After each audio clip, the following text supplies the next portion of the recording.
All right. Thank you, everyone, and welcome to the October meeting of the Planning Commission of Cobb County. Will you please join me in the Pledge of Allegiance? I pledge allegiance to the flag of the United States of America and to the republic for which it stands, one nation, under God, indivisible, with liberty and justice for all.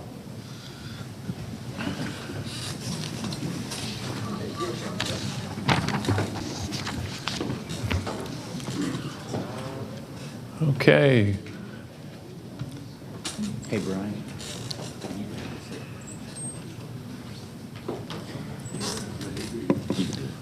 John, are you ready with today's agenda? Yes, sir. And before we get going, Mr. Johnson has an announcement regarding the virtual hearing we're going to have.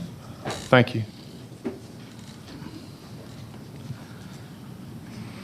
Good morning, Mr. Chairman. Morning. Is this working? Okay. Good morning.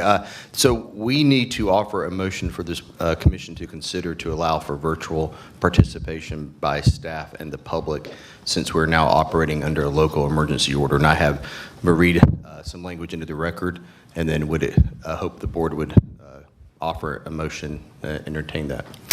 Since the county is under a state of emergency regarding COVID restrictions, part of that emergency declaration authorizes this planning commission to allow for virtual participation by the citizens at the Planning Commission public hearings.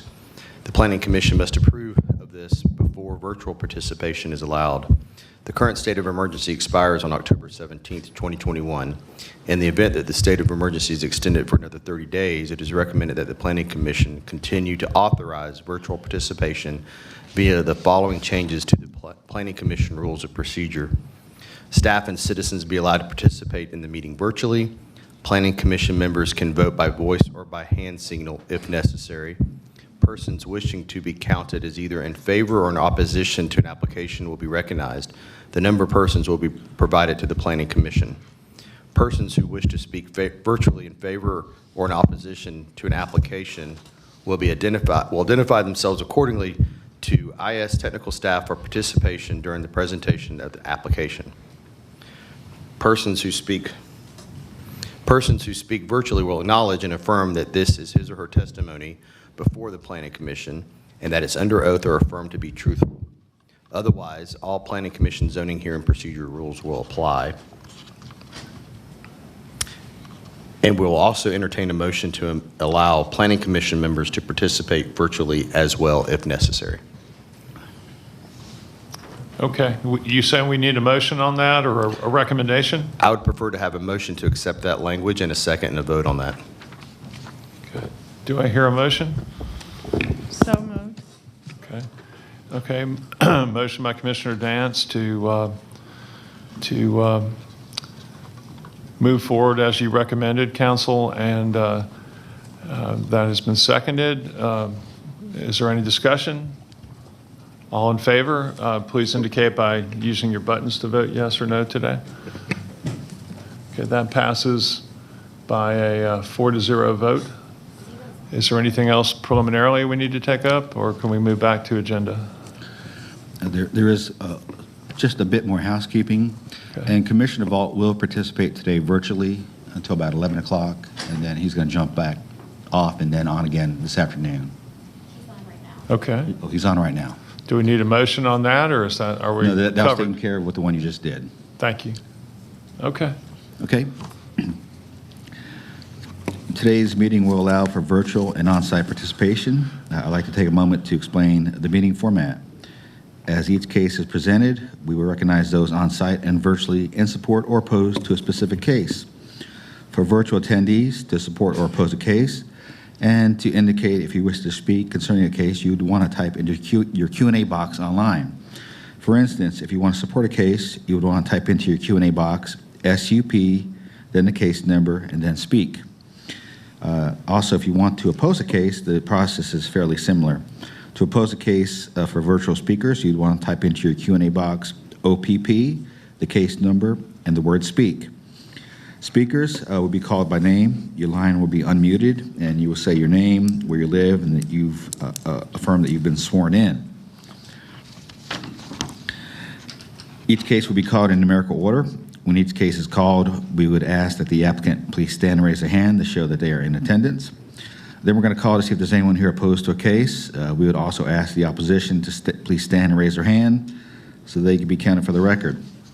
After recognizing the applicant and any opposition, both parties will be asked to come forward, be sworn in, so they can present testimony to the board.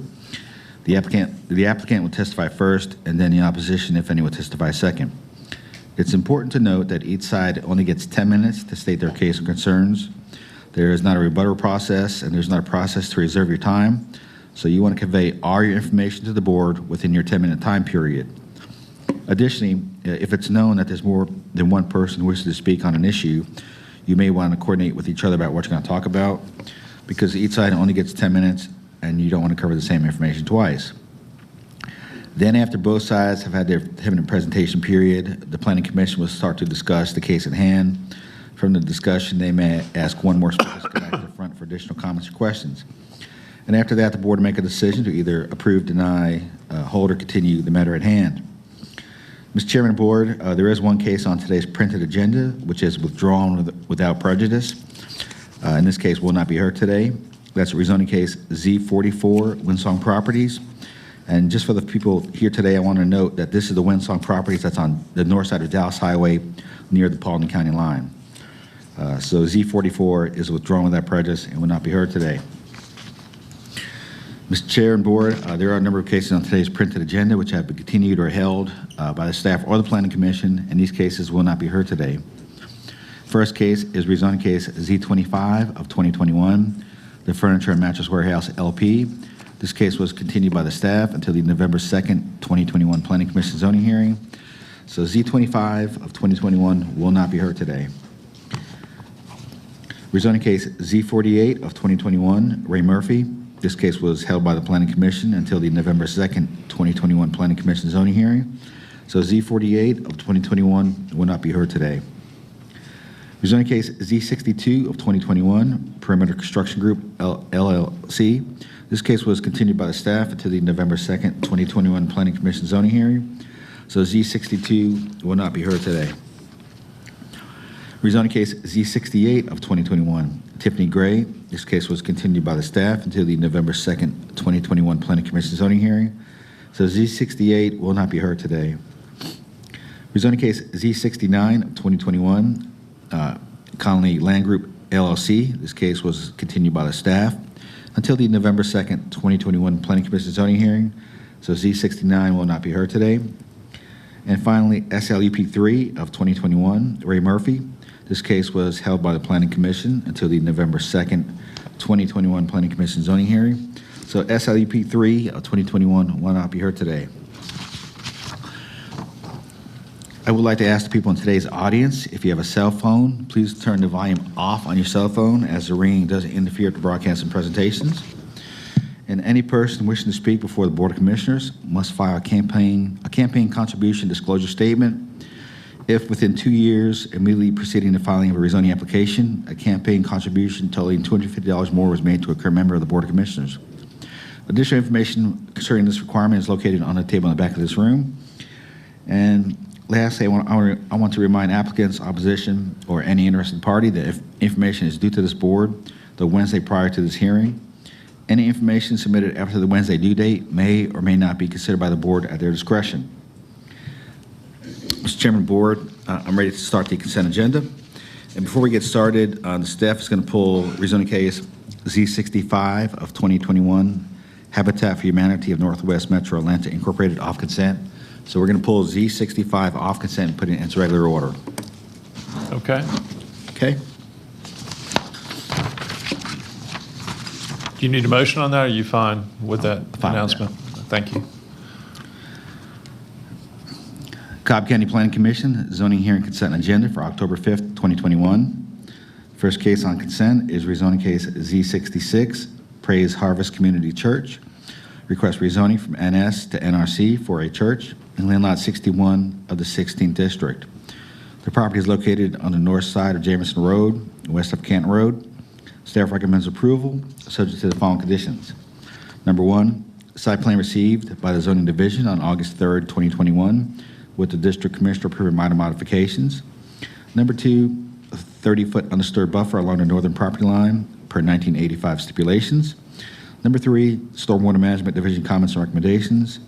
Number 4, Department of Transportation comments and recommendations. And number 5, applicant to maintain the shared parking agreements, which are attached to the zoning case. The applicant is here. Is there anyone here opposed to rezoning case Z66? No. Yep, somebody, He's the applicant. oh, okay, sorry. Let the record show there's no one opposed. Rezoning case Z67, Shadco USA LLC, request rezoning from LRO to NRC for a restaurant and office in land lot 776 of the 16th District. The property is located on the east side of Scufflegirt Road, south of Sandy Plains Road. Staff recommends approval, subject to the following conditions. Number 1, site plan received August 4th, 2021, with the District Commissioner approving minor modifications. Number 2, property to be used for neighborhood retail uses.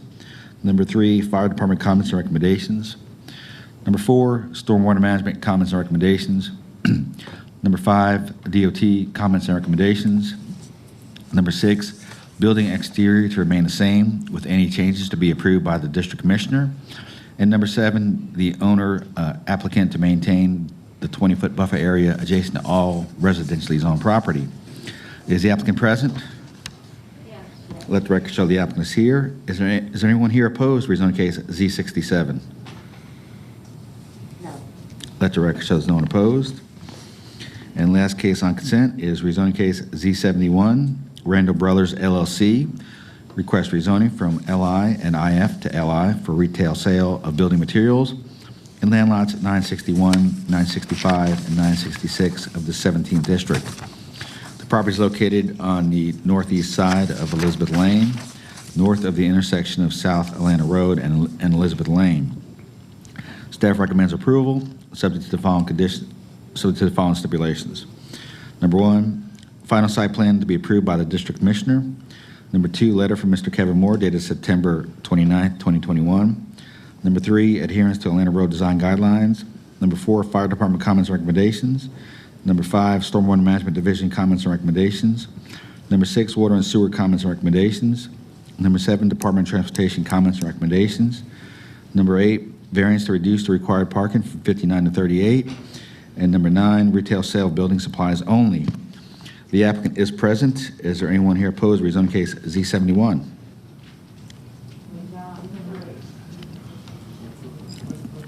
You got 3? Okay, Mr. Chairman, board, there's 3 people here opposed, so we'll pull rezoning case Z71 off consent and put it into regular order. And that completes your consent agenda, Mr. Chairman, board. Thank you. Is there a motion respecting the consent agenda? Mr. Chairman, may I ask Mr. Peterson if he might consider announcing Z64 and SLEP 8 and checking to see if there's opposition for purposes of adding them to consent? Certainly.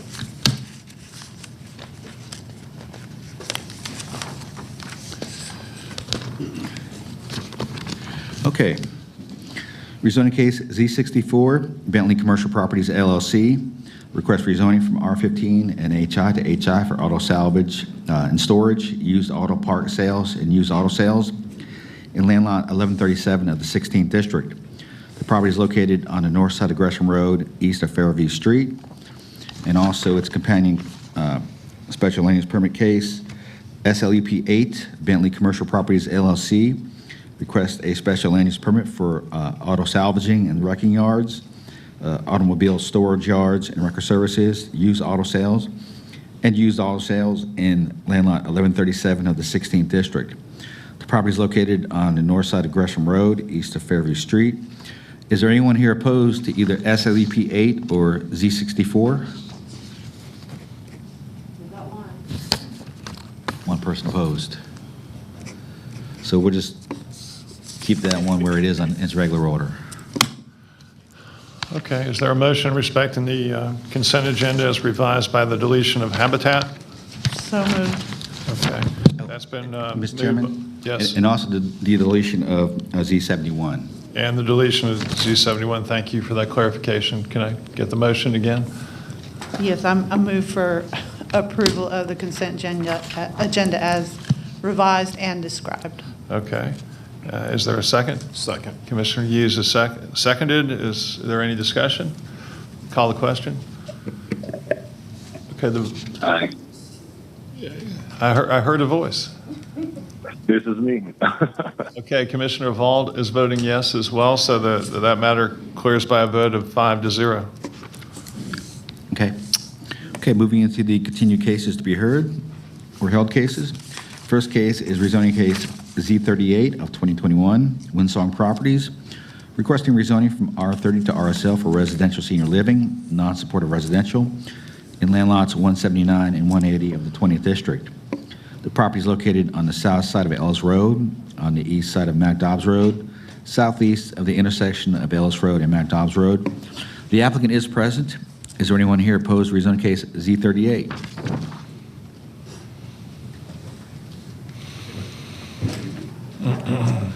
Let the record show there's 5 people here opposed. All those wishing to address the board, please come forward to be sworn in.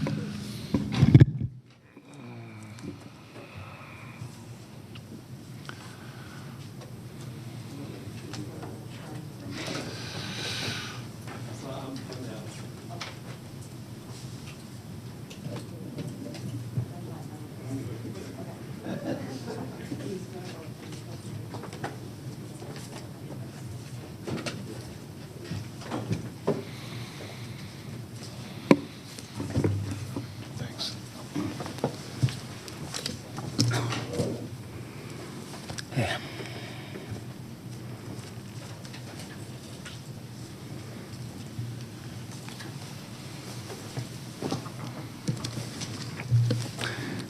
Good morning, Mr. Chairman, members of the Planning Commission. For the record, my name is Garvis Sams. I'm with the law firm of Sams, Larkin, and Huff here in Marietta, and have the opportunity today to represent Windsong Properties.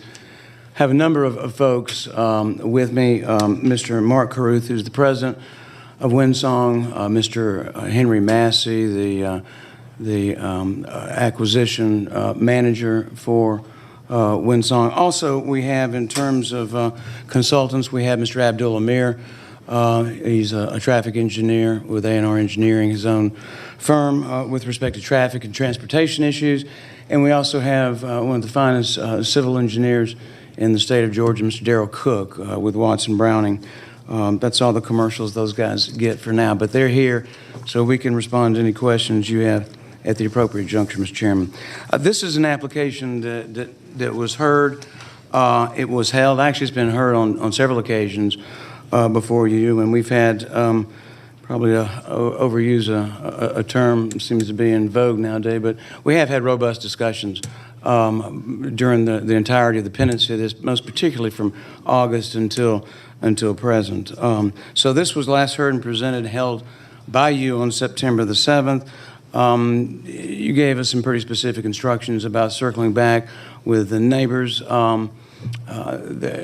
Loosely, they're headed up by Sharon Cobb, but she represents a number of different subdivisions, including her own, and she's done an excellent job in handling the logistics of our previous meeting at North Star Church back in August, and then helped coordinate the site meeting that occurred within the past couple of weeks on the site. So, in view of the fact that this is a whole case, I'm not going to cover everything with the specificity I have in the first couple of presentations. Obviously, you know the facts, you know the most salient points. But I'm going to have Mr. Massey, who's going to be a part of the presentation and walk you through. It's more of a slideshow than a PowerPoint, but nevertheless, it's important information that you've not seen yet. So, just to tee this up, this tract you're seeing here, and this is a revised site plan. This is a 37.3 acre tract. As you can see, it's located at the quadrant, that is the southeastern quadrant of the intersection of Ellis Road and Mac Dobbs Road in unincorporated Cobb County, near the city of Kennesaw. We've had a great exchange of ideas, but the most recent thing we had after you held the case, as I said, was the most recent site meeting, and what flowed from that was a revised site plan, which you see, a revised stipulation letter, which added some additional stipulations. If you're looking at this, one of the major themes throughout have been to hide the rooftops of the homes that we intend to construct on on the property. From Ellis Road, view from Ellis Road, and also a view from McDobbs Road. So all the lots you're seeing here now that are on McDobbs Road will have a maximum depth of 100 feet, which can fit the courtyard product that we have. The homes that abut the buffers on McDobbs Road and Ellis Road, they will not exceed 1 story in height, and we even have a bonus room configuration that still stays within that 1 story height limit.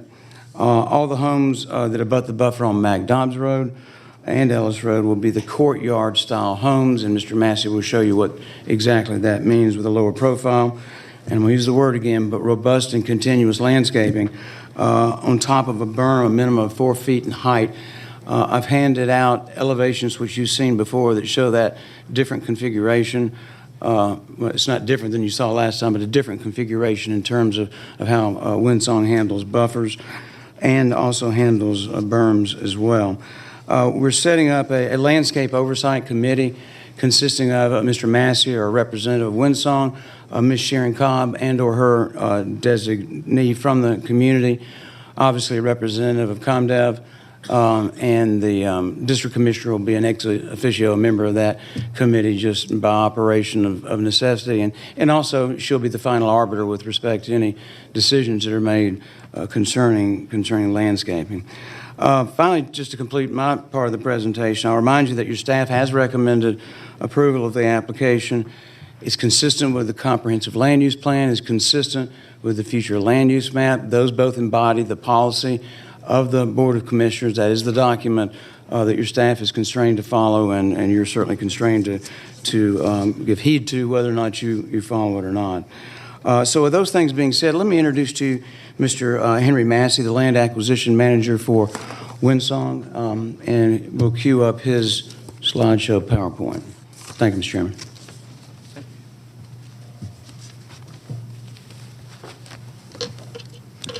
Thank you, Garvis. I put together a short presentation just to bring a little flavor to Garvis's presentations. Anyway, I will start with good morning, Mr. Chairman, and members of the Planning Commission. For the record, my name is Henry Massey, and I am Windsong Properties Director of Land Acquisitions. Our application was filed originally on April 1st and has been held 4 times since our initial hearing date of June 1st. As a quick reminder, our total acreage is 37.3 acres, with a total of 17.5 acres being used as open space.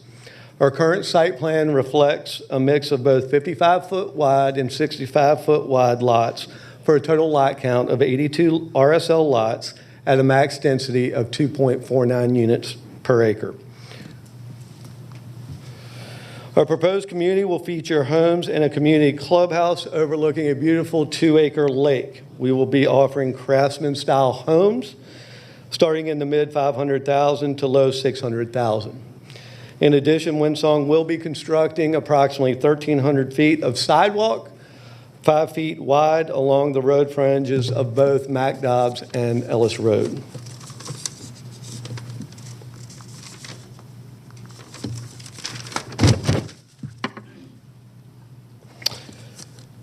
Since the September Planning Commission hearing, our Windsong team walked the property frontages with a handful of concerned neighbors. The head of that, which was Sharon Cobb, and thank you, Sharon, for your time throughout this process. 5 new conditions were a result of that meeting. These conditions were submitted to John Peterson in a letter dated September 24th, 2021 from Garvis Sams. In the interest of time, I will not read these conditions and will forward to the next slide that discusses traffic. Okay.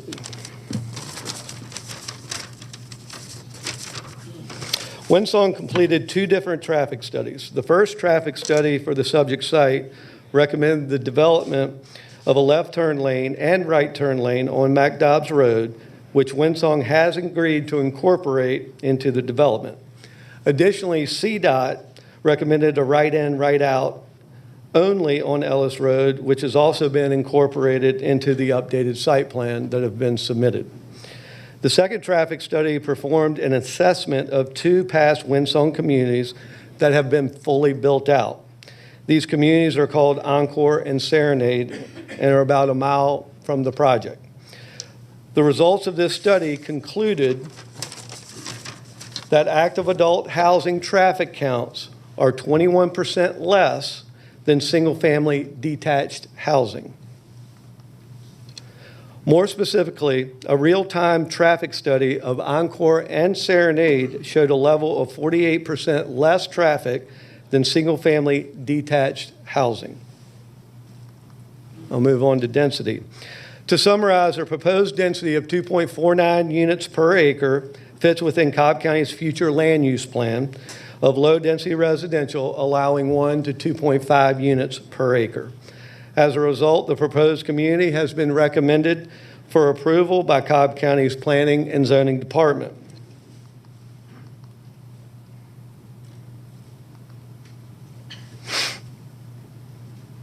I've also added Windsong's product, photography, and renderings for your review. These were also submitted in our rezoning application and are available for review as well. And here's just some pictures and photographs and renderings of our product that we plan to build at the subject property. These are the interior photos of the site, of the homes. This is an example of our courtyard product that we've agreed to build on the lots that directly abut both McDobbs and Ellis Road. Again, courtyard style home. Our clubhouse, fire pit, and lake that actually currently exists at a current community called Eccles Farm in Paulding County. Thank you for your time and attention to our application, and I humbly request your recommendation for approval for Z38. Thank you. Thank you. Showing 20 seconds left. You folks are waving your last 20 seconds? No? They're 20 seconds over? I apologize. My mistake. Okay, then let's move to the opposition. Has everyone been sworn in?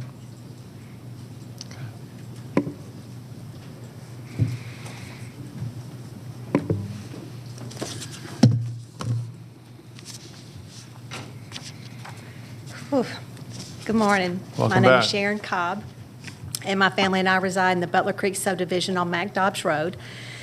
I represent my family and over 200 surrounding subdivision residents and single-family homeowners living on McDobbs and Ellis Roads. And we continue to oppose the request to rezone the Mulkey property from R30 to RSL non-supportive and the current Windsong development, which includes the proposed density of 82 homes due to its inconsistent and unnecessary density when compared to the zoning of the surrounding developments and single-family homes.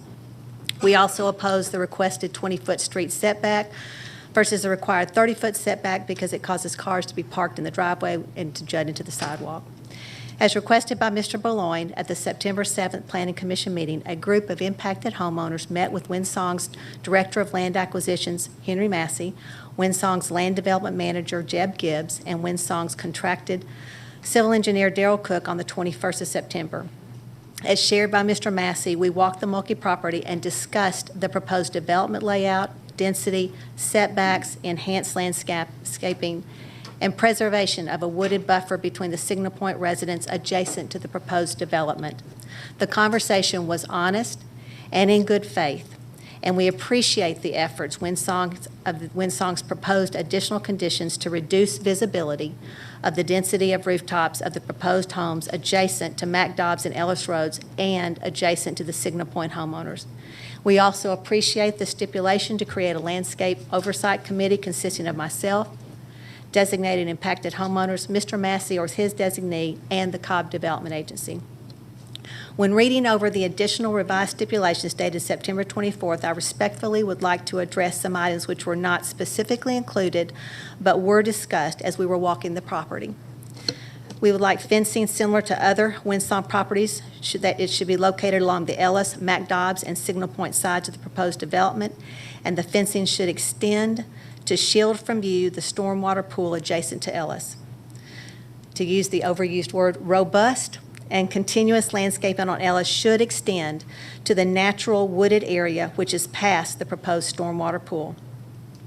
15 feet of woods should be left undisturbed behind the Signal Point residents that are adjacent to the development, plus another estimated 10 feet or more to the fence. Stacked stone features and retaining walls similar to Eccles Farm in Paulding County should be placed at the entrances and any cul-de-sacs for aesthetics and to reduce noise levels. Potential removal of the entrance on Ellis and reinstating the first responders entrance on McDobbs. However, we understand this is a decision of Cobb DOT. Additionally, we began correspondence with Amy Diaz with Cobb DOT about a month or so ago about actions that could be taken to address the current safety issues on McDobbs and Ellis, and we would like to have an update on the timing of the cutting back of undergrowth on McDobbs and Ellis, as well as additional recommendations on measures to reduce speed and increase line-of-sight visibility on McDobbs and Ellis, but that would not impede traffic flow on McDobbs. These actions were needed prior to the proposed development and are even more necessary with the impact of the increased traffic of roughly 500 daily round trips, which will occur due to the proposed density of 82 homes on an average acreage of 5,500 square foot lots. We acknowledge the traffic studies cited by Mr. Massey that Windsong implemented, but we question the density of the sample developments compared to the 82 home density in this proposed development. You may ask why we continue to oppose the request to change the zoning from R30 or 30,000 square foot lots to RSL and the proposed on average 5,500 square foot lots when it would appear a reasonable compromise has occurred between Windsong and concerned residents. We continue to oppose the requested RSL zoning and the proposed density of 82 homes, or roughly 8 homes per acre, because it is incompatible and unnecessary for this property and this section of McDobbs. It is not and will never be suitable when compared to the adjacent properties, and more importantly, there is no minimum lot size with RSL zoning, and it's possible the currently proposed average square foot lots of 5,500 to 6,500 could be even smaller if the development is allowed to proceed. Using Cobb County property records, I've reviewed many of Windsong's developments in Cobb County lot by lot, and there seems to be a disturbing trend of smaller and smaller lots with each development. Bel Air Creekside has roughly 6,100 to 11,890 square feet lots. Serenade has 7,000 to roughly 10,900 square foot lots. Encore has 6,500 to 7,000 square foot lots. McConnell Green has 6,100 to 7,400 square foot lots. The proposal before you, Z38, has 5,500, and I just heard there's some lots now that are 6,500 possibly. And then the recently withdrawn Z44 project on Dallas Highway had 5,280 square foot lots. We have met with Windsong in good faith, and we have discussed compromises to attempt to mask the significant density they are proposing, and we've reached out to Cobb DOT to start the process to mitigate the existing safety issues and additional safety risks associated with the increased traffic that will be a part of this proposed development. However, we would be remiss if we did not continue our stance in opposition of this project on the basis of a requested density inconsistent with anything in the surrounding adjacent areas, as well as what appears to be a worrisome trend towards smaller and smaller lot sizes, which goes unchecked since RSL zoning has no stipulated minimum lot sizes. We respectfully request the Planning Commission to consider a compromising zoning change more in keeping with the area, such as R15 or OSCR 20 or OSCR 15, which stipulates minimal lot sizes rather than the current request of 82 homes on roughly 5,500 to 6,500 square foot lots, or 8 homes per acre. Thank you. Thank you. Anyone else for the opposition?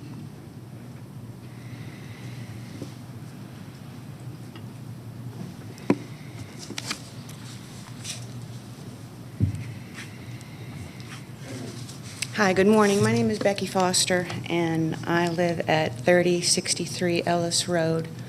Unfortunately, we weren't able to make the meeting where Windsong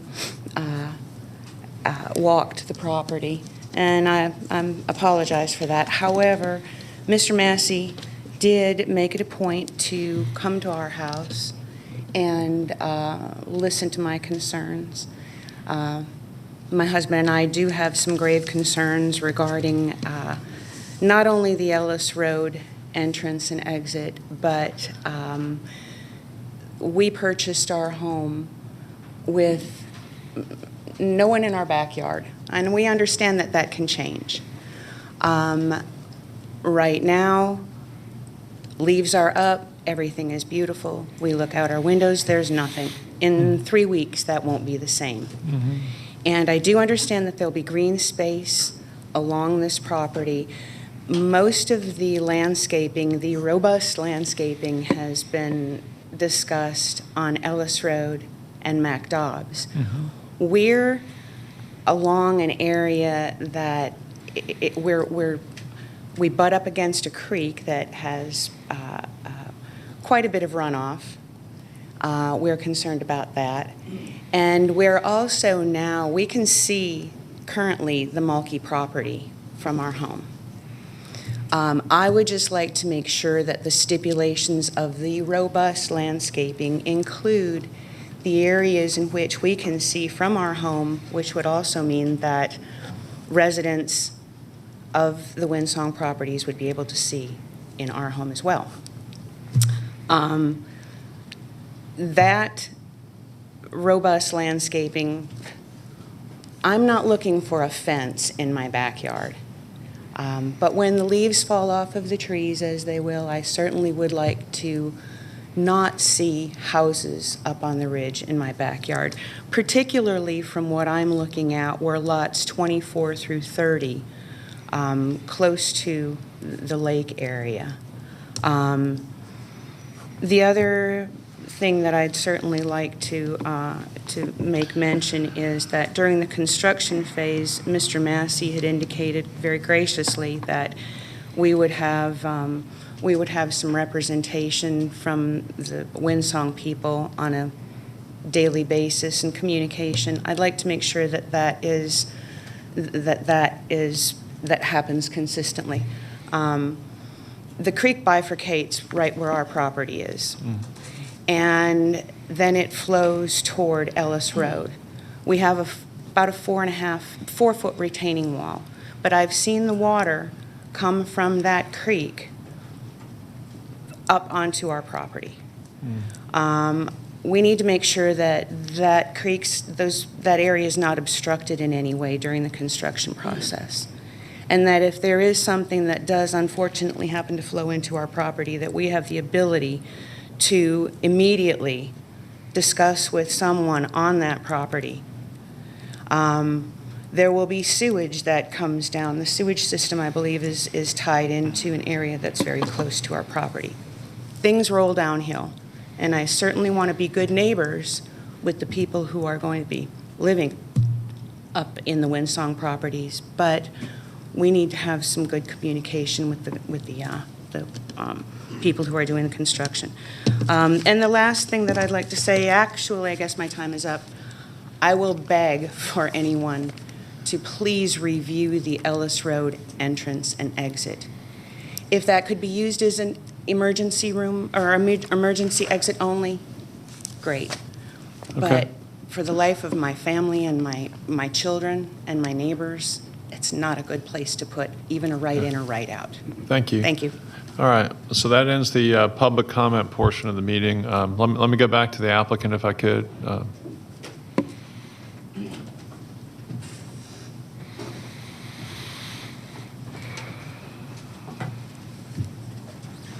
Yes, sir.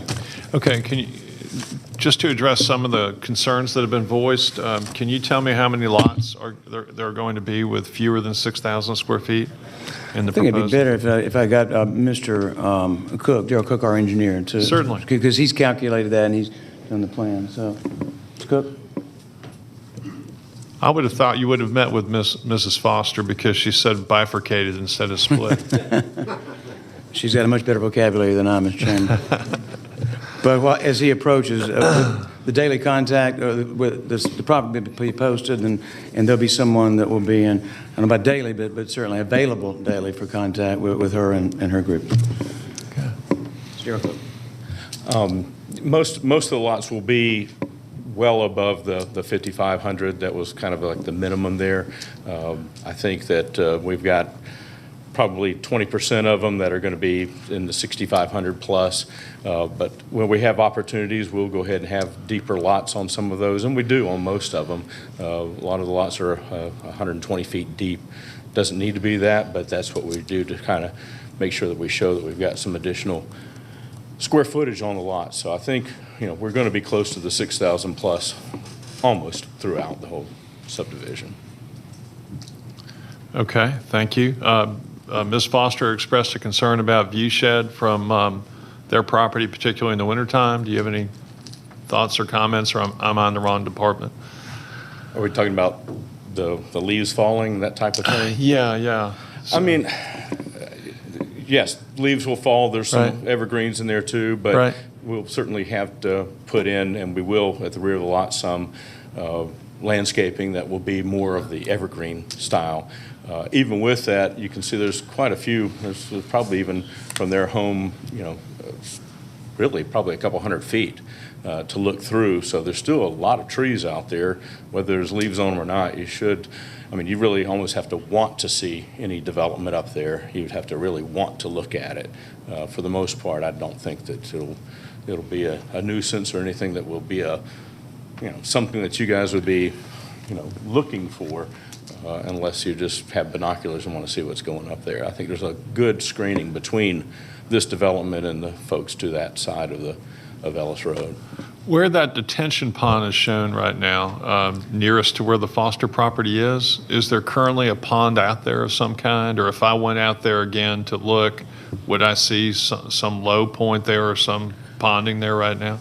No, I don't think you would see any ponding at that point. Of course, we're abutting the floodplain at that point, and the floodplain is on both our property and their property as well.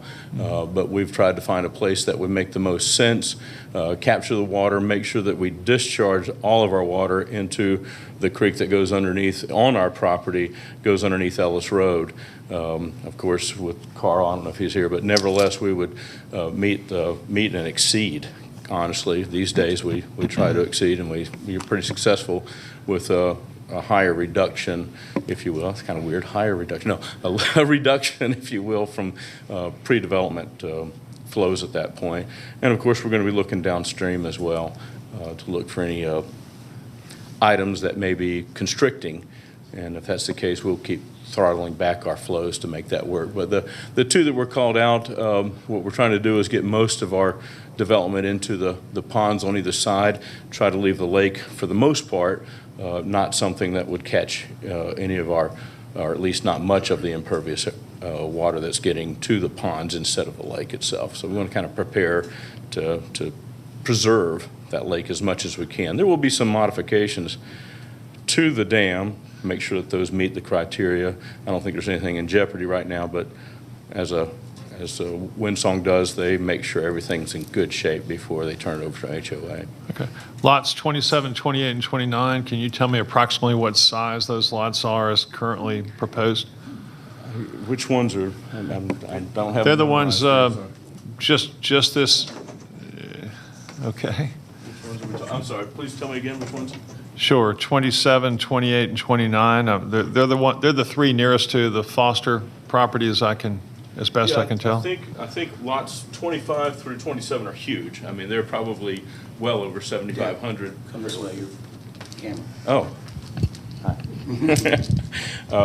Those, we do have one that's kind of snuck in there that probably is somewhere around 6,000, maybe even 6,500. The rest of them are very large, because when you get that pie-shaped lot, those lots become, just very larger than the others because of the pie-shaped. So you're saying over 8,000 square feet each anyway? I can't say for sure, but I think it's definitely, over the 7,000, maybe even 7,500 in those, but without actually computing them, and I'm just not prepared to do that. But yes, Okay. I think we do have quite a few that are larger at that point. Can you give me the proposed size of the lots to the, I'm sorry, I'm looking for a directional arrow here. I should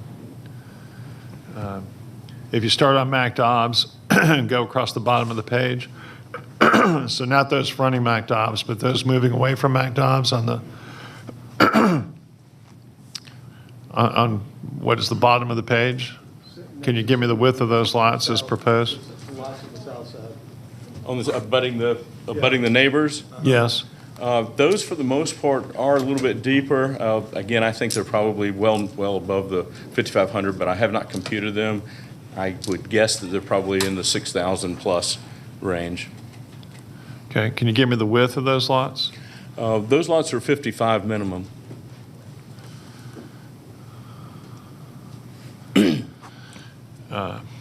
The depth, what's your estimate on that? We had pulled them back a little bit to have more of a buffer against that, but I believe they're still on the order of 115 to 120 feet deep. Is this plan proposing a dedicated buffer to be handled by the HOA or not? I would think so, yes, absolutely, because it would be outside of the Yes. individual lots. Okay.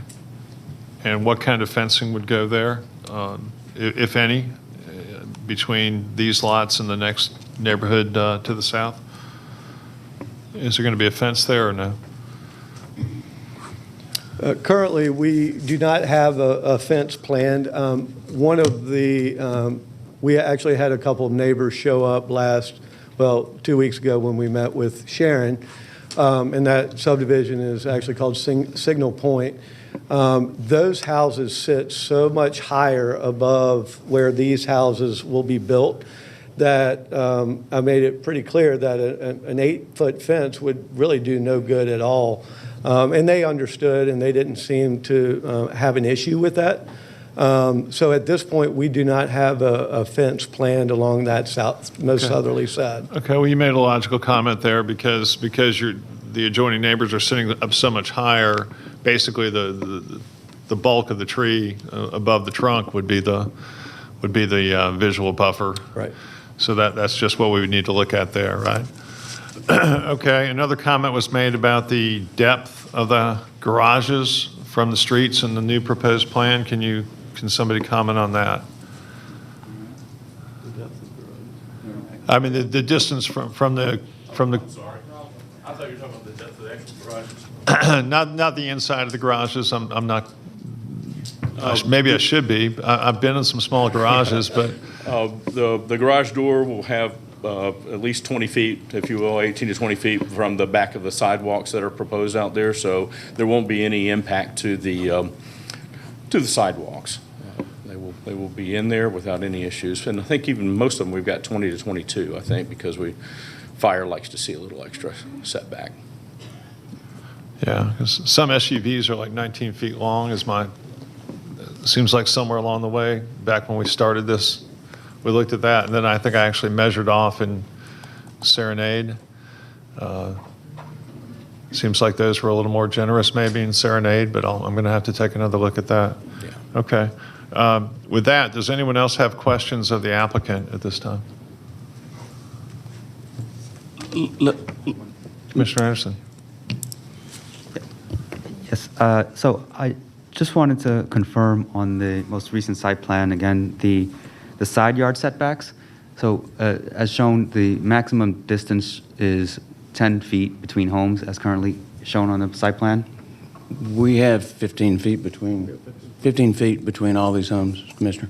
Okay, because I was just trying to reconcile the site plan, which has 5 and 5s on the lots, and then is there an additional strip of 5 that's in between, as serving as a boundary line? We've stipulated there'll be a minimum of 15 feet between lots. What you're seeing is a conceptual plan, obviously that's worked out. Okay. But that's a condition, stipulation of the zoning. Also, Mr. Chairman, to go to your point as to parking, I'm not trying to deviate from Mr. Sure, no Anderson. But we've also stipulated there'll be 2-car garages and enough room to park 2 additional vehicles within the driveways. And in addition to that, we've got the requisite amount of guest parking required by DOT and fire. Roger, questions covered? Yeah, that was the only question for me, just to clarify you, the site plan. Okay, thank you. All right, do any other Members of the Planning Commission have questions for the applicant? Okay. All right. All right, you can have a seat. Thank you for your presentation. Thank you, Chairman. Let me ask, is Dave Braden here or Carl Carver or somebody from Stormwater? This is Carl Carver. I'm here on virtual. Thank you. Okay. We've heard about the stream that splits or bifurcates, if you prefer, before it reaches the Foster property. Have there been any hydrology studies done on the impact of this development on them potentially? No, not at this time. That would be handled during plan review. They'll have to look downstream and consider the overall basin to Ellis Road culvert to evaluate any impacts on that culvert.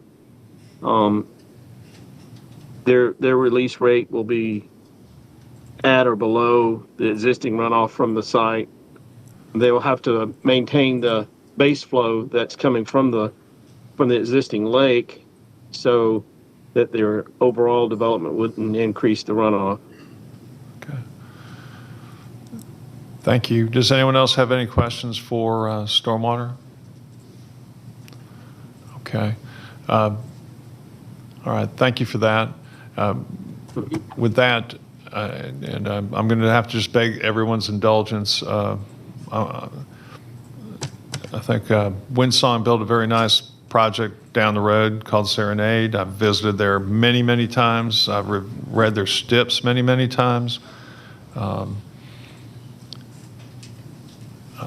need to carefully review this proposal relative to that other project and relative to the concerns articulated by the residents. So before making a recommendation, and I apologize and just beg everybody's patience. So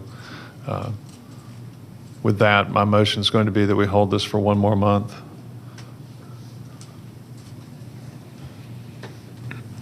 Second.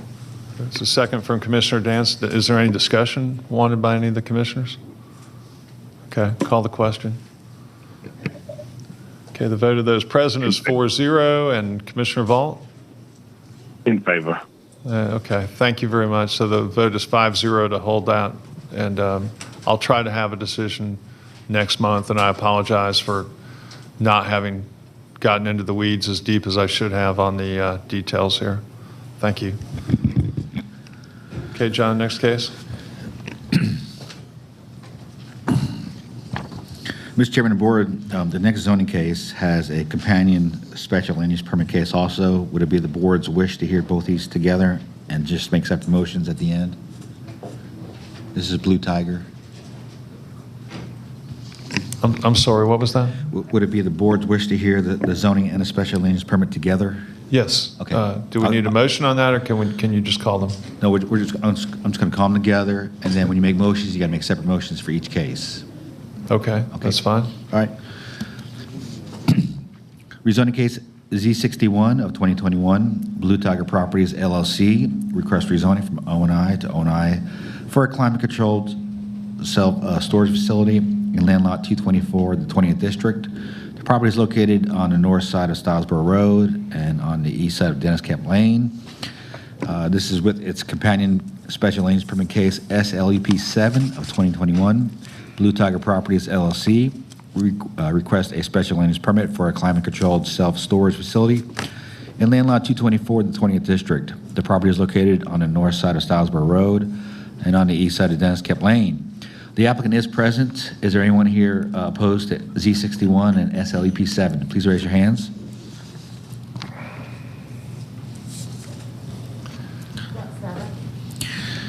Mr. Chairman of the Board, there are 7 people here opposed to these cases. All those folks wishing to address the board, please come forward to be sworn in.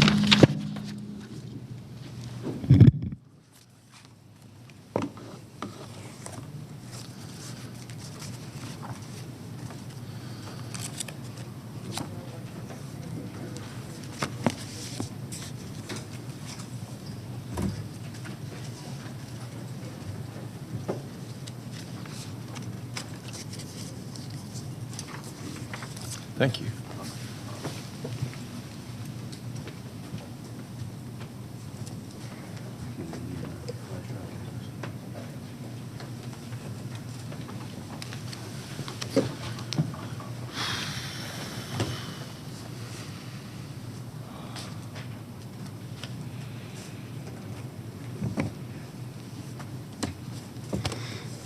Again, good morning, Mr. Chairman. Good morning.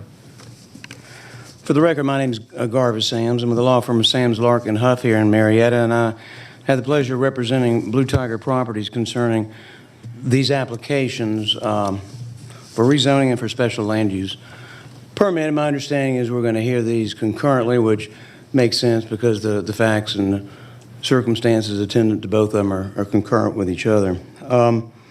Have with me today Mr. Mitchell Cook, Blue Tiger. He's the principal of the company, and also have Mr. Scott Brooks, who is with us today. He's Executive Vice President of Wellstar, who is the seller. Also, Mr. Brent Thomas of Travis Pruitt and Associates is with us today with respect to the civil engineering aspects of this. This next slide. This is the property, or at least an aerial view of the property. As you can see, and this consists of a tract that was rezoned years ago as an overall mixed-use development.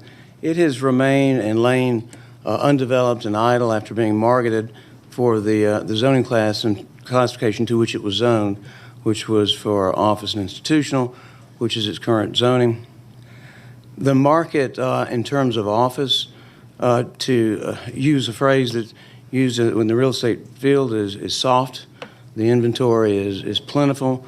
Wellstar has not been able to express or have interest expressed in this from any type of office utilization, although the daycare that's nearby and other fast foods such as the Zaxby's across the street have expressed an interest in the property as well, but weren't able to work out deals with them, and of course they're in the area and elsewhere.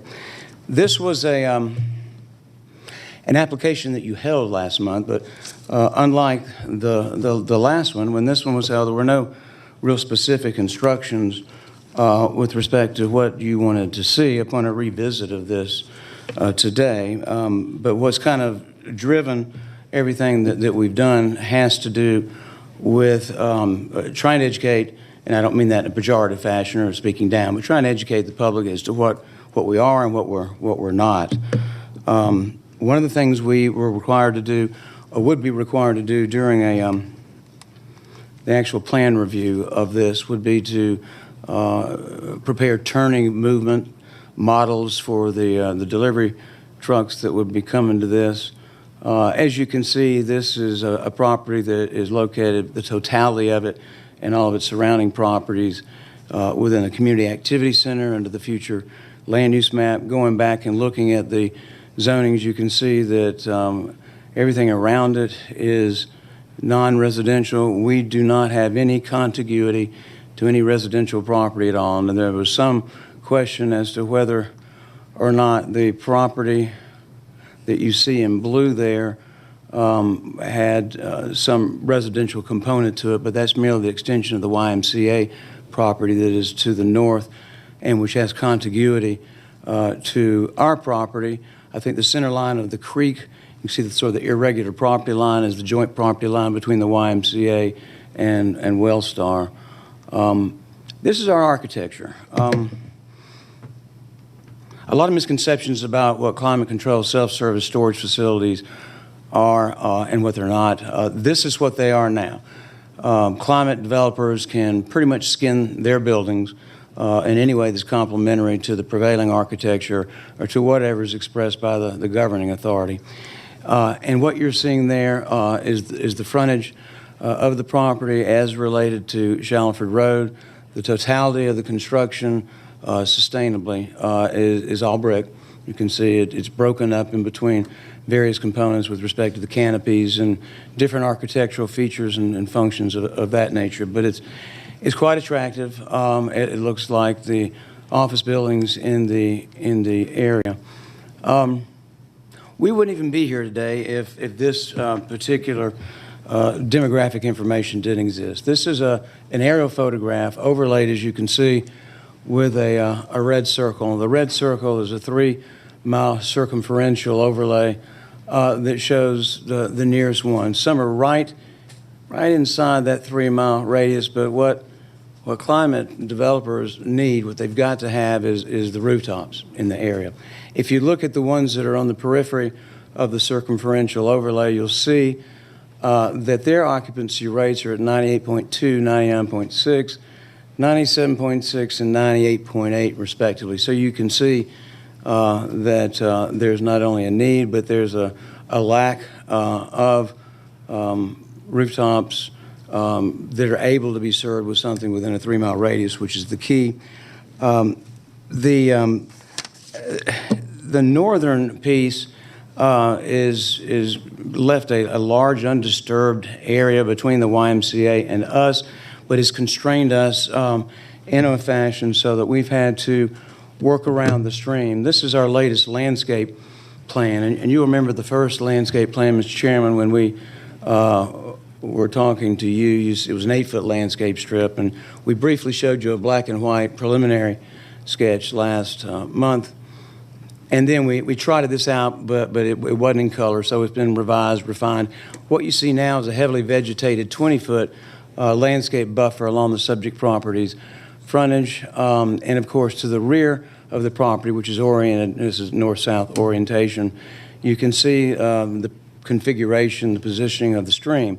Now originally we were utilizing buffer averaging in order to be able to get the driveway in there and accommodate the turning movements, but unfortunately the buffer averaging is not available to the county, and I understand through the state anymore. So what you're seeing now is a plan, that's the landscape plan, but what you're seeing now is, of course, the site plan, which shows the revision so as not to have to utilize buffer averaging, and any overlaps you see will employ the utilization of pervious pavers.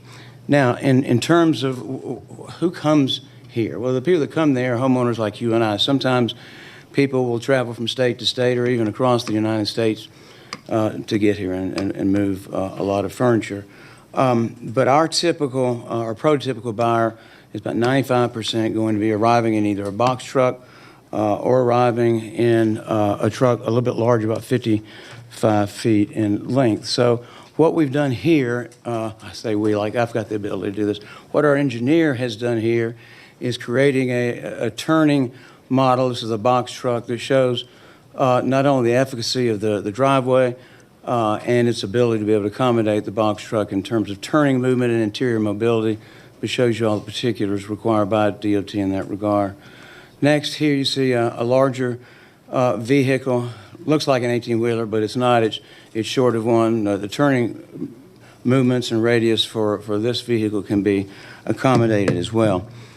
Also, under a set of circumstances that would have some very complicated turning maneuvers interiorly, you could theoretically bring a 18-wheeler in here to load and unload. But we've agreed by virtue of our latest stipulations and latest revised site plan that included these turning models to prohibit any tractor trailers from utilizing the site, and we'll do that by way of all our lease documents will contain that provision, all the marketing documents will contain that provision, the property will be signed in that way, and the driveway configured to eliminate the ability of 18-wheelers to be able to come in there. Now that I've told you what we want to do and what this is all about, what I haven't told you is what this is not. Well, first of all, there's a conception out there, and it's prevailed no matter what I can do. I can't seem to diffuse it, and that is that this is an industrial rezoning. It's not. We're utilizing the existing category of O&I.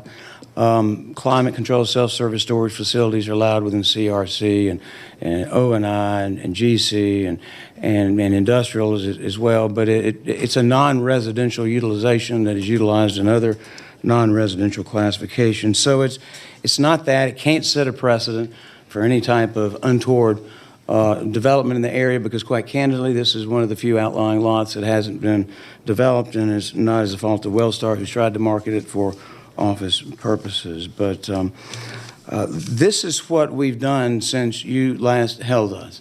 We have engaged in conversations. We've done our best to educate the public. Your staff has recommended approval of this. It's a fine-looking building, and everything that that results from our efforts, we think, in terms of the purchase and sale agreement and in terms of what we presented to you is appropriate. So we do ask, based on our presentation last time and the presentation today, that you recommend to the Board of Commissioners that the application be approved, Mr. Chairman. Thank you. Thanks, sir. For the opposition?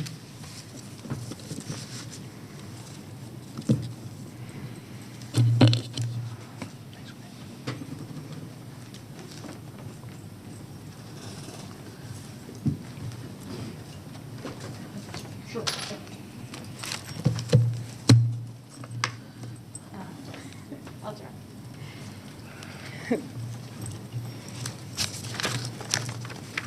I have some gifts for all of you, if you would like.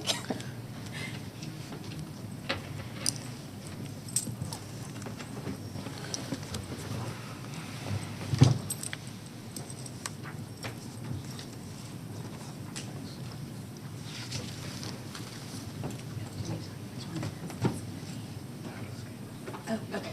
No, you're good.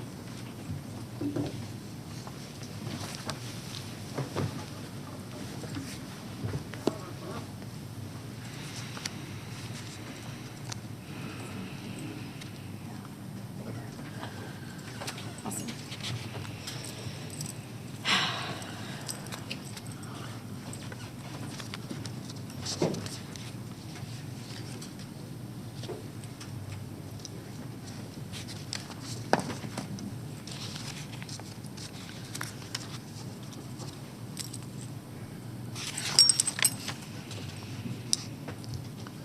Oh, yeah. That one right there. Yep. That's the one.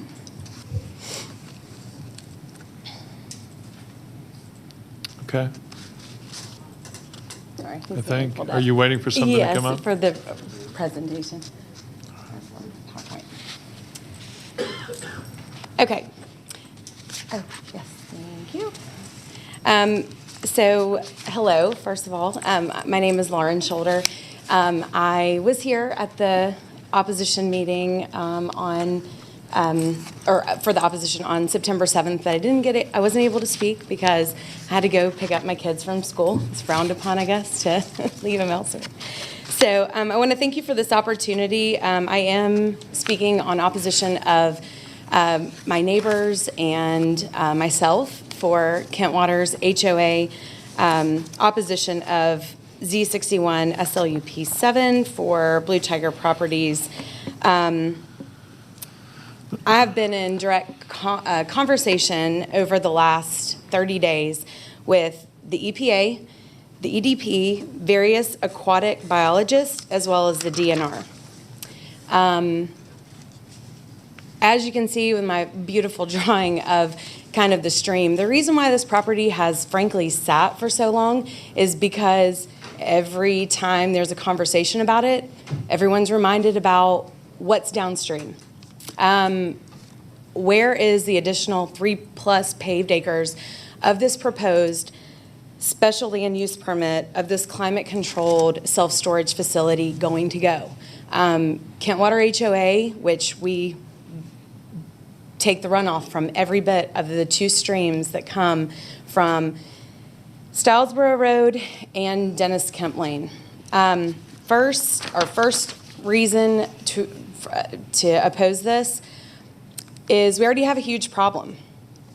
Pictured below is the typical and actual monthly trash cleanup from stormwater runoff into Walden Pond, which is the Kent Water HOA pond that spills into Alatoona Creek, and then through Leon Hall Price Park. I know everyone still remembers, that's very fresh. Points of entry from this storm runoff both are on and around the Stylesboro Road and Dennis Kemp Lane. This photo is courtesy of my husband and my 3 children, who are 7, the twins, and almost 12. I'm trying to teach them to be good humans. This is coming from upstream. People don't care, and I do, and I hope you do too. The second and most important reason for this is to speak for those that don't have a voice. The Cherokee darter is a species that is both threatened and protected on the federal and state level. The aquatic biologists that I spoke with, the friends I've made at the EPA and the EDP and the DNR have said the species cannot survive with sediment and runoff and additional silt they can't survive. There's only 20 small tributaries in Georgia that flow to the Etowah River, and one of those is the Alatoona Creek system. That is a source you can find for both these next two slides on the georgiabiodiversity.org site. I didn't know half of this until I had neighbors who have been in our neighborhood since the inception and said, this was one of the very main reasons why the land behind our neighborhood is now owned by Cobb County. The development just could not be warranted, the extinction of this threatened species. The potential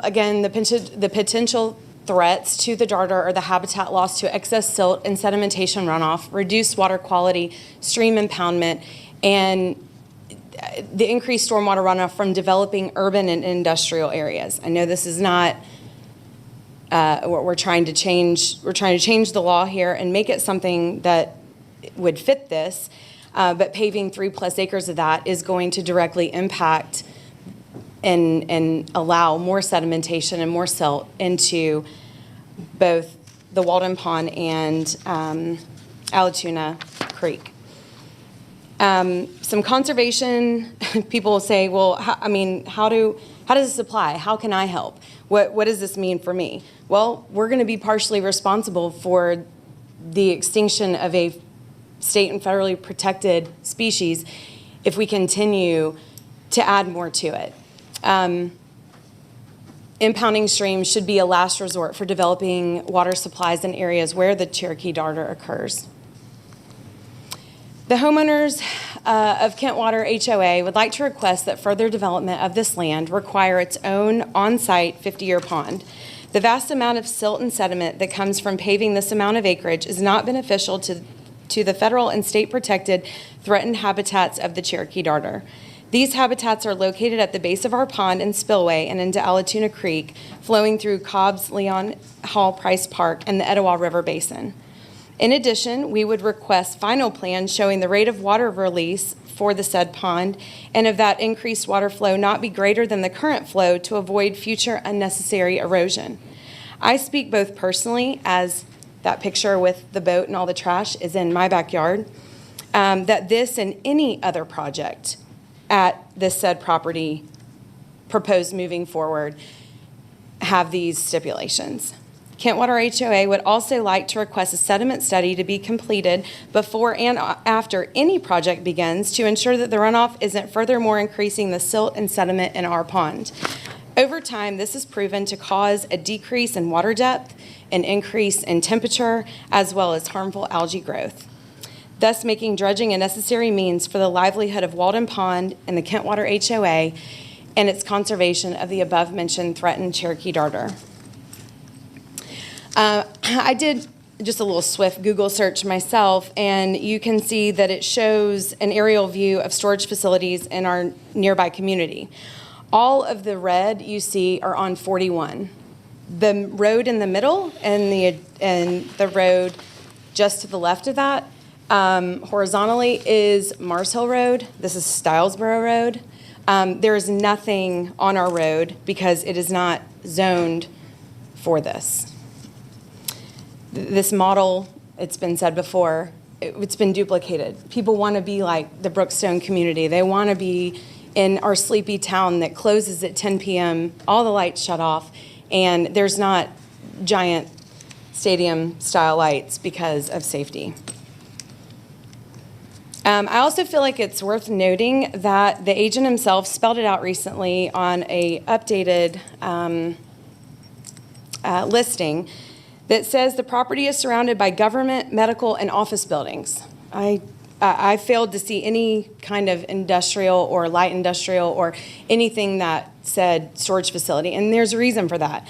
I feel like if you build it, they will come. If you allow it for one, you're going to continue to say, somebody says, well, you allowed it here, why can't we do it again? And then we're East Cobb all over again. And that was what was stopped in 98, if I do believe. I would like to thank you all for your time and consideration in this opposition. I know and understand that this is your job and is business as usual. However, for us, this is our home. We are raising the future of Cobb County right here, right now, and as a Cobb native myself, I know that if we don't stand up for what is right and back the written laws that are set in place to save our awesome community, then why are we here? Good. Thank you. Thank you. There's a minute 49 left for Sorry the about that. opposition.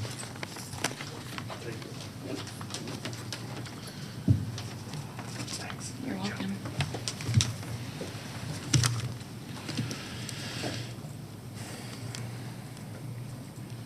Good morning, Mr. Chairman and the Morning. board. My name is Robert Matthews. I live in the Headrose subdivision, just across the street from the proposed facility.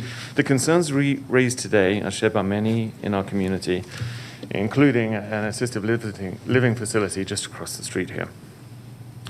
To date, we have a petition signed by over 650 residents. They have signed this requesting a vote against any stipulations permitting this self-storage unit.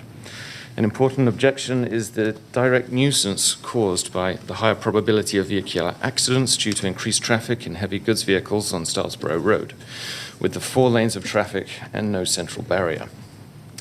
Of great concern is the nuisance of a crime increase related to the self-storage units. Infrequently patrolled by police in comparison to the industrially zoned areas all other self-storage units are built on. ABC News segment on Good Morning America titled "Crime Plaguing Self-Storage Facilities" let viewers in on a new crime epidemic affecting owners of self-storage facilities. Self-storage facilities generally offer criminals with a near ideal location from which they can work or store their products. The facilities often take cash and don't do background checks, ask few questions, and are open up to 24 hours a day. Based on how the property is laid out, they offer the ability to work out of the view of casual passerbys. Through the years, police officers have found all sorts of criminal activity lurking inside of an unassuming self-storage facility. Recently, police training classes have talked about the use of a self-storage facility to establish a meth lab. While the threat of methamphetamine production is real, don't forget about other crimes that can happen in these units: and storage of drugs, storage of counterfeit goods, stolen property, money that is waiting to be laundered, storage of explosives, even making of bombs for a terrorist attack. Storage of illegal weapons and hazardous material storage can cause pollution. Excuse me, and time's expired. Are there any other bullet points you would just like to bring up? I would request a list of parties that may have recused themselves from this rezoning request, please, Mr. Chair. Okay. Are you, is the rest of the commission fine with allowing 2 more minutes and then granting the same to the applicant? Okay, by consensus then. Thank you. Go ahead, 2 more minutes. That was my request, is that we have a list, a transparent list. I can follow up by email with more clarification, requesting those that have a list of those that have recused themselves from this. Recuse themselves from what? I want to understand your question. From the rezoning request, from the vote of this. And perhaps if I might submit my 2 minutes to Mrs. Bond here. That's fine. Question. Thank you. There's 51 seconds left at this point.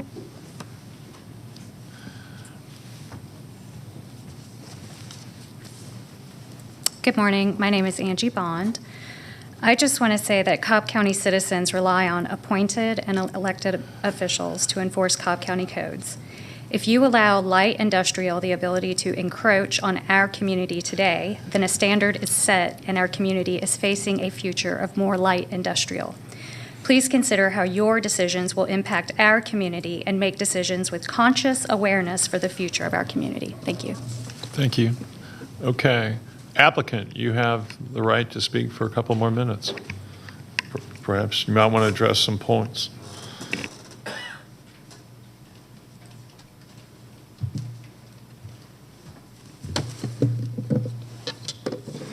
Thank you, Mr. Chairman. I'd be glad to. How much time do I have? 2 minutes? 2 minutes. Okay. Thank you very much.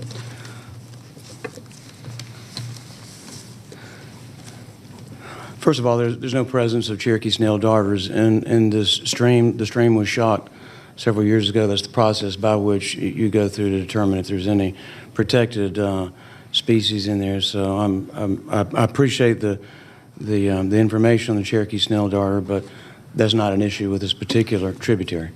Number two, with respect to the first lady that spoke, we have agreed to pre and post sedimentation studies, potential downstream issues, and also quite candidly to protect ourselves in terms of sedimentation or even particulates of sedimentation eroding and escaping the site.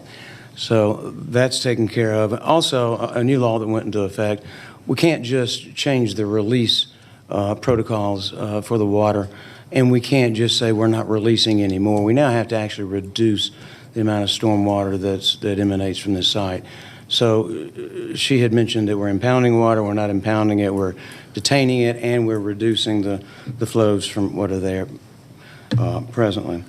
As far as the crime, I'm not sure where that comes from because it's palpably not applicable to this property. And a story that emanates out of the city of New York with respect to climate-controlled self-service storage facilities may not necessarily be applicable to this geographic district, but I can tell you I've got the applicant here, Mr. Mitchell Cook, who's constructed about 30 plus of these on his own and for others, and he can speak to that certainly more eloquently than I. But it's certainly not a hotbed for crime. In fact, quite the contrary. It's got a calming effect with respect to transitioning into neighborhoods because we depend so heavily on neighborhoods. So I've got 3 seconds left. I'll wrap up with that, but be happy, Mr. Chairman, to answer any questions you or the other members may have. Okay, well, that ends the public comment portion of the meeting, and now it's to us, and it's in District 1 again, so you can stay right there. I'll start with some questions for you and allow any other commissioners to ask any questions of you they wish, but you already answered the first one. You are going to limit this so as not, you're proposing to limit this so as not to allow any tractor trailer trucks. Yes, sir. And the latest letter we had stipulated the parameters within which that would be and how it would be activated. Typically, do you have any idea what percentage of traffic coming to self-storage facilities tends to be tractor trailers as opposed to SUVs or smaller U-Hauls? According to Mr. Cook, less than 5%.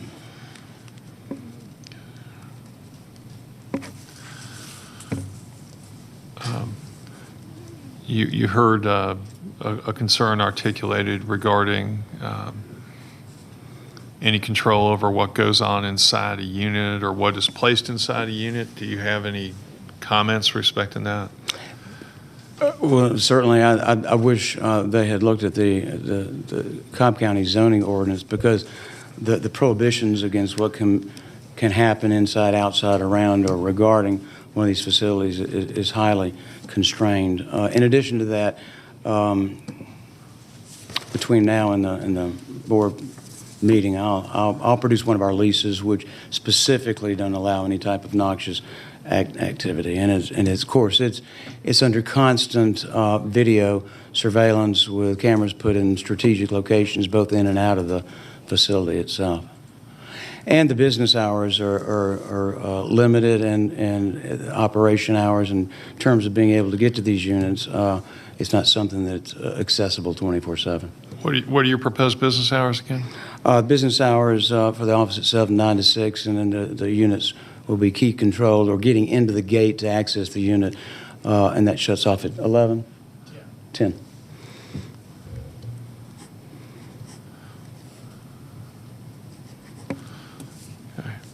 Are there any background checks required of unit renters, I guess is the right I'm term? going to bring Mr. Cook up here. 'cause Sure, thank you. He does this every day, whereas I just pretend to do it every day. But this is Mr. Mitchell Cook. Thank you. Of Blue Tiger, and you might ask him where he got that corporate name. I've got no idea.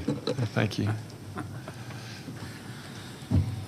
Good morning. I am Mitchell Morning. Cook with Blue Tiger Properties. Hello. And typically, there's not a background check per se. Someone wants to come in and rent a unit, they produce a driver's license, but they don't run through a full background check.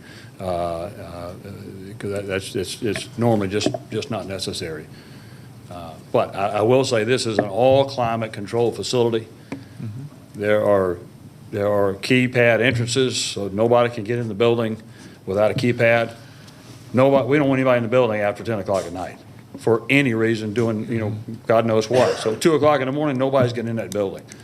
But as far as keypad access for the entrances, and we're as concerned about crime as anybody else is.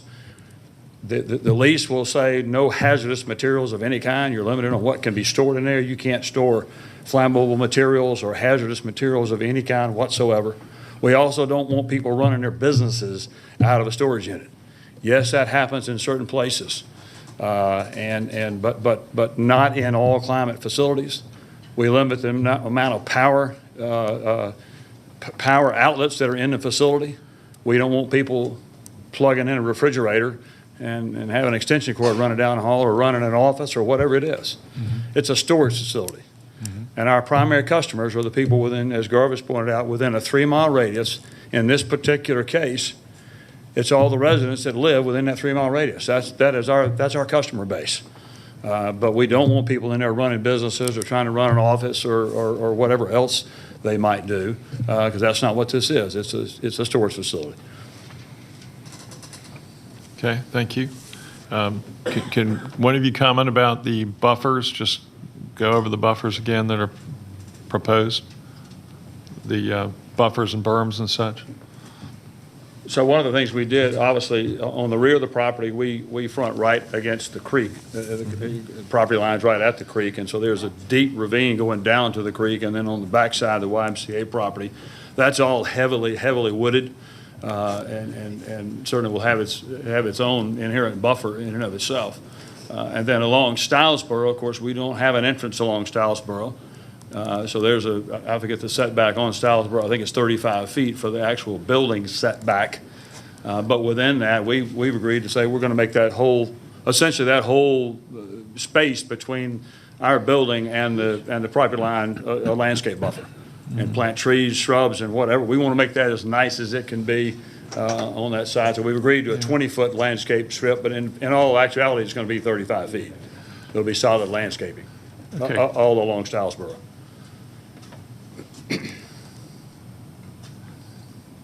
All right, what about the entrance drive? There you go, you can just stick with that. What kind of buffering do you propose here? Is it?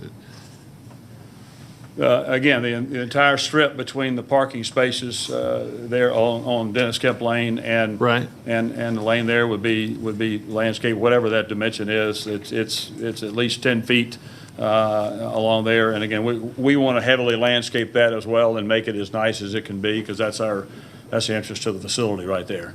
And on the north side of the driveway there, landscape that whole corner as nice as that can be, and plant trees and shrubs and whatever else we can to make it as nice as it can be.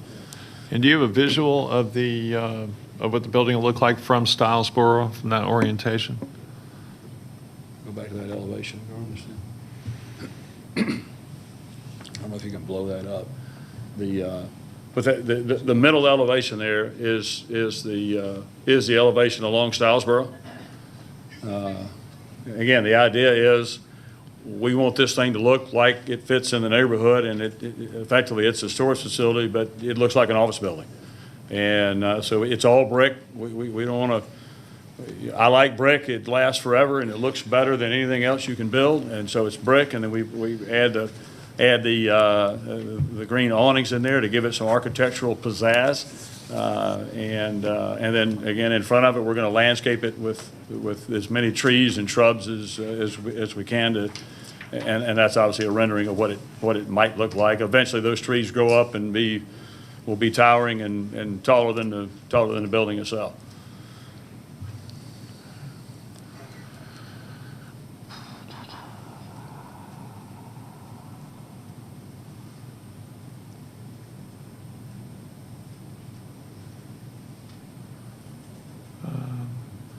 Those were all my questions. Do any other planning commissioners have any questions whatsoever? Just a question for staff, and this may be for John. It's kind of been suggested that this is a light industrial use. Can you kind of elaborate on what staff's position is as it relates to use? Yes, the proposed use is a permitted use in O&I. This is not a light industrial use. Okay, thank you. Do any other members of the commission have any questions for any applicant, for the opposition, anyone at all? Just one quick question. Commissioner Anderson? Just in terms of any placement of any mechanical units, compressors, all of those items, will those be located on the roof, or will those be located on pads on the side of the building? We typically do not put that type of equipment on the roof. But so they're typically going to be heat pump type units, so with a condenser sitting outside, air handler on the inside, similar to what you would have in your home. But those condensing units will be scattered around the perimeter of the building and completely screened. Typically, we'll build a brick screen, so you would never see the condensing unit. Okay. Most of them will be located on the back side of the building, which would be completely out of any public view. Okay. But if there were any units on the front corner of the building, for instance, we would position them around the corner of the building and then put a brick screen wall in front of it so it's completely screened, and a landscape around it as well. Okay, great. And Mr. Anderson, or Commissioner Anderson, those are in the stipulations, the way he described that. Okay, just wanted to confirm. Yes, sir. Great, thank you. Following up on that good question, can you just review the dumpster location and how that's going to be screened, if it is? Yes, sir, I'd be happy to. There is no dumpster location. The reason for that is all of the refuse that's generated is put in receptacles that are inside the building. So any pickup of that occurs internally, or any utilization of that it occurs internally. Okay, thank you. Again, any other planning commissioners with any other questions? Okay, you can have a seat. Thank you. Thank you, Mr. Chairman.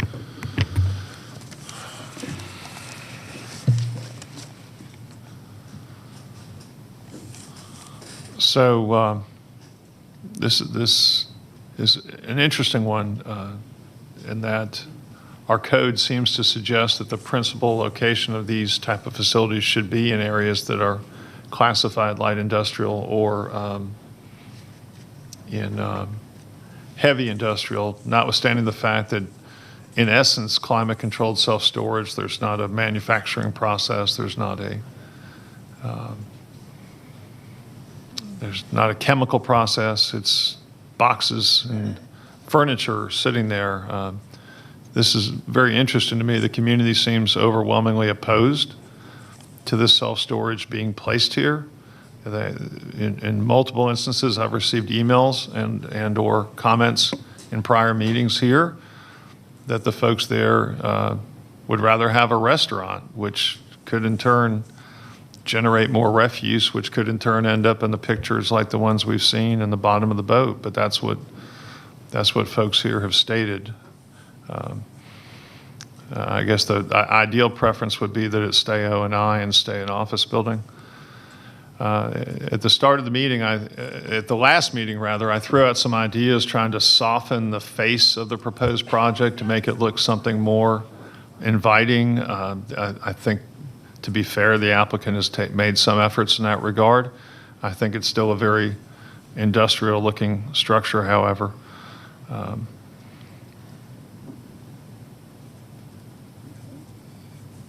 So at least I gained a slight amount of traction with the applicant. It seemed like that suggestion and some of the suggestions I threw out drew just as much scorn from some of the adjoining homeowners based on comments I received afterwards. I'm told by friends in commercial real estate that, ways to soften the face of something like this, and I threw some out at the last meeting, include a lot more windows, whether that includes one-way glass or not, but just to change the appearance, possibly a small restaurant, coffee shop.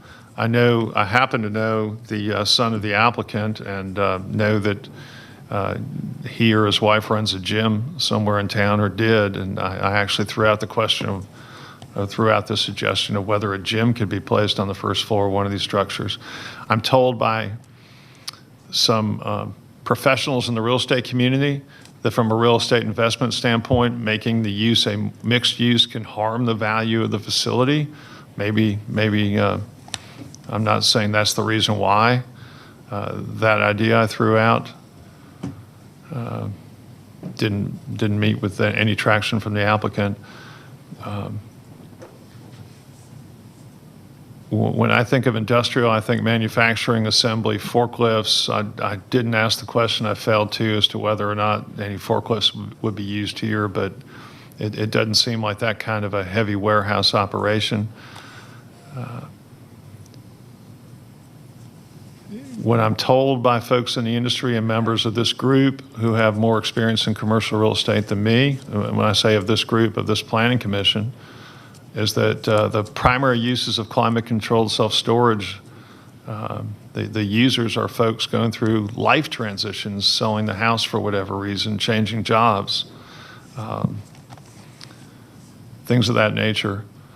And it seems to me that there's a possibility that everybody could benefit by finding a place somewhere fewer than 3 miles away to provide such a facility somewhere.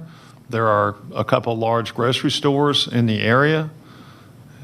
I would love it if our code ideally countenanced putting these things in retail areas, perhaps behind loading docks.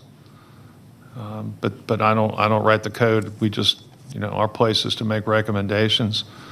The code arguably creates an exception for climate-controlled self-storage in O&I when accessory buildings, when the building where the stuff is going to be stored is either an accessory building to an office building or is complementary to O&I.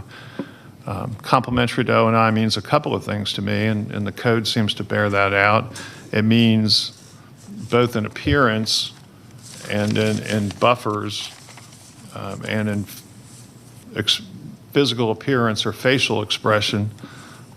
It can also relate to the purpose, however. And as stated by the applicant, the purpose here is to provide storage for individuals, for private homeowners, not so much for an office use. So I'm not fully certain if our code envisions this purpose that's being sought here. So I think really what we're looking at is a plan for a retail operation to service homeowners, and I would love to see a change made in our code, given where the code sits at present. And before I go there, right now, I think it's agreed by the applicant and the opposition that folks are pretty much forced to drive to 41 in most circumstances, nearly 3 miles away to the nearest self-storage facility. It seems like this particular neighborhood has or the neighborhoods around here, the Brookstone area, we'll call it, have a aversion to climate-controlled self-storage that seems to be almost as strong as the District 4 aversion to auto parts stores that we heard about earlier this year. But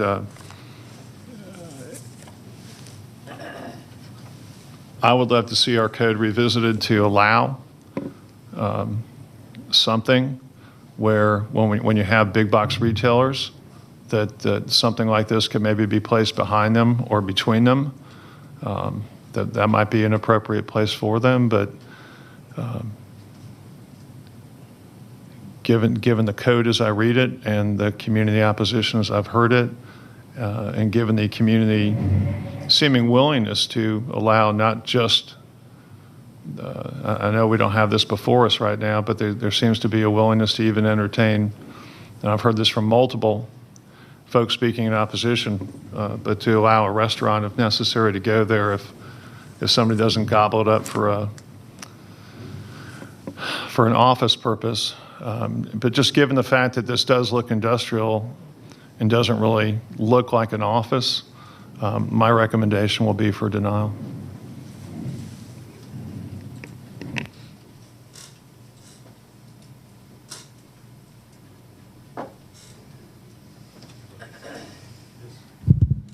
I'm sorry, yes, that's my motion. I don't know if there's any second for any purpose or whatsoever, but.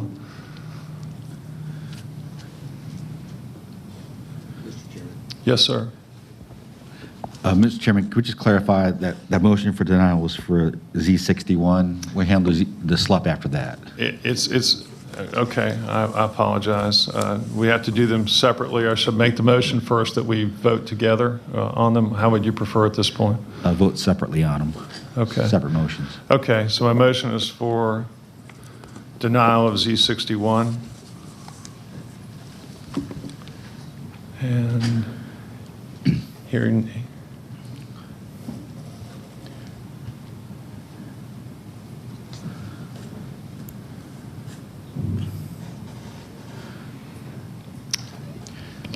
Just to offer,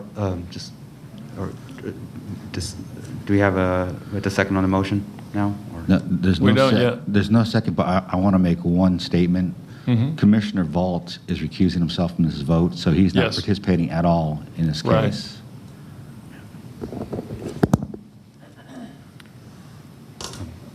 My only comment would just be to, again, in the interest of understanding a balance on precedents and settings, I would just reiterate, certainly appreciative of a lot of the community concerns about storage facilities, and certainly on this other side, appreciative of the education that's occurred, or on both ends, frankly, about some of the hesitations, reservations. I remain interested in the concept of a mixed use as a potential solution, should that be open to consideration and further analysis. But I just wanted to offer up that context for where I'm thinking, and certainly remain respectful of the concerns of the group of citizens that have expressed some of the reservations about having such a use around here.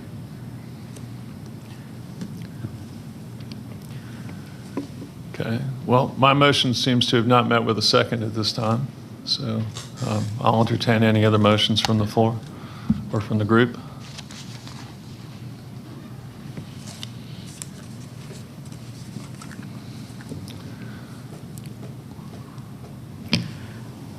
I would make a motion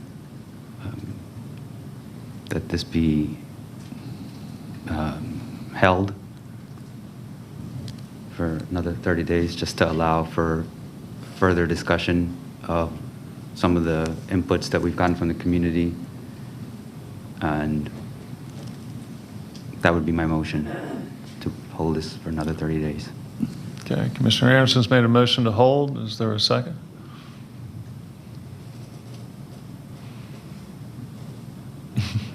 Second?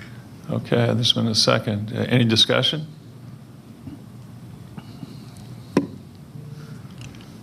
Okay, call the question. Okay, the motion to hold passes by a vote of 4-0, with Commissioner Vaught having recused himself. Is that the correct term? Correct. At this time? All right, thank you. Next case. Now we need a Do motion on the Do we special need a land use break permit. at this time? No, we need a motion on the special land use permit number 7 I now. apologize. So, motion on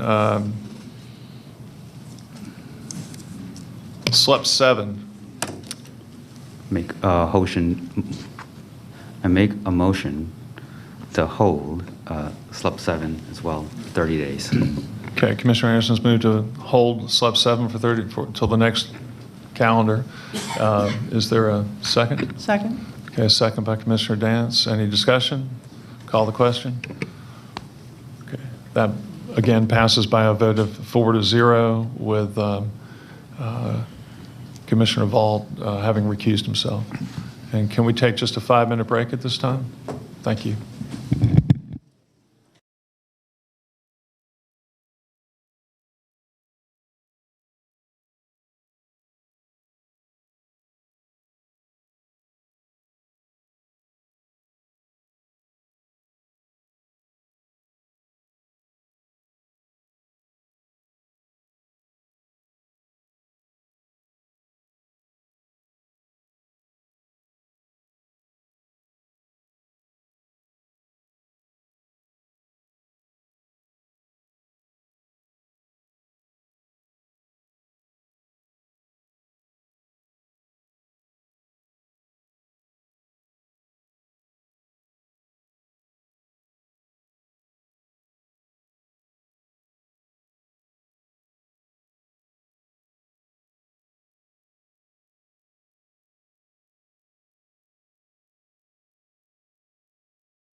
Thank you. Welcome back, everyone. Before I call on John to call the next case, okay. Commissioner Vaught had a conflict at 11, I believe, correct? Correct. Okay. Let's go ahead then. Next case is LUP 19 of 2021, Linda Kennedy. Request a temporary land use permit for a grooming, boarding, daycare, and bakery in land lot 40 of the 20th District. The property is located on the southeast side of Cedar Crest Road, northeast of Governorstown Drive. Is the applicant present?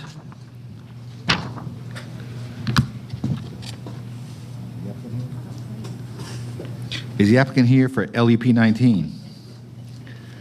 Is there anyone here opposed to LUP 19? No. Mr. Chairman, Board, the applicant is not present. Okay. Did anyone see the applicant here earlier today? Or? I did not see the photo.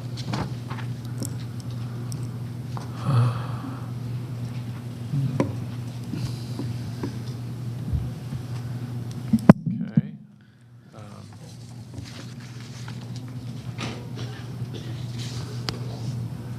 Well, I had a whole series of questions to ask, perhaps of no one, but I guess I'll start with staff. Let's go ahead and go to staff then, since we're not going to be able to hear from applicant or opposition. If staff could please provide some background here in terms of what is sought and what staff's recommendation is and why, that would be great.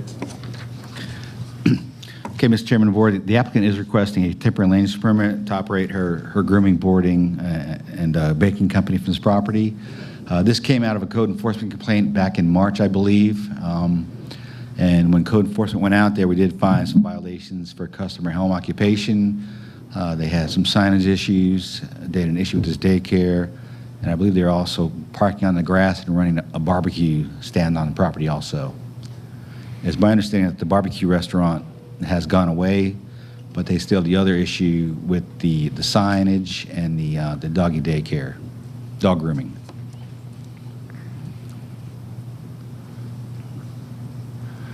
Does anyone have any information? Does staff have information on how many dogs were out there in terms of if there's a daycare being run out of there, how many dogs are there during the day, how many at night? Was it 20? Any information at all? There could be a total of 45. There could be a total of 45. Yeah.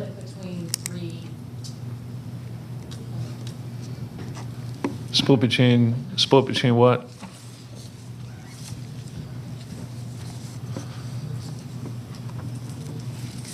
I'm Jeannie Payton from Zoning Division. There could be 45 split between the three uses, boarding, day play, and grooming.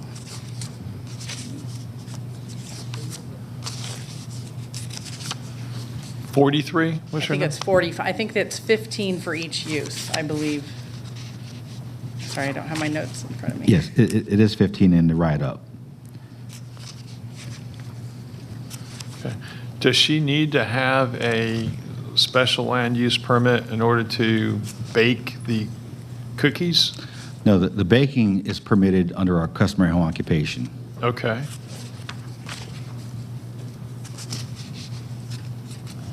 Would she need to have it for, so she need to have it though for all of the other issues there, for grooming, for boarding, and for basically dog daycare? Correct.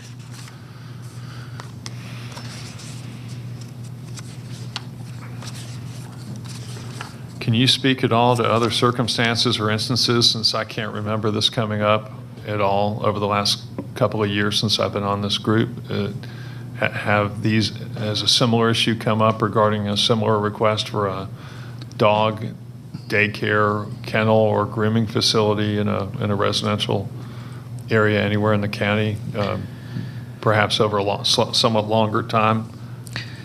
The only one that comes to mind is a gentleman did get a land use permit to breed dogs in South Cobb, but it wasn't near this amount of dogs at one time.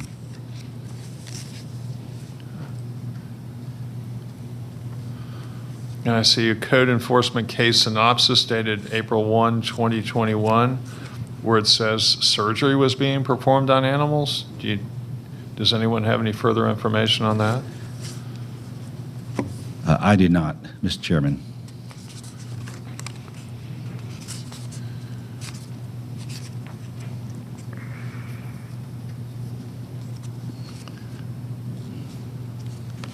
If I understand it correctly, the code enforcement cases are being held in abeyance pending our action or inaction? Correct.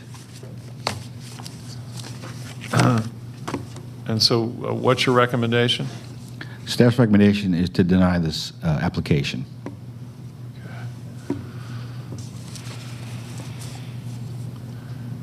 Do you have any information as to where the applicant has previously run this business?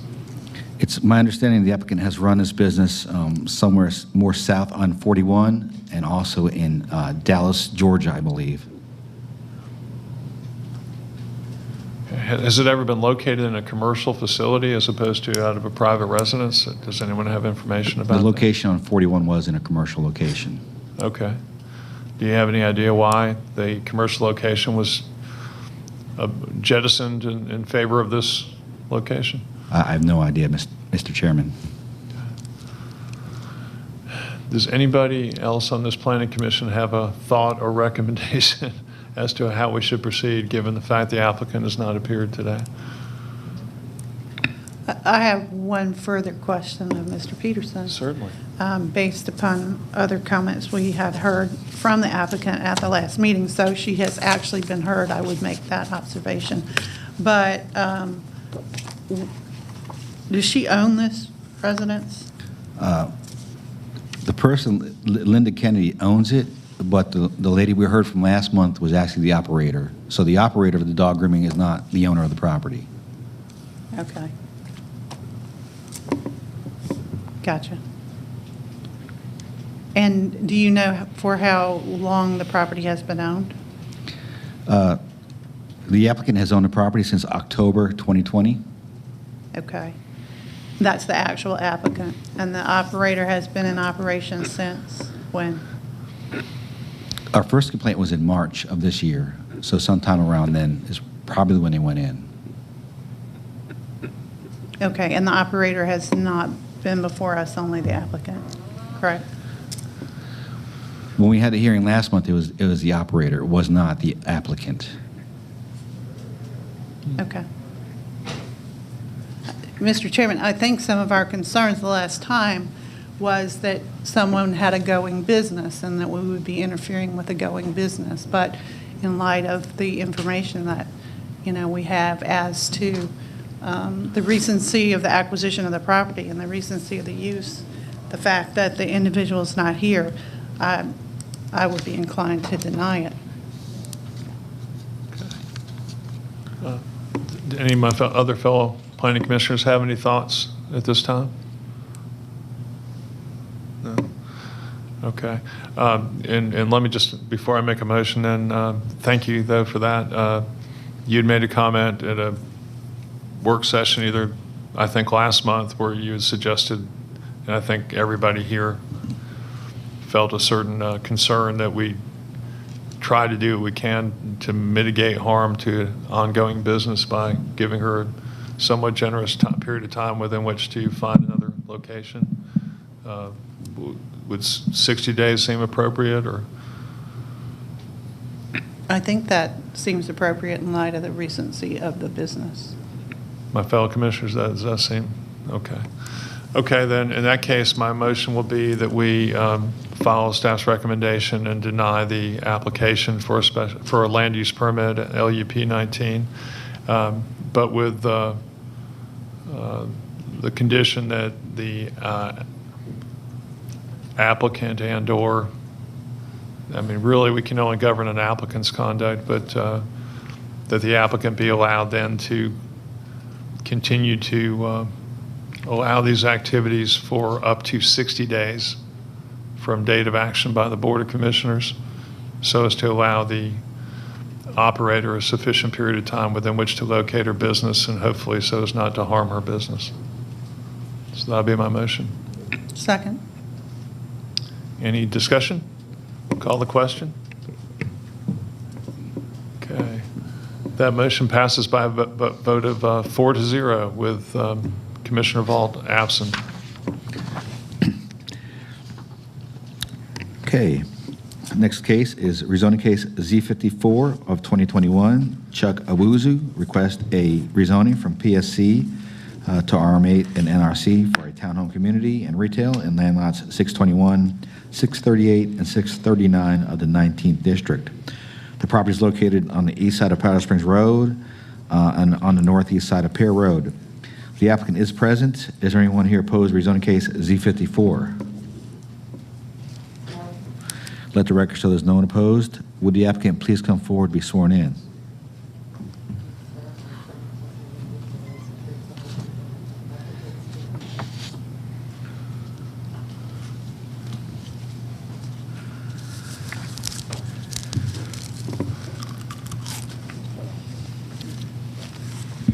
Yes, sir.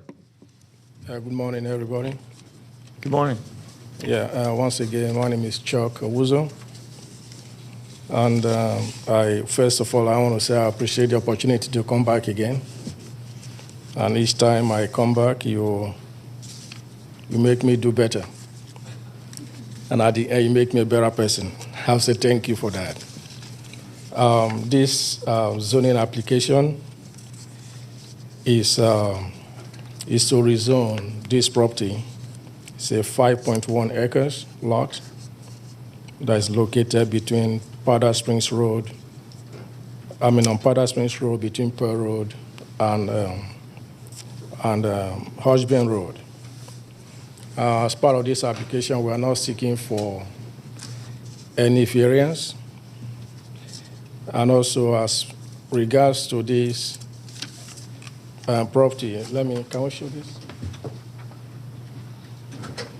We have seen this several times. I will see it again. Thank you.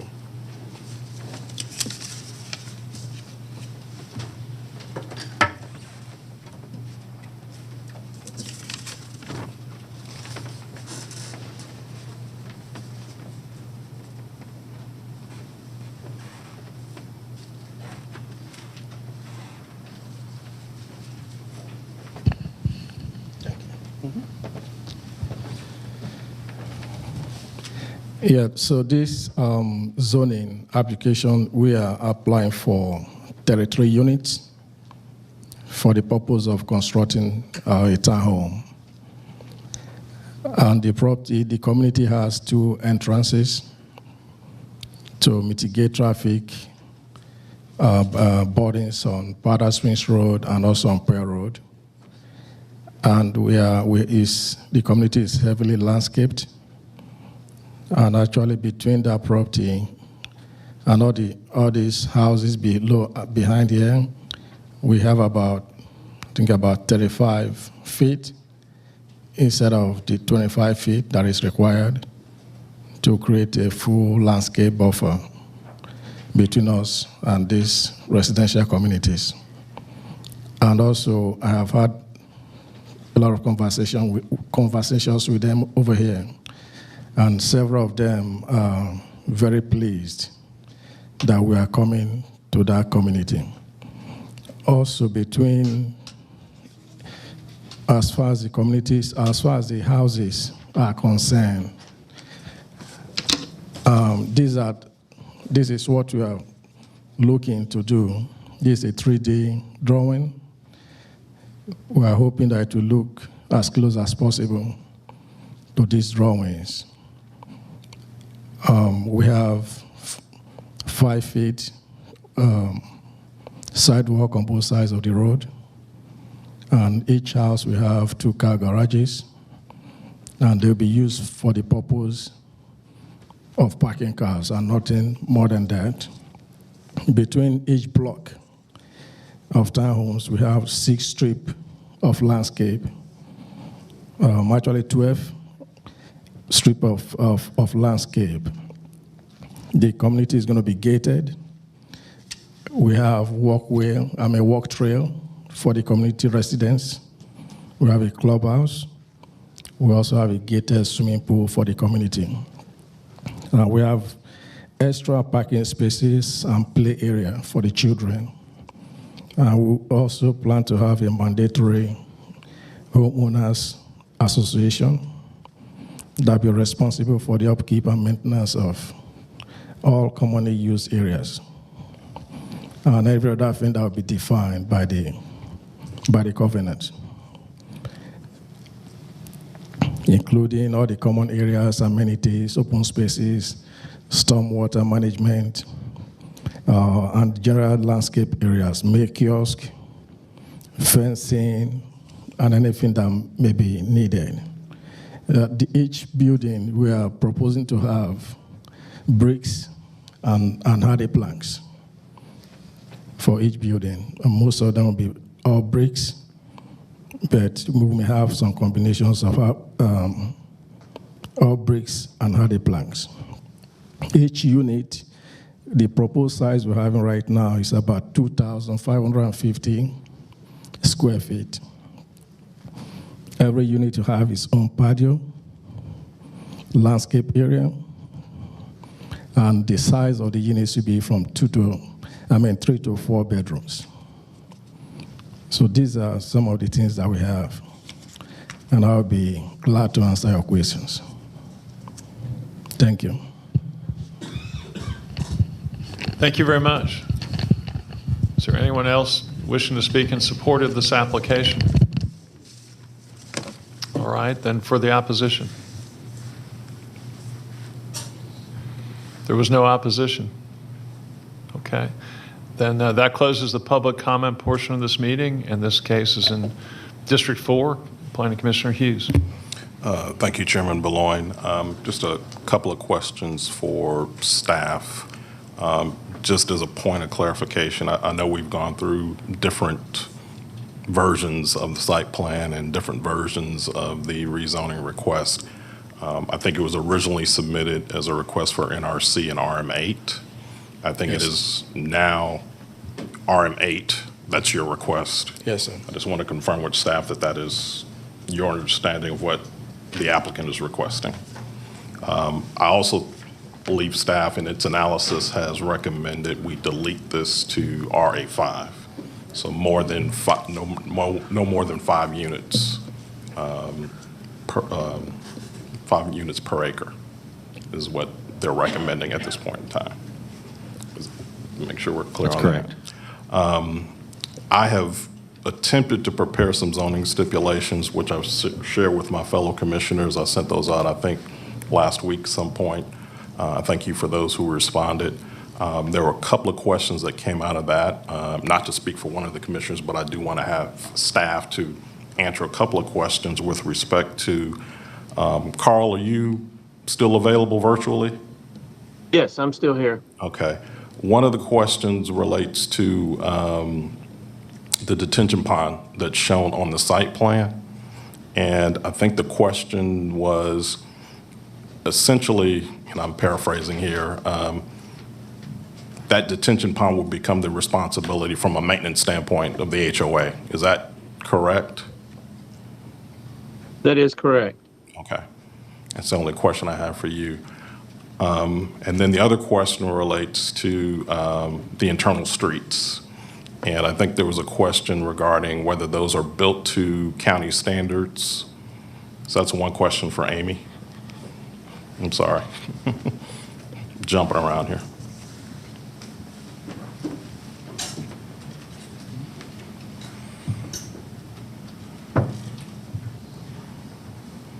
Cobb County DOT. Yes, so just a question about the internal streets that are showing in the site plan. Is it typical that we require the developer to build those to county standards, and then once they are, they also become the responsibility of the HOA from a maintenance standpoint? Is that? So we recommend that private streets be built to public standard, in part because there's always the possibility that later that somebody may petition for those streets to be accepted by the county. And if they're not built to our standard, then that becomes very problematic for that future request. These particular streets are not built to our standard. I believe that they are going to be gated, which makes it private automatically. Gotcha. And then they also have things like no cul-de-sacs. We don't allow hammerhead turnarounds, things like that nature. So at this point, they do not meet our design standards. All right, that's all I need to know. Thank you. Those are all the questions I have. I'll defer to my fellow commissioners to see if y'all have any other questions. Any questions? None? Commissioner Dance? Okay. No questions from any of the commissioners, so we'll kick it to you. All right. I think based on the feedback and I think where we are at this point, I'd like to offer up a motion to recommend approval of the application, subject to the staff's recommendations and comments, as well as zoning stipulations for this case. There are about 15 of these here. I don't know if I want to read through all of them right now. Can I provide those in a hard copy form to you all later? But I do want to highlight that the applicant should submit a revised site plan showing no more than 5 units per acre as recommended by staff. And that the proposed townhomes will be in a traditional style and architecture as you've already indicated. And I'd like you to submit one of your exhibits to 3D as Exhibit B, and then, excuse me.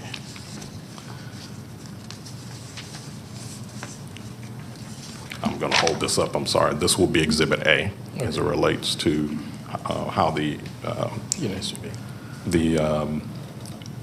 exteriors will be treated in terms of brick and hardy plank. That would be my motion. Okay, just a couple things to make clear in the motion. Oftentimes we've written the entire steps. Do you have a writing that you can tender into the record? I do have them. Can we do that in lieu of all those written steps being read out loud, John or council? Mr. Chairman, if I could request it, I would like to request that they all be read so that I know exactly what I'm being asked to vote upon. Sure. That's fine. Thank you. Thank you. Item 1, rezoning of the subject property shall be for the existing zoning classification of PSC to RA5 zoning classification as recommended by staff. The subject property consists of 5.1 acres more or less and shall be developed for a residential community in a townhome style containing a maximum of 25 residences. The proposed townhomes shall be traditional in style and architecture and shall have exterior facades consisting of brick, cementitious siding, and combinations thereof with complementary accents and shall be substantially similar to the elevations attached in Exhibits A and B and incorporated herein by reference. The District Commissioner shall approve the final elevations in if materially different from those attached in Exhibits A and B. Item 4, the units shall have 2-car garages. No garages within the proposed 2-home community shall be converted into heated living space for the units. All garages shall be used primarily for the parking of vehicles with only incidental storage that does not interfere with parking for vehicles. Such restrictions shall be included in the Declaration of Covenants, easements, and restrictions. The proposed townhomes shall have a minimum of 2,500 square feet of heated and cooled space. All units within the proposed townhome community shall be for sale units. There shall be no more than a maximum of 10% of the units being leased at any one time, and such restrictions shall be included in the Declaration of Covenants, easements, and restrictions. The applicant agrees to recording and enforcement of the Declaration of Covenants, easements, and restrictions, which shall contain covenants, rules, regulations applicable to the proposed townhome community. Additionally, in conjunction with the Declaration of Covenants, easements, and restrictions, applicant agrees to the creation of a mandatory homeowners association, which shall be responsible for the upkeep, maintenance of the entrance area, signage, yard areas, all common areas, amenities, open space, stormwater management, general landscape areas, mail kiosk, fencing, and the like contained within the community. The Declaration of Covenants, easements, and restrictions shall include a provision prohibiting vehicle repair or maintenance within the community. The entrance signage for the proposed community shall be ground-based monument-style signage, shall consist of brick, stone, stacked stone, or combinations thereof, with accents consistent with the architecture and style of the residence. The entrance landscaping shall be professionally designed, implemented, and maintained. The entrance signage and landscaping shall be subject to the approval of the district commissioner. The setbacks for the proposed community shall be shown and reflected on the revised site plan. The amenity area for the proposed community shall consist of, at a minimum, cabana, pool, community gathering area for the residents and their guests. All utilities servicing the residences within the proposed community shall be located underground. The property's frontage along Powder Springs Road shall be landscaped to provide visual screening and shall include evergreen trees, a minimum of 6 feet in height at planting. The entrance monument signage and landscaping are exempted from this requirement, but shall be sufficiently professional landscape consistent with entrance areas of upscale residential communities. The future homeowners association shall maintain all such frontage, landscaping, including but not limited to pickup of trash or debris. All landscaping shall be subject to the approval of the district commissioner.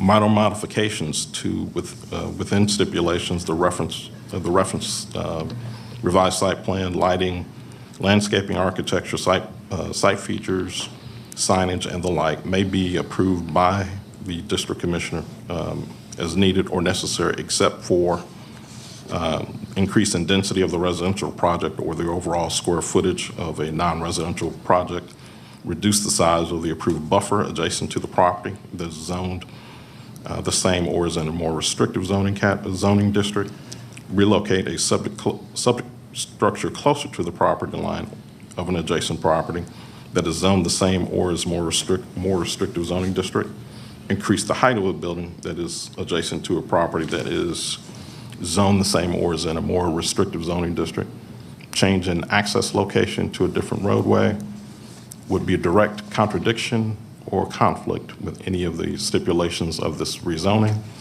would be in direct contradiction or conflict with the county code or ordinances, or would be in a direct contradiction or conflict with the staff recommendation that were adopted in this final zoning decision. That concludes those zoning stipulations. Okay, thank you. We have a motion. Is there a second? A second. Second by Commissioner Dance. Is there? I would like to ask Mr. Hughes a question. Okay, discussion. Go ahead. Does that motion include, I think by inference at least, but does it include explicitly all the staff comments and recommendations? Yes, it does. I'm sorry, I thought I said that at the outset, but yes, all staff recommendations and comments. Any further discussion? No? Okay, call the question. All in favor? Okay, the vote is 4-0, and with Commissioner Vaught absent. Do you have any time thoughts on the next case?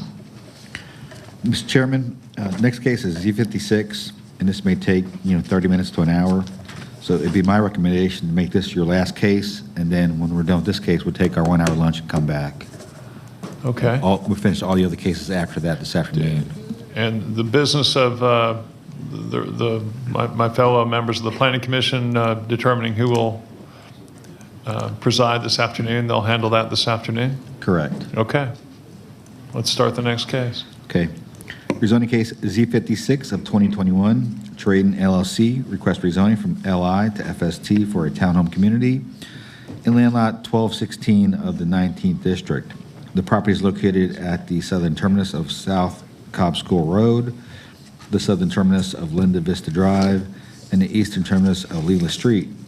The applicant is present. Is there anyone here opposed to rezoning case Z56? Please stand up and raise your hands.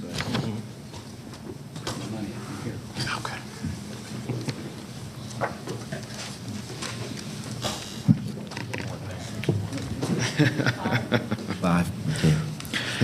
Let the record show there's 5 people here opposed to rezoning case Z56. All those wishing to address the board, please come forward to be sworn in.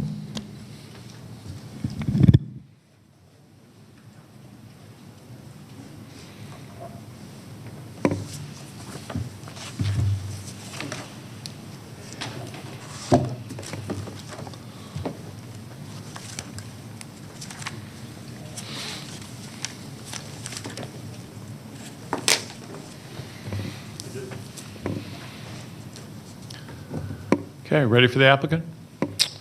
Yes, Mr. Chairman, Planning Commissioners, I'm Kevin Moore here, and pleased to represent Trayton in this application for rezoning concerning just over 25 acres of property located at the terminus of Leela Street, South Cobb School Drive in South Cobb County. I'm showing you now the surrounding zoning map because it's a little interesting. This property is zoned light industrial. It's 25 acres zoned light industrial surrounded by residential. We don't see that configuration very much. You see the purple on your screen for this surrounding zoning map. That's actually 2 tracts, both zoned light industrial. The tract we're here about is the 25-acre tract. That's the northern tract of the 2 that are zoned LI. So we don't comprise that entire LI tract, just the northern half of it, which is 25 acres, and you can see the roads that come in to this property, which is from the left is Leela Street, which leads out to Austell Road. And then from the top is South Cobb School Road and Linda Vista Road that come in to this property. But it just wanted to show you kind of its orientation because it's a bit unusual, and it kind of leads to why we're here with this application today and kind of how we came to be, so to speak, with this application and what Trayton has done in working with the community as such. Turning to our revised site plan, this is a site plan we've worked very diligently on since our initial application. Initially, Trayton applied for, as Mr. Peterson stated, FST for a townhome project of over 140 townhomes on this 25 acres. Seemed to be very justified given that you had light industrial property surrounded by residential, and to try to create a residential project here. And instead of doing that, though, we began to have meetings. We met with Mableton Improvement Coalition, members of some of the surrounding neighborhoods, and then specifically as well, the Huntcrest subdivision. The Huntcrest subdivision, to orient you, is a subdivision, has an HOA that is along our northern, or the top of this site plan, is along our top northern boundary as well as along our eastern boundary to the right of this project was the Huntcrest subdivision and HOA. So we began to have multiple conversations and meetings with them and began to work towards items. Ultimately, what we arrived at, and I think it's pretty remarkable on behalf of the community and on behalf of Trayton, is to present a proposal for an RA5 subdivision of single-family detached homes, a total of 79 homes, which is fairly remarkable in terms of its reduction from the initial proposal, but also as part of that and with the stipulations that are contained in 2 separate letters. One is a September 29th stipulation letter, and then we supplemented that yesterday after some additional input on October 4th as a supplemental letter we would like for you to consider. And based on both of those stipulation letters and this plan, we have received a recommendation and support from Mableton Improvement Coalition, as well as support from the Huntcrest Homeowners Association. Both representatives of both organizations are here today as well if you need to ask them any questions. And we enjoyed working with them. It was something we were able to do successfully, we felt, as part of this project. This will be a Trayton neighborhood. The neighborhood will include a full amenity that we are providing here. It's an opportunity to take 25 acres of light industrial property that has absolutely no stipulations or conditions on it whatsoever, and turn it into a very nice neighborhood that will continue to hopefully revitalize this area. Huntcrest is a somewhat newer subdivision, built over the last, I'd call it 20 years. And is a nicely done subdivision. The surrounding area, there's pieces of it that haven't been kept up as much, and there's other pieces of it that have and will continue to be, and hopefully this will be another another type of development and new development and residential one that can continue to pull property values and inspire others to maintain their properties that aren't today. The stipulations are what you would are fairly typical for what you would see for something like this, in that Trayton has provided for mandatory homeowners association and so forth that you would see and are used to. I did want to highlight for you, though, I want to go back to that adjacent Hunt Crest. We are providing for along, and I'm just going to show you, this is a typical lot for only 2 sections of our proposed development. This going back to the site plan, again, along the northern part of our development and along the eastern part of our development. That's the top of the site plan and the right-hand part of the site plan. We'd initially, as a proposal, had our RA5 lots providing for a 10-foot buffer, which is what's required by code and required by the RA5 ordinance. Part of our continued discussions was that Hunt Crest really wanted to see us expand that buffer into the first 10 feet being an undisturbed buffer, and the next 10 feet being a 10-foot landscape buffer, so double the required buffer adjacent to their properties, and we were able to accommodate that. One of the things we are asking for as part of that, and that's why I wanted to explain it to you, is to reduce the front setback from 20 feet to 15 feet, and the reason why I wanted to show you this is so we could show you how we're accommodating that. What we're able to do is by moving that front setback up by 5 feet, we can still accommodate the driveway lengths. We can still place the house, well within the setbacks. But what we're trying to also make sure is we maintain the quality and integrity of these lots to create good backyards by also having that undisturbed piece of it against Hunt Crest and then also accommodating the landscape buffer. And that's just important from a builder standpoint, so you can have quality lots for quality homes be placed on them, and we work through that with them. And so this only applies to those specific lots, but I want to tell you why we're asking for that. We could do it without it, but what happens is we end up having difficulty maintaining an undisturbed buffer without losing quality of lots due to slopes as well as or expensive walls. So there seemed to be a good willingness to do this, plus it moves the houses further away from the adjoining subdivision. So there's a reason behind that, and I wanted to explain that to you, and we think it's a good reason and one that helps not only us provide for what they've asked for, but also to maintain quality and integrity for our lots without really losing the intent or spirit of why you have these setbacks in the first place. Also, I wanted to provide for you the photographs of the elevations that Trayton has prepared and has committed to building in this location, and I'll flip through those. We've also worked with these, and these are attached to our October 4th stipulation letter. So you can see these will be great-looking homes, and these are existing homes that Trayton has, another subdivision that will be built here and be part of this new community. Going back, I want to go back because there's some new updates as well that even happened as of late yesterday. Go back to this overall map in our site plan. As you can see from our site plan, coming in from the left is Leela Street. Kind of going up to the top left are the 2 other streets, South Cobb School Road and Linda Vista Road, that all feed into this property and dead end into this property. We had a great phone call with Mr. Philip Olson, who's here today as well, who lives on the South Cobb School Road side. And his suggestion was to avoid having cut-through traffic. You see these roads come down. They're coming down from Clay Road, which is just on the top of this, Austell Road on your left. The concern is cut-through traffic. If we connect these through, cut-through traffic for those seeking to avoid school traffic associated with South Cobb High School, which, as you know, is located at the intersection of Clay and Austell Road, coming both ways. There would be cut-through traffic from Clay to Austell and Austell to Clay through their neighborhood streets.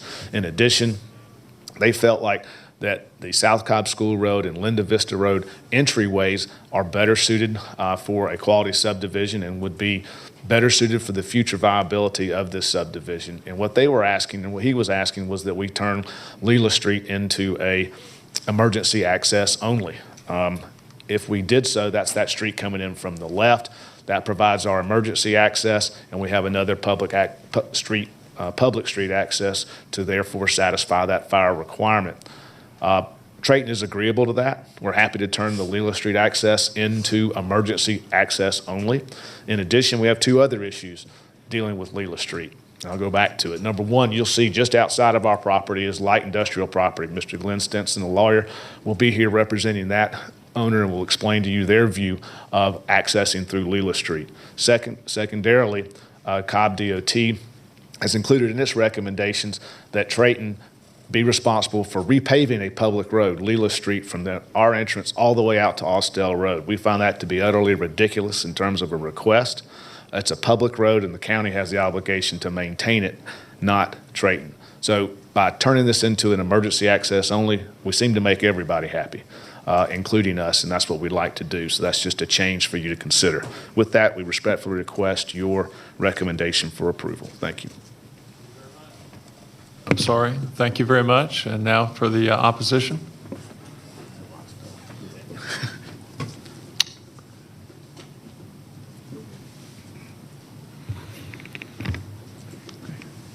Mr. Chairman, members of the Planning Commission, I'm Glenn Stinson.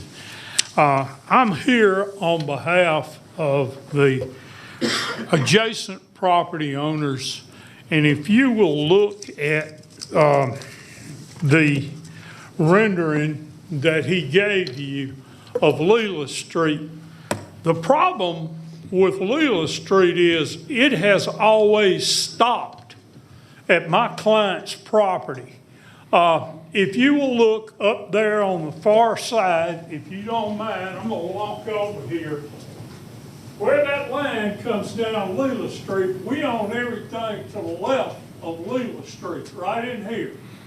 And that has never been a public street. I looked at the deeds. We have researched this. I have some photographs, if I might. I'd like to show you. The Leela Street has, as they contended, has never been a public street, and that gate has been up there since from approximately the late 70s forward, and nobody has ever used that as a public street. Now, I understand and I appreciate the fact that the other people want to acknowledge the fact that Leela Street ought to be a limited access street. Well, I guess if we had our druthers, you know, and it was a public street, then that would be a real big concession to my clients. But in all honesty, if it ever was intended to be a public street, it's been long since abandoned, since the 70s. And those gates have been up there that whole time. Now, with that, I have also have some deeds to my client's property that refers to what's on the other side of that gate that belongs to my clients, is that that's no more than an easement, an ingress-egress easement, and not a public street to that property in the past, which has now been blocked. So if you want to consider the fact that this is a public street, my clients have no other alternative except to preserve their constitutional rights here in this matter, and I would like to tender this preservation of our constitutional rights, because we can't go along with the fact that if the Planning Commission or the Board of Commissioners would want to say this is a public street, that is going to severely affect my client's property. On one side of it, my client has a commercial use, and the other side, there's several lots. Well, I can appreciate the fact that Mr. Moore and the other people involved in this don't want through traffic, because there's never been through traffic since the 70s. And that, in essence, I looked at the comments before I came, and the recommendations of your staff, and this is going to put a burden on your school system. Now, that hadn't been addressed, but if you will look, I'll just read it to you. Approval of this petition will cause concern as it will result in an impact on the enrollment of one school already over capacity. So what they want to do is take a limited commercial use here or an industrial use and turn it into a residential use, which is going to have an impact on your schools, which I don't see has been addressed here at all. And originally, I know they've made some modifications, and I know they have done some negotiation here, but if you will look at your staff analysis, I'm looking at what my staff analysis would have been, which would have been page 18 of the staff analysis, and they don't recommend any of this. I mean, I'm looking at the whole thing down through there, and staff's opinion, it will cause excessive burdens on existing streets, transportation facilities. Well, you can look at it that way, but the truth is that there is no proof to y'all that this is a public street. And we don't really want to have to litigate the issue of whether it's a public street, but we certainly are in a position to do so. Now, I don't want to burden the Planning Commission with every objection here that we might have to this. I think that they may have addressed some of these, but with me, there was no way for me to know what had been addressed late yesterday afternoon and what's still existing here, if that is what was done. But I do know that I can read what your staff's opinion is, and that unless some major things have changed here, they didn't recommend approval of this. And I'm going to ask you not to approve it because of the fact that they are admitting that Leela Street is a problem for whatever purpose, without admitting to the fact that it is not a public street. And for that purpose, I would ask you to not recommend this approval. Thank you. Thank you. Thank you, Mr. Stinson. Is there anyone else for the opposition?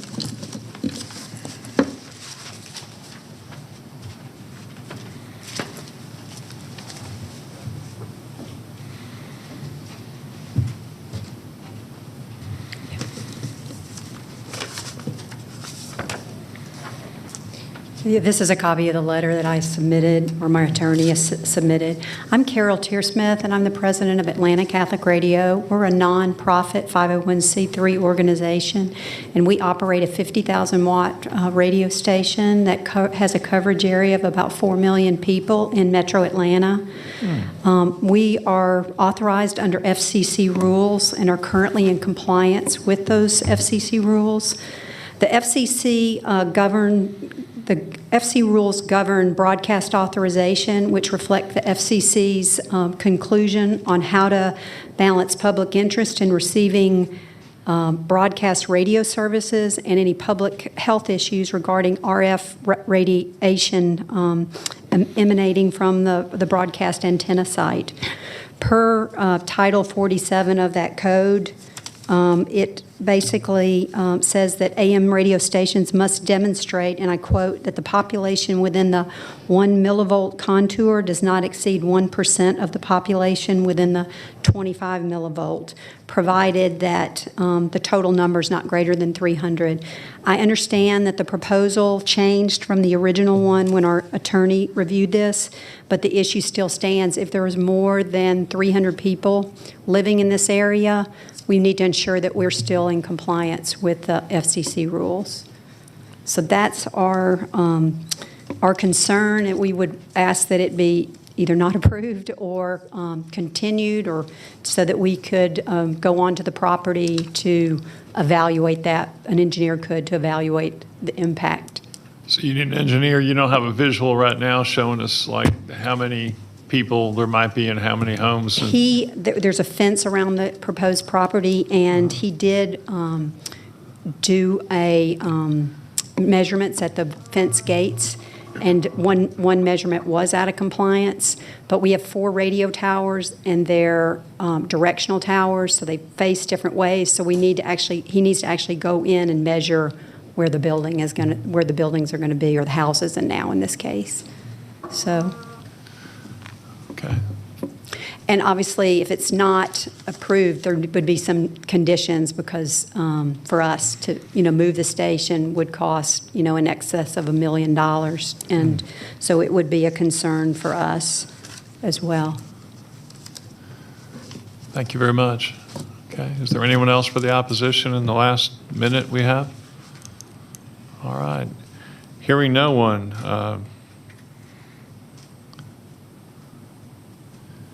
okay, all we have are easements and radio towers and a lot of and business concerns. So I look forward to hearing Commissioner Hughes lead the discussion.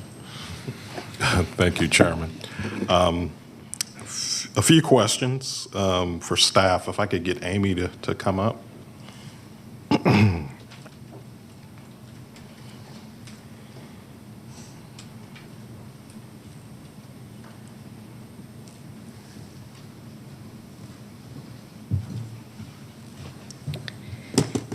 Amy Diaz, DOT. So Amy, it's been indicated here or suggested that Leela is not a public road. Are you in a position to comment one way or the other with respect to that? So as they're shown on the GIS, it is shown as a public road to the edge of the property for the applicant for the zoning application. So what it is I did go out to the site. I had assumed, incorrectly apparently, that the gate was actually at the edge of the property line. But it looks like the gate is actually where they're moving the cursor now. It's actually at the 1808 property line.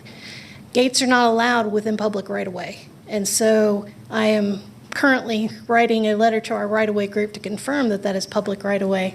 And if it is, then that gate will need to be removed. Gotcha. Okay. It's also been suggested, obviously, emergency access, that they put an emergency access or convert that to emergency access instead of full-on access for the subdivision. Does that impact in any way DOT's recommendation that the applicant repave? Yes. So the application has about, when you look at their traffic study, had about 2/3 of their traffic using Layla Street. And so because the majority of their traffic was intended to go that way, and Layla Street is substandard as far as its pavement quality right now, that was why it was brought up, is because of the additional traffic that was going to be caused by this development that would be using that roadway. And so that's why it was a comment for the zoning case.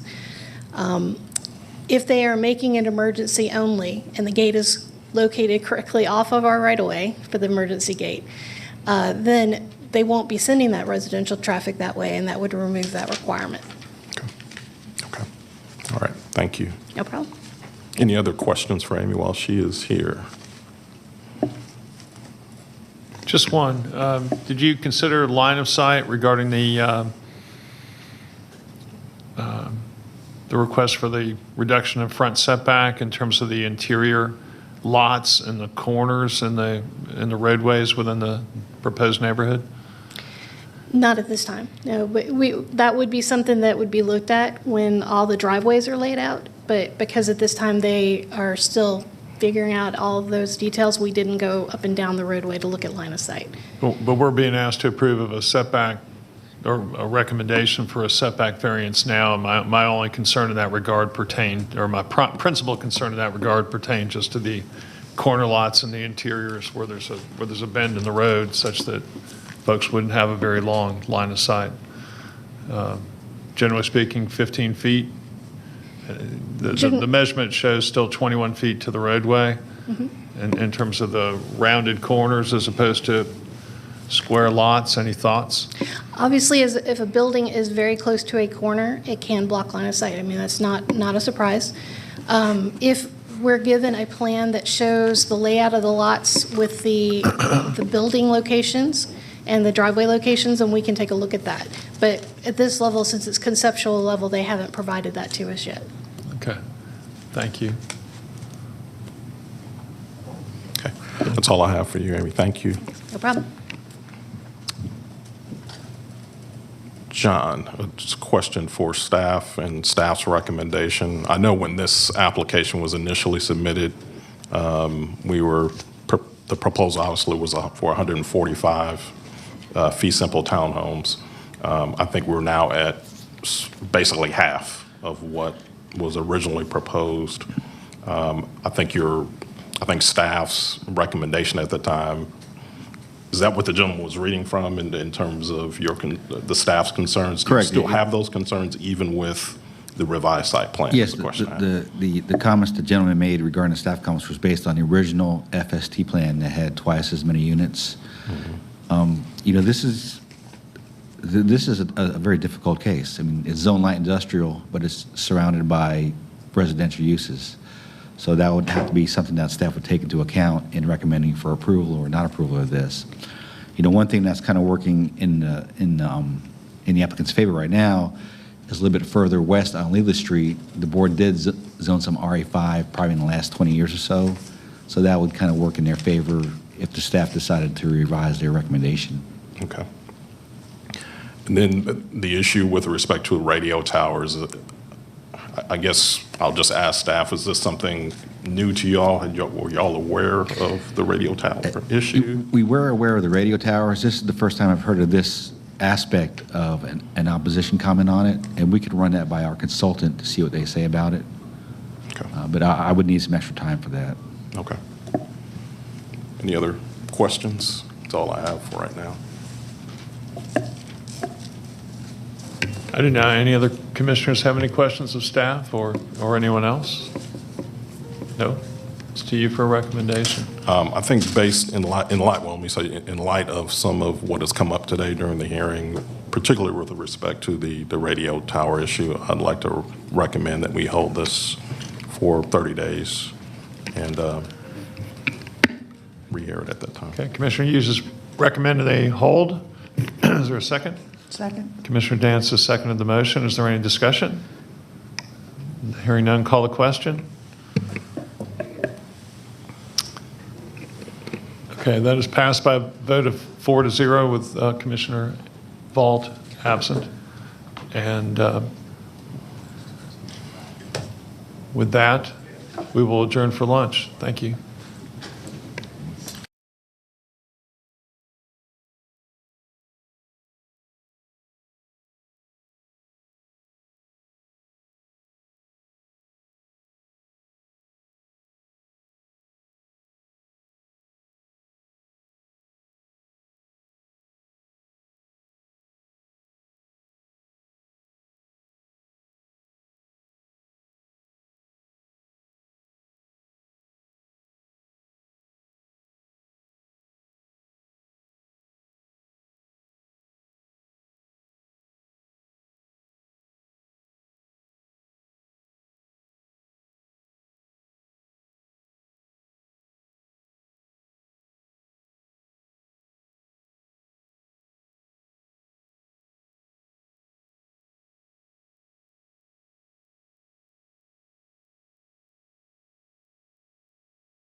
Okay, and welcome back. And the first order of business we need to take care of is to elect a temporary chair since the chair and the vice chair are gone.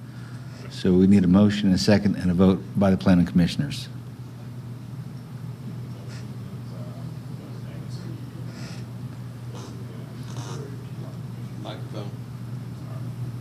I motion that Deborah Dance be positioned as the temporary planning commission chair. Second that.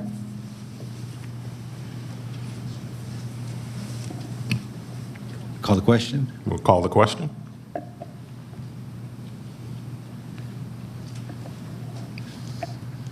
Okay. All right, Deborah Dance is the temporary chair for today, since we don't have a chair or a vice chair.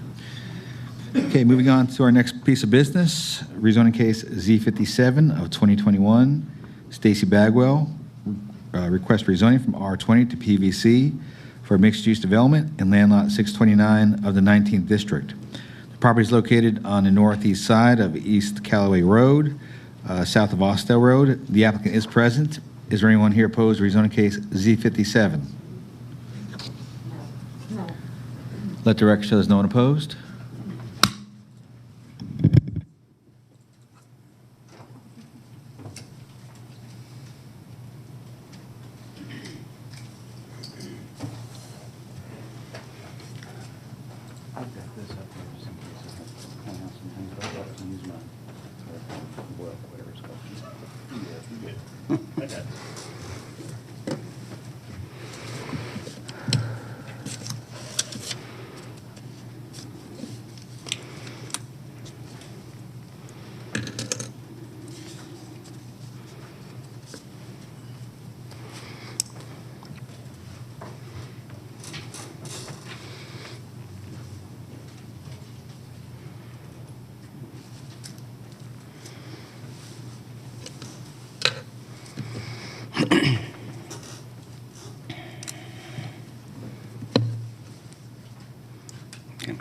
You can proceed.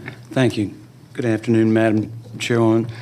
Good to see you again since this morning. For the record, my name is Garvis Sams. I'm with the law firm of Sams, Larkin and Huff here in Marietta, and I have the pleasure of representing Stacy Bagwell concerning this application for rezoning. I had with me this morning my client, Dr. Kavita Pirouette, and our engineer. They had to be other places. I misjudged the length of the meeting, so I'll introduce them. They're not here, but I think I can respond to most of the questions that you may have, and certainly will do my best to do so.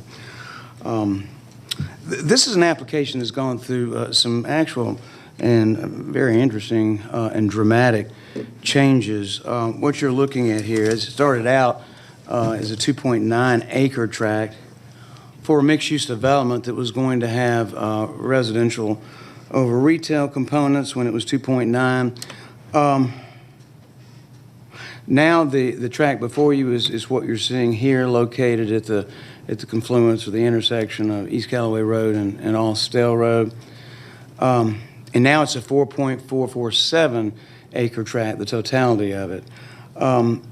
This is just south of the intersection, and we ended up being able to increase it by adding the northernmost piece of this, which was the subject matter of an earlier rezoning, where it was rezoned to NRC back, it was Z29 of this year. So that was approved. So the front portion of what you're seeing now is with an activity center and zoned NRC. As you're looking at here, it has contiguity to GC and CRC.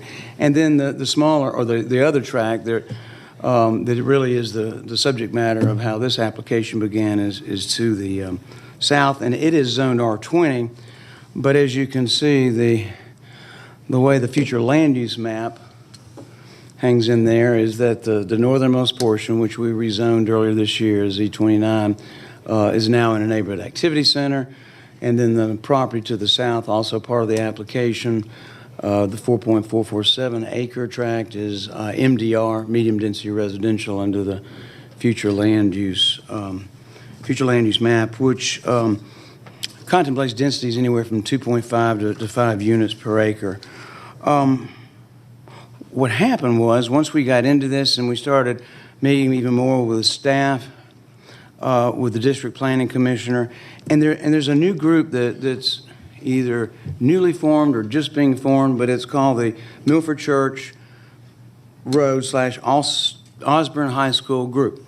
And it's headed up right now by a fellow named Alan Roddy, who the district planning commissioner has met, and whom I've met as well. He, I think, is a listing agent for Keller Williams. He has no interest in the property, no proprietary interest. He's not a broker or say, but he just approached us out of the blue, and it's led to some very interesting conversations, most of which have gone towards answering the totality of the questions that were out there about this property, and I think speaks probably eloquently to the fact that the reason we have no opposition to this. Let me tell you what we've done now, and I'll do that by showing you the site plan.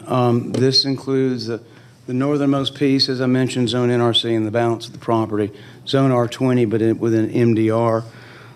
What we've been able to do is, first, we had to submit another business application on the top piece to be able to bring it in concurrently with the consideration of this piece. That is scheduled to come up before the Board of Commissioners in 2 weeks, so it was timed with a view of having both cases heard concurrently. And so that comes up before the board in 2 weeks, depending on how you vote today.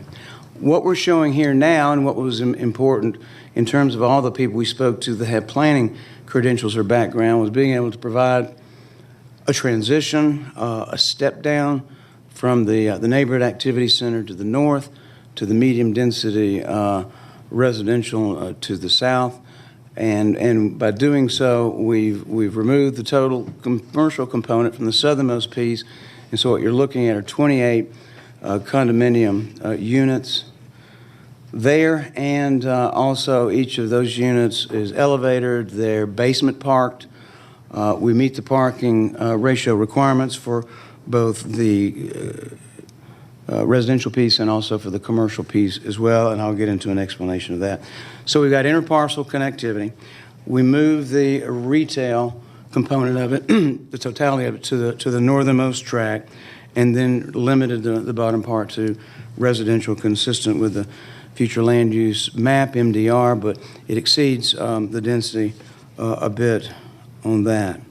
All of this will result in it's estimated now between 15.5 million and 19.75 million. We've penciled the numbers since speaking last with the district planning commissioner. We had a range of between 15 and 20 million dollars, but that's our estimate is the total build-out value of this once it's completed. The condominiums, this is 41,400 square foot multi-story building. These are owner-occupied, of course. They will have price points ranging from about $235,000 and up.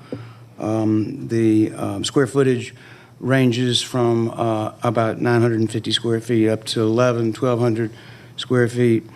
And as I mentioned, it's all elevated and appropriately parked. And you can see the southernmost portion of the southernmost tract is where our density is, and that's the way the stormwater flows on the site. Also, I've got a really smart client here, and she has looked and conducted a 3, 5, and 7 mile, what's called a gap analysis. And I wasn't familiar with that terminology, but what it does, it's a study of the sub-areas that are created by 357 or 357 minutes or miles, depending on how fast you drive, I suppose. But what it shows is what's not available, what's needed, the inventory that's lacking within this sub-area, which led us to the condominiums, and which also led us to bulking up the retail on the front. And it's not just retail.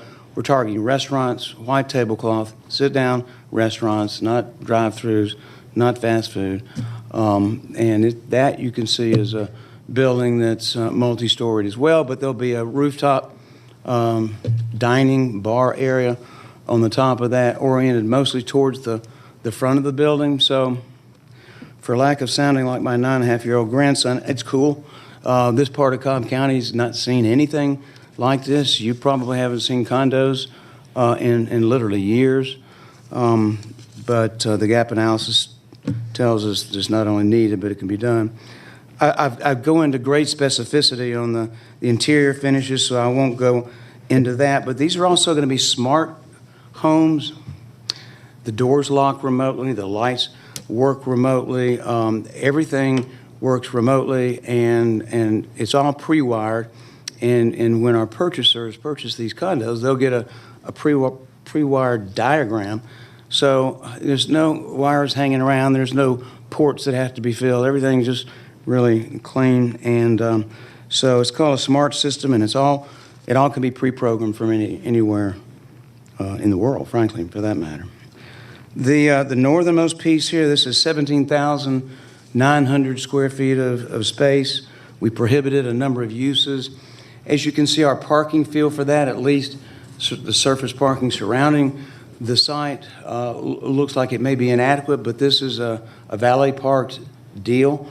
So the parking behind the condos are for the retail component, and they'll be valeted to be parked there, and of course some on the site as well. So it's an ideal set of circumstances, and Dr. Pirouette believes that it will work here. You've got architectural renderings and elevations depicting the architectural style and composition. It says restaurant or store. We're going for restaurants. This is the residential. This is the 3-story condominiums. This was the original architectural rendering elevation when we were showing residential over retail. So it's still the same number of stories, but it's all 41,400 square feet of condos. Modern, progressive, state-of-the-art, and once again, just a neat thing this part of Cobb County has not seen. Also, what's happened is we, in our meetings with this newly formed activist group, not only have we been able to diffuse any opposition and answer all the questions, but we've agreed to set up a landscape oversight committee with Mr. Roddy as the representative. I'm running out of time, Madam Chair. May I have 30 seconds to wrap up? Yes, I believe the county attorney is keeping track. Nobody else has a opposition to that, do we? Appreciate that. I've never seen a lawyer that can say anything in 30 seconds, but I'm going to do my best. We will have, and this is a good question from the district planning commissioner, and that is, all right, well, how are you going to be able to sustain this? And we'll sustain it in terms of not only a declaration of condominiums for the condominium component, but also in the form of declaration of easements, covenants, conditions, and restrictions that'll be owner controlled. That is both the commercial component and the residential component. That's not in the stip letter. It was no omission on my part, inadvertent, of course. So we meet all of Cobb County's requirements except for the excess density we're asking on the MDR southernmost portion of the track. So with that being said, we think this is a unique opportunity to really jumpstart this area, not only East Callaway, but also Road. So thank you for your time and consideration. Appreciate it. Thank you very much. Thank you. Just to confirm, there is no opposition, is that correct? Is anyone here in opposition? Okay. Well, with that, then, Mr. Hughes, if you'll lead to the discussion. Thank you, Chairwoman. Garvis, before you leave, I know you've indicated in your letter and during your presentation here today, 41,100 square feet condominiums. What does that equate to in terms of actual number of condominiums? Right now, it's constructed, Mr. Hughes, or Commissioner Hughes, as 28 separate units. Okay. When you were kind enough to meet with Dr. Pirouette and I, she's looking at a range of between 28 to 40 units. And I don't mean to be indistinct or vague about that, but a lot of it has to do with the business pro forma she's putting together and the lending, or the lenders she's talking to. So we will settle, well, you may settle on a number for us, but we'll have those numbers crunched within 2 weeks before, well, prior to 2 weeks when we submit it and present it before the Board of Commissioners, but 28 units now. Okay, thank you. Yes, sir. Anybody have any other questions of the applicant? Its representative while he's here. Okay. I have some questions of staff at this point. And may I say one thing before you do? Sure. Staff recommended denial, but it was before the reconfiguration. They've obviously seen this, but they certainly haven't had an opportunity to review it. Right. Thank you, Mr. Hughes. And that actually leads to my question of staff in terms of their ability or to have reviewed the revised site plan and come up with any recommendations or perhaps a new position as it relates to their recommendations. I'm throwing that out to you, John, first, and then perhaps Amy from DOT as well to see where staff is at this point. As far as the staff recommendation goes, Commissioner Hughes, I don't believe the staff recommendation would change. It'd still be for denial. And you base that on? Number one, you know, if you look at all the variances they're asking for, I think they've taken care of one or two of those. But the biggest one in there is they want to reduce the acreage for a PVC from 25 acres to 2.9 acres. That's a pretty big jump. Mm-hmm. And there's other ones in there. You know, a PVC is required to have 11,000 square feet of common area, and this has 0 square feet. So, you know, this is probably the farthest thing from a PVC you could have for PVC. You know, number two, there are no apartments in the area. There's some commercial along Austell Road, and other than that, single-family houses. So the staff recommendation probably would not change. So you said apartments. There are no apartments in there. These are condos. Well, there's no condos either. Okay. It's all detached houses. Gotcha. Okay. All right. Amy, any thoughts as it relates to DOT and? So our comments can be taken as are as well. They don't have to be changed. Our comments about the driveway placement on East Callaway have to do with how far it is from the signal and the site distance for it. And those requirements are going to be valid no matter how they reconfigure where that driveway comes exactly. So I'm a little concerned that they're too close to the signal based on this. But if they move it back, I know that they may have moved it forward because of site distance, but that's kind of fine-tuning is something that we can handle in plan review because we've got the comments about our standards already in the case. Okay. All right. Thank you. I do want to mention they did, with the addition of the additional property, they did basically do interparcel connection with that parcel, which is something we recommended. I'm glad to see. Good. Thank you. Commissioners, y'all have any other questions of staff? Observations? Sorry. For Amy, sorry, I had one quick question of you again. I apologize.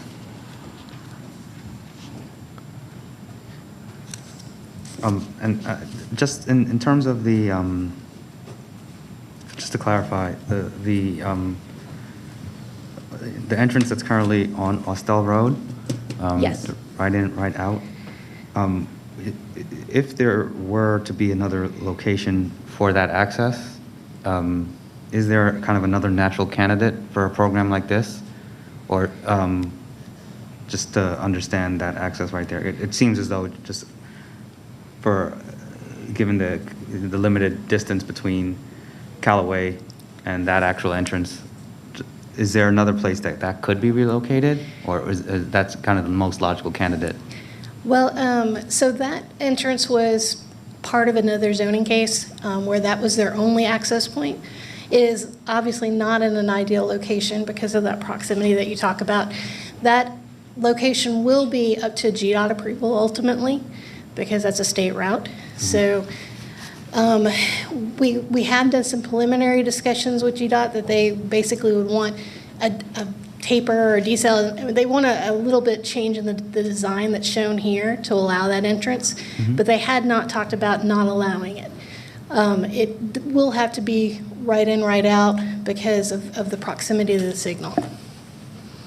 Okay. And so the majority of the site traffic, I would hope, would probably use the other driveway, but that would still give them an access to the state route. Okay. Great. Thank you.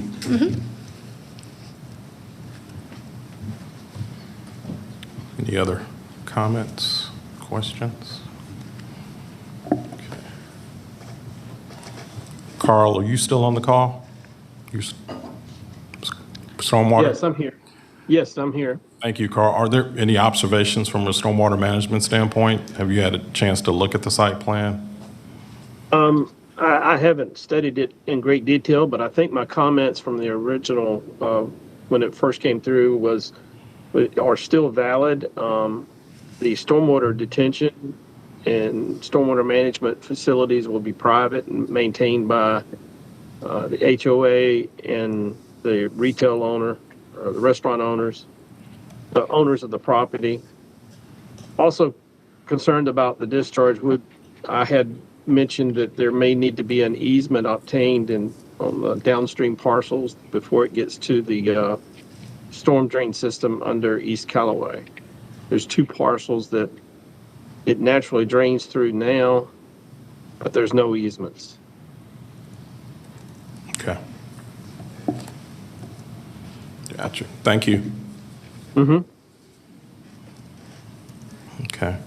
If there are no other comments and with no opposition, I'm prepared to make a motion that we recommend approval of this request, subject to zoning stipulation letter from the applicant dated September 28th, 2021, and that all staff's comments and recommendations be incorporated as well. Do we have a second? Second. Call the question.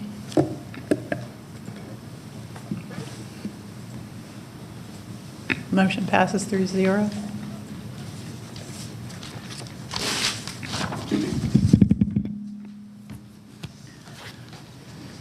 All right, next case is rezoning case Z60 of 2021, TLM Realty, request a rezoning from PSC and PVC to PVC for mixed-use development in land lot 855 of the 19th District.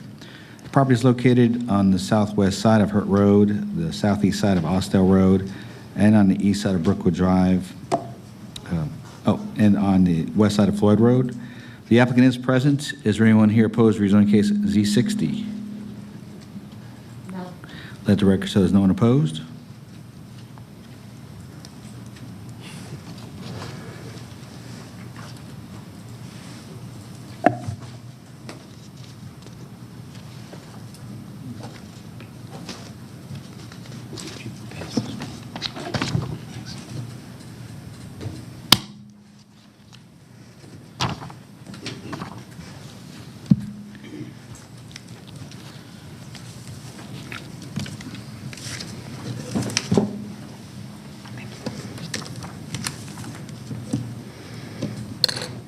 Mr. Sams, you may proceed.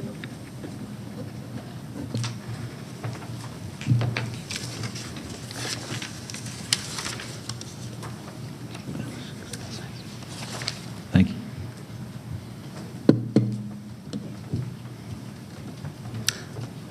Good afternoon, Madam Chair. Again, may it please the Planning Commission. For the record, my name is Garva Sams with the law firm of Sams, Larkin, and Huff here in Marietta, and I represent TLM Realty, which is the property owner, but we also represent Graystar. TLM is a New York-based real estate concern with properties throughout the United States, and they own this particular property, which presently has a Burlington box on it, and so we'll get into the specifics of that in a minute. So TLM will be controlling the commercial components of this mixed-use development. I say controlling with our input and vice versa. And then Graystar will do the residential component of this. And I have with me today Graystar's Director of Acquisitions and Development, Mr. Rob Sucher, is here to respond to any questions.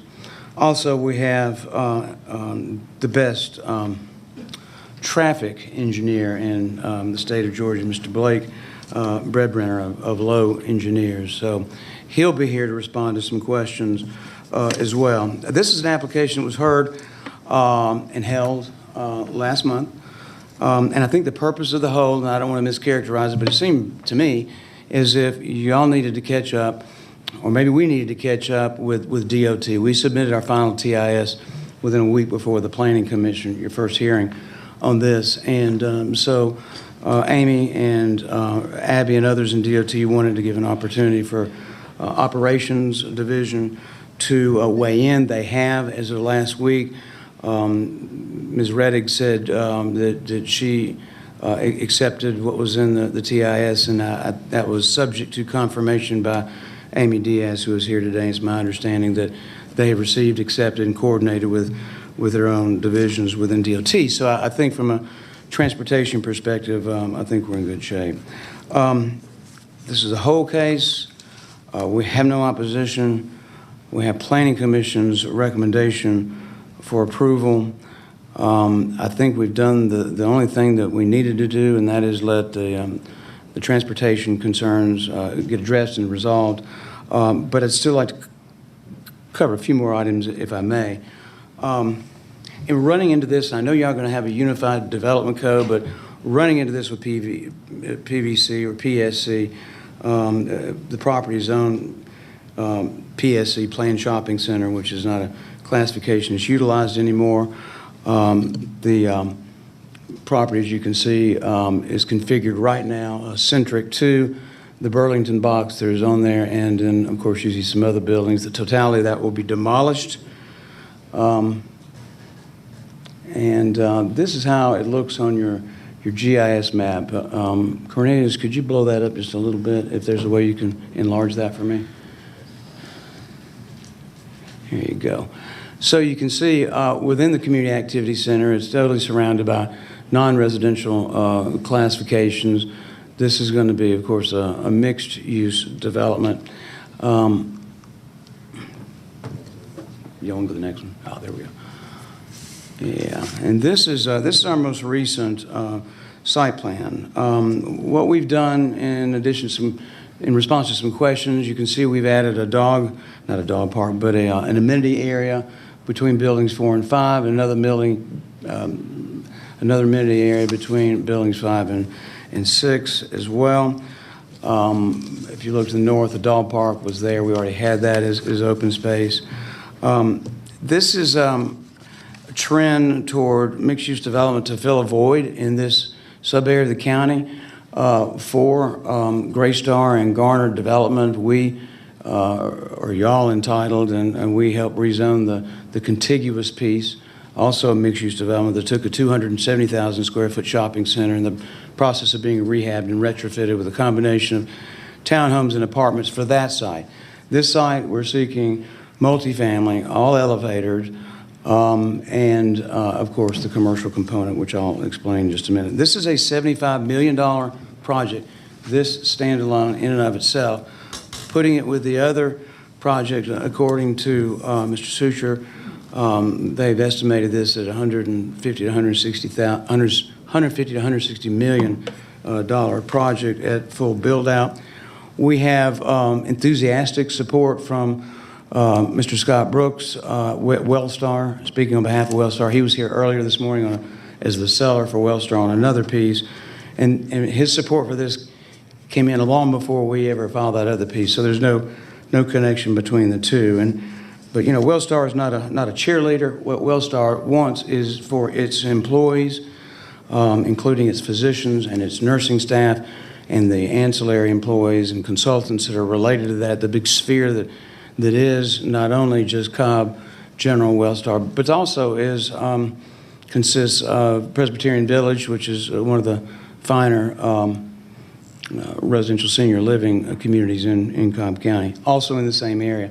What we found when we did the other site, there had been no entitlement for any market rate rental in 12 years within a 10-mile radius of these properties. And we think we've hit that mark with the other rezoning that you approved, and of course with this one as well in conjunction with it. I made an entire presentation last time. I can certainly do that and get into the minutia of the steps. But what I think, Mr. Chairman, you wanted to see, we've added, we've done It's reflected in the site plan and contained in our traffic impact study. So with that said, I'd be glad to entertain any questions, Mr. Chairman, that you and Ms. Dance and Mr. Anderson may have. I don't think I have any more. I don't have any more questions for you. I don't know if my fellow commissioners do. I do want to ask staff some questions. Certainly. Have a moment. I did have, just to follow up on a comment from last time, just Mr. Sams, the programming again of the buildings on the first floors. In this current site plan, is that still contemplated to be multifamily use on ground level for all of the buildings? Yes.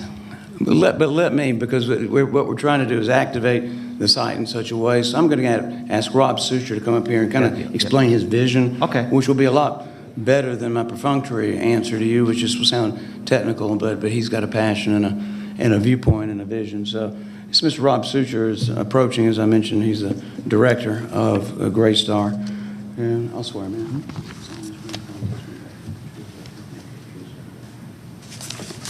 Rob Sucher. Good afternoon.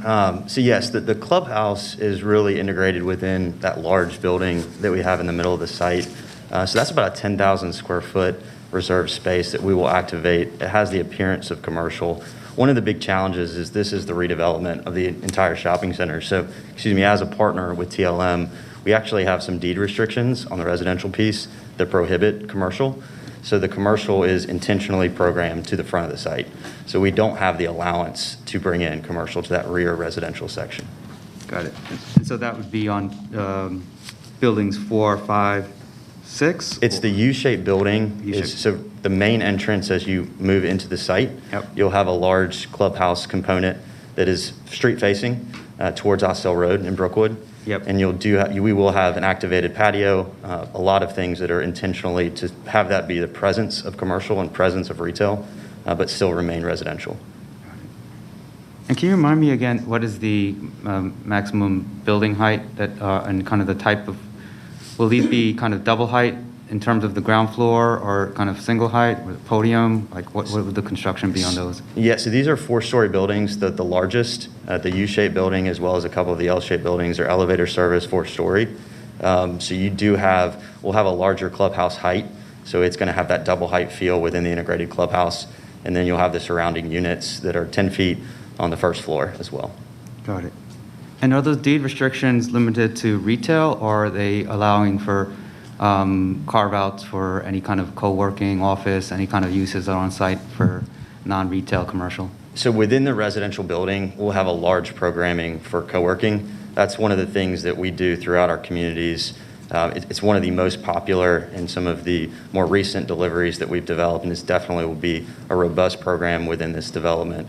That's part of the amenity base that'll actually have that direct connection both to the retail in front as well as the amenities that face inward to the building. So it's part of the overall program. Got it. And then I think the only other real question was, are there any kind of dedicated areas to facilitate any kind of multimodal or car sharing type access and to navigate the movements for those, particularly along the retail area? Yeah, you can see in kind of the center of the site, we've introduced kind of a path that splits what is that main road. That's kind of the loop section. That's meant to be kind of a linear pocket park between the commercial. Because of the grades on the site, the commercial actually faces inward. So you have the entrance of the retail actually facing the entrance to the residential. So it's a really nice kind of mirrored complement to one another. Again, that's based upon the grades of Brookwood as it rises dramatically towards Osceola Road. So it's an inverted commercial layout where you would typically have the commercial looking their front door to Brookwood. That allows us to have that nice little pocket park for pedestrian connectivity that will access throughout the site. The other part is we'll have EV stations. That's part of our standard programming. The other thing that we really like about the site, and you can see featured in the shared parking that we have here, is the symbiotic nature between the two uses. So the peak times for the commercial will obviously be inverted for the peak times of the residential. So they feel like they work really well together, and that's intentional to have the parking and the pedestrian connectivity in that middle. So it's not completely swallowed by parking. You can see that a lot of the parking for the residential was programmed so the public cannot see that. So we have a lot more green space focused on the front of the site. Okay.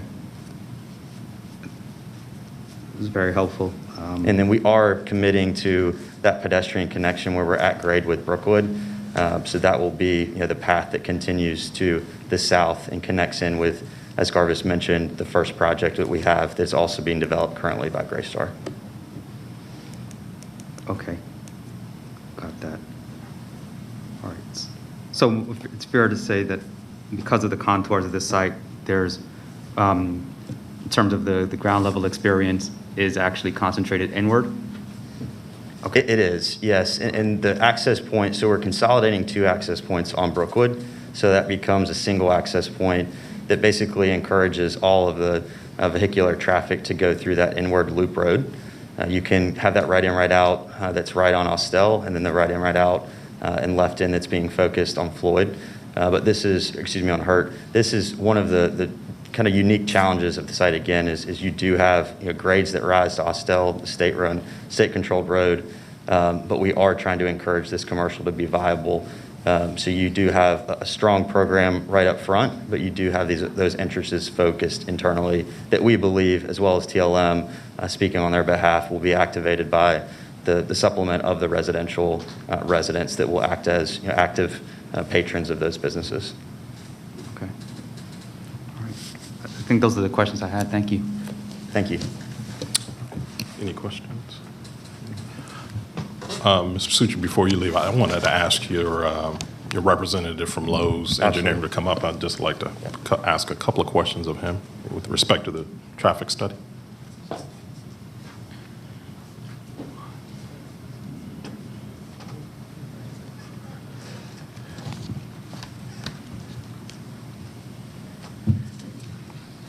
Hello, I'm Blake Brebner with Lowe Engineers. Thank you. Just if you could just, high level, just talk a little bit about the methodology that y'all used for the traffic impact study that was prepared for this project, but in particular, I want you to also explain how it encompasses the adjoining property as well, that I think was the subject of a rezoning request not too long ago, so forth. Absolutely. So this has been an interesting project because we actually got to work on the adjacent project, so we already had that relationship with Amy and her team, kind of knew the issues that were potentially coming up in the area. As far as the traffic methodology itself, mostly we use historic counts in the area due to COVID affecting traffic volumes. We had to go out and collect a couple key locations for new counts. Any new counts for traffic volumes and patterns that we did, we compared to the old ones, the adjacent intersections, to make sure we were carrying the appropriate amount of traffic through. As far as incorporating the other project, all the other projects' approved traffic volumes were applied as a background condition to this project. We also included a project off of Hurt Road that was impacting the traffic volume in the area as well. So we think, along with the growth rate that was established, we have included all of the traffic and done the best justice that we can during this time to accurately represent traffic in the area. As far as impact to the site, nothing really stood out. The biggest thing was consolidating the access on Brookwood down to a single driveway. One of the previous comments was making sure that driveway was aligned with the existing Pet Boys driveway as best as possible, which we were able to accommodate that in. As far as turn lane warrants for required turn lane access into the site, a right turn at Brookwood on that the bottom side of the site plan, right turn lane was able to be accommodated in. There are issues on Brookwood. Going southbound, trying to get left into the site in order to put in a left turn lane there, we would be requesting a variance. Just mainly because we don't have the room to work with, and it does drop off very steeply on either side. So in order to fit in a left turn lane there, it would come at significant cost. You'd be basically redoing the entire roadway and adding walls. The right in, right out on Austell Road remains the same. Hurt Road, during preliminary discussions with DOT, it's currently full access, and we've agreed to convert that to a right in, right out, and a left in, so restricting the left out there. And then the primary use on the Floyd Road access being full access, but that's mostly going to be the residential is our anticipation. Okay. Just a quick question. Obviously, you're contemplating replacing a retail center of X square feet. Do y'all look at, I say build, no build scenarios, meaning how much traffic would the shopping center generate versus this proposed development? So for typical cases, we will, but with this site and the previous site that were done, since it was more of disuse and not as populated, if it was a full operating tenant, then we would of course try to take those reductions. But with this site, we took 0 reductions on it. So any existing traffic that was there when the traffic data was collected, some of it going back to 2018, those counts are still in there. We didn't reduce any of the existing traffic out of there. So it is a little bit more conservative of a use, but for this case, we did not take any reductions to compare to the existing land use. Okay, all right. Thank you very much. Yep. Any fellow commissioners have any questions of the traffic engineer? Okay, thank you. Thank you so much. If I could have Amy Diaz from DOT.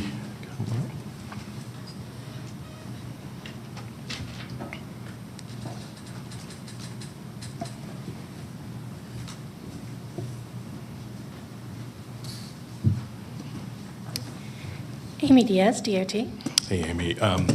If you could just, I know you've had time now, you and your staff, DOT internally have had a chance to review the study submitted by the applicant's consultant. Any observations that you can share with us at this point, concerns or record? Well, overall, I would say that we've approved the study. There are some points that need to have continuing discussion. Our traffic operations team feels very strongly about the left turn lane on Brookwood. We had some very preliminary discussions about possibly using the pavement of the existing right turn lane on the opposing movement. Well, actually, the same direction, but shifting the through lane over into that existing right turn lane and seeing what we could do there. Because we do understand there's geometric constraints, but because of Brookwood serving as a connecting roadway to a pretty high volume of traffic, we do feel strongly that that left turn lane is warranted and needed.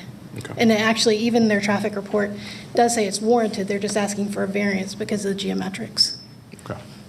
Similarly, on Floyd Road, because that's the residential only, that right turn lane is something that we might take a look at. They'll probably require at least an improved radius, which is what we do when there's no geometric room for anything better. But if we can get a taper in there, we're going to try to within the existing right-of-way. We will not require them to purchase property. It'll either be on their property, which is very limited on Floyd Road, or within existing right-of-way. Okay. All right. And then if you look at their traffic report, one reason I would say we approve it, but there's 3 pages of recommendations as far as changes, and almost all of those are system changes. So those are all things that we're taking into consideration. There's a lot of traffic in this area. There wasn't a surprise to either of us that there was a lot that could be done to try to make it better. Because these traffic volumes had to be generated from a number of assumptions because of COVID and adjacent developments and such, we're taking those recommendations not as given projects that we're looking to, but ideas that those might be projects that we can identify as time goes on. So our traffic ops team and our signals team reviewed the traffic study with us. One of the recommendations was a signal on a state route, so that would have to be followed up with GDOT. So there's a lot of information there that we're going to take and use, but it won't necessarily, I'm not saying that all 3 pages of those recommendations are going to happen. So. Okay, gotcha. All right. Any of my fellow commissioners have questions of Amy while she is here? Okay, thank you. I think at this time I'm ready to offer up a recommendation for the board's for the commission's consideration, and that would be a recommendation to recommend approval of Z60 2021, subject to staff's recommendations and comments, and the zoning stipulation letter from the applicant dated September 28th, 2021. That is my motion.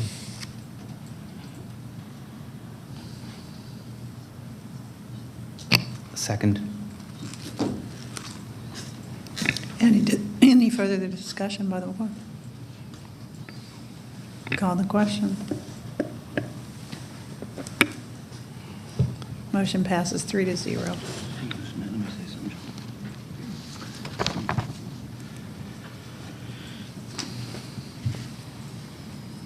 I know the motion's been made and voted on. I certainly wouldn't want to undo it, but if you might consider an amendment to that to suggest perhaps that this be on the Board of Commissioners consent agenda, since no public opposition, and we wouldn't have any objection to that.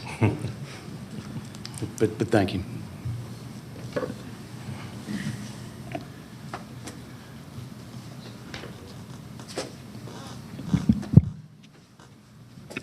Mr. Peterson, could you proceed with the next case? Okay. Madam Chair, Commissioners, the next case also has a companion special land use permit. Would it be the board's wishes to hear these together and just make two separate motions? Yes. Okay. Rezoning case Z64, Bentley Commercial Properties LLC. Request a rezoning from R15 and HI to HI for an auto salvage and storage, used auto part sales, and used auto sales in land lot 1137 of the 16th District. Property is located on the north side of Gresham Road, east of Fairview Street.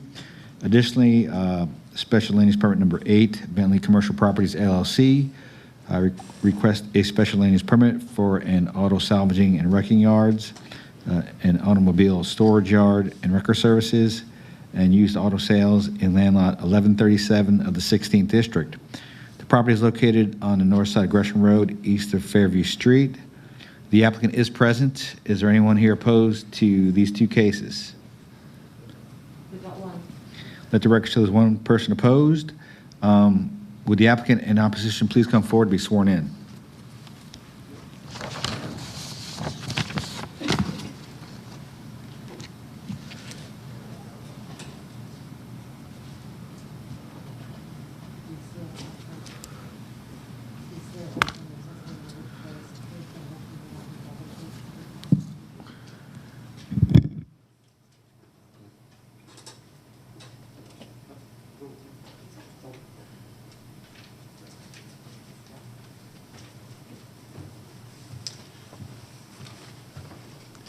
You have some video and some pictures uploaded here.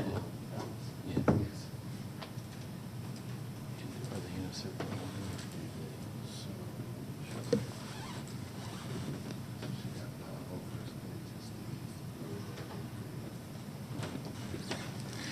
order? My name is George Bentley, and I'm an owner and a partner with in ownership of this property. Go ahead and go back to the zoning map. Yeah, this property. I'll give you a history of this property. This property 70 years ago was a city dump, and in the past 60 years, it's been basically what the use is now. It's always been auto storage, auto salvage, auto recycling.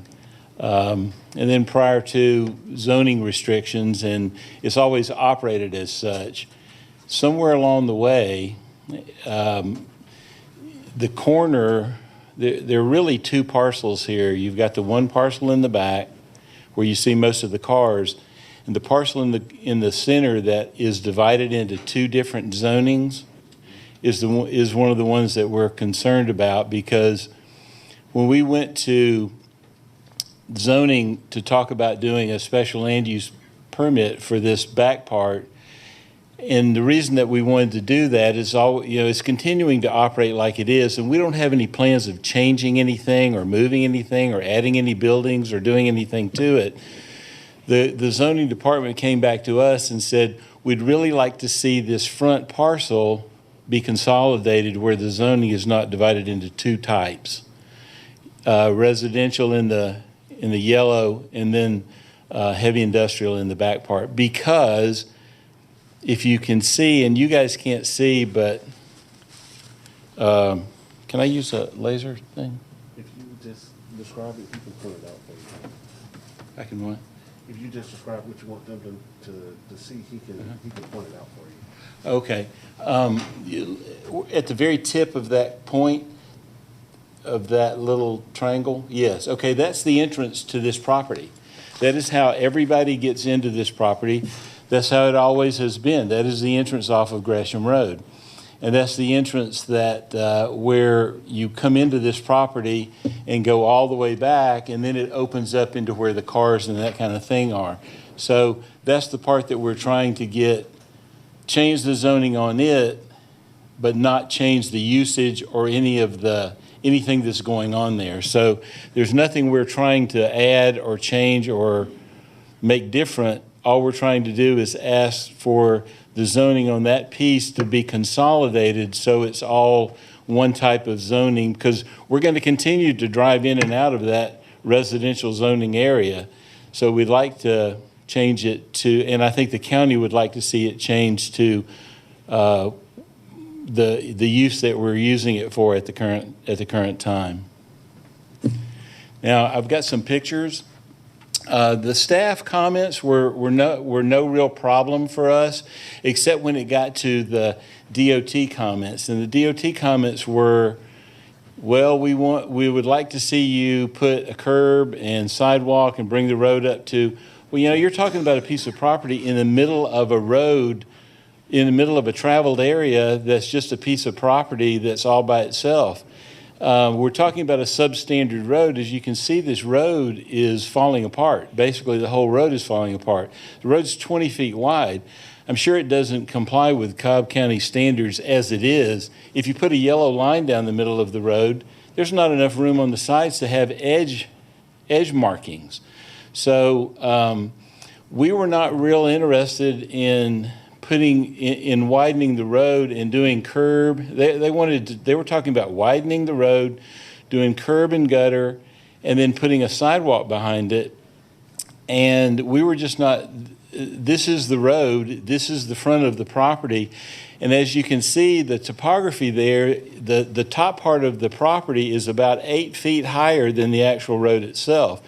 If you were to go in and try to widen this road, we wouldn't want to do that anyway, but if you were to go in and try to widen it, you would have to make topographic changes, meaning digging back into the bank and removing what buffer is there currently between the road and the property that we're dealing with.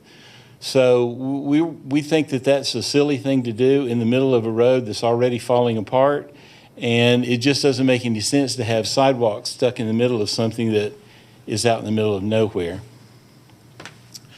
If you can see the shelf over there where those signs are, that's the old road bed. That's where the shelf of this road was cut out years ago.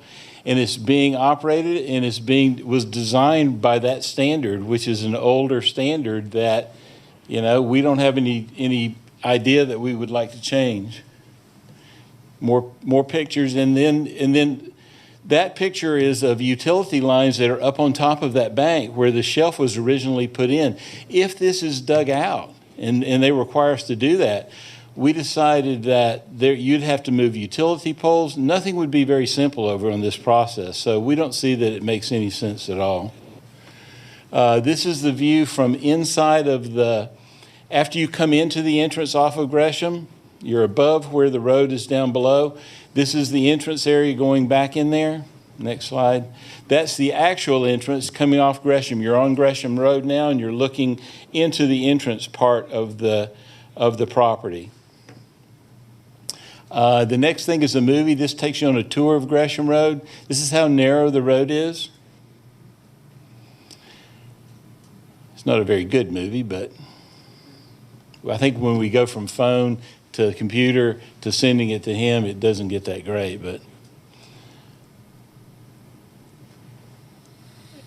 And this is the road that we're operating off of. So you can see it's how many patches are in it, how the road is basically cracked into, every part of it has cracks in it. So it's the subbase of this road was never put in properly. So if they were to come back and say, hey, we want you to do this, then they would want you to come in and put subbase on a portion that the whole road doesn't have a good subbase on it.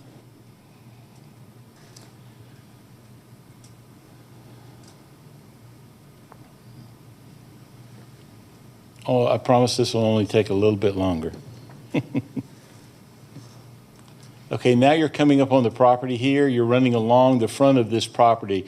The buffer above there would have to be, most of it removed in order to get the topography to change to widen this little narrow road. Now we're passing the entrance to this place we're talking about. We're heading toward Wallace Road or Tip Top Poultry. The county future land use plan has always designated the north side of Gresham Road between Gresham Road and the south side of Marietta Parkway as industrial compatible. So all of this area down through there is designed to be eventually industrial area. And it's a great place for it. And, you know, we have to have these industrial areas someplace.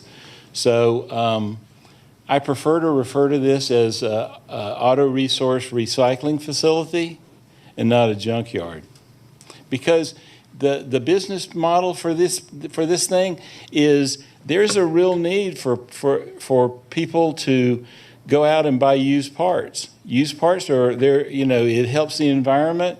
It helps with, you know, parts are hard to come by right now. It helps everybody along the way, and there's a need for it. We've been stuck back in there for 50 years. All we're asking to do is to legitimize or consolidate that back part and give it a special land use permit designation, and the front part where the entrance is, to take the part that is now residential and change it to heavy industrial, just like the back part is. And I'll yield the rest of my time to the opposition, and maybe I can come back up here and talk some more or address any concerns she may have. Okay, thank you very much. Brian, can you tell us what the balance of time is? 1 minute. Okay.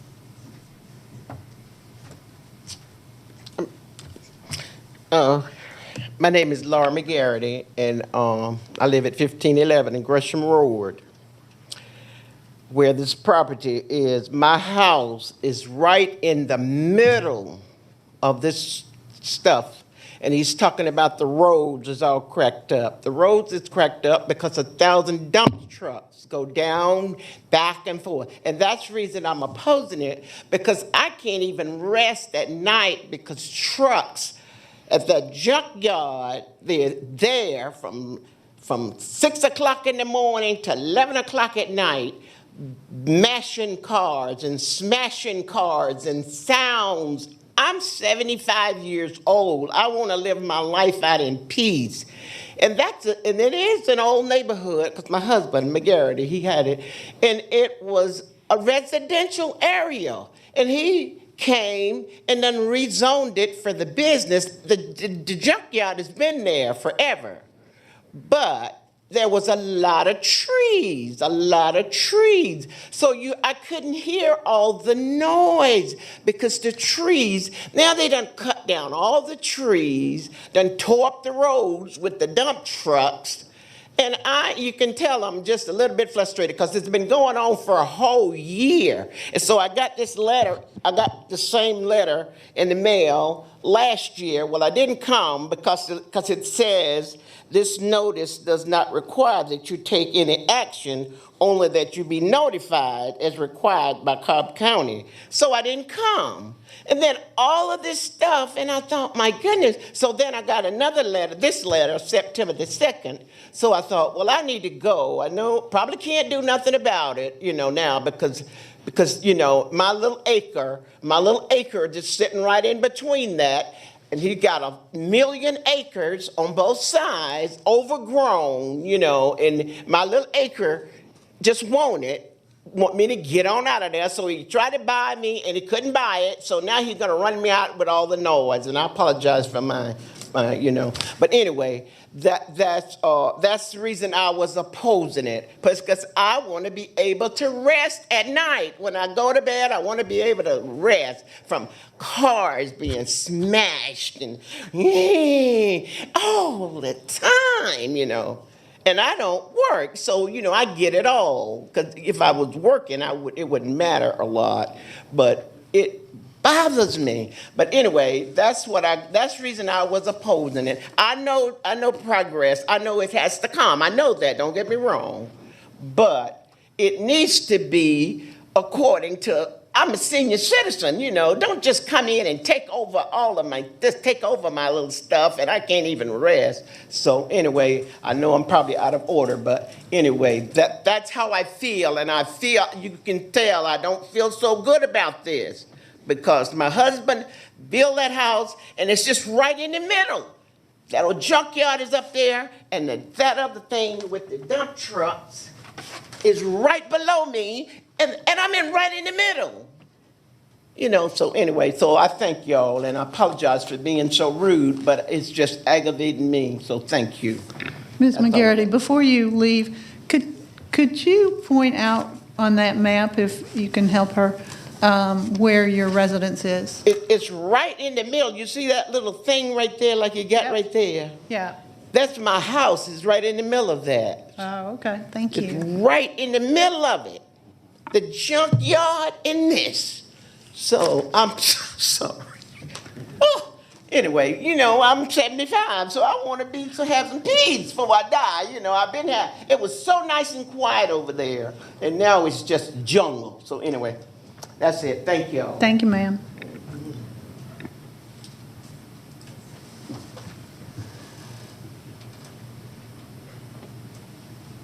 Mr. Bentley, you have 1 minute. Yes, ma'am. Okay, as you can see, there's quite a buffer between our property where the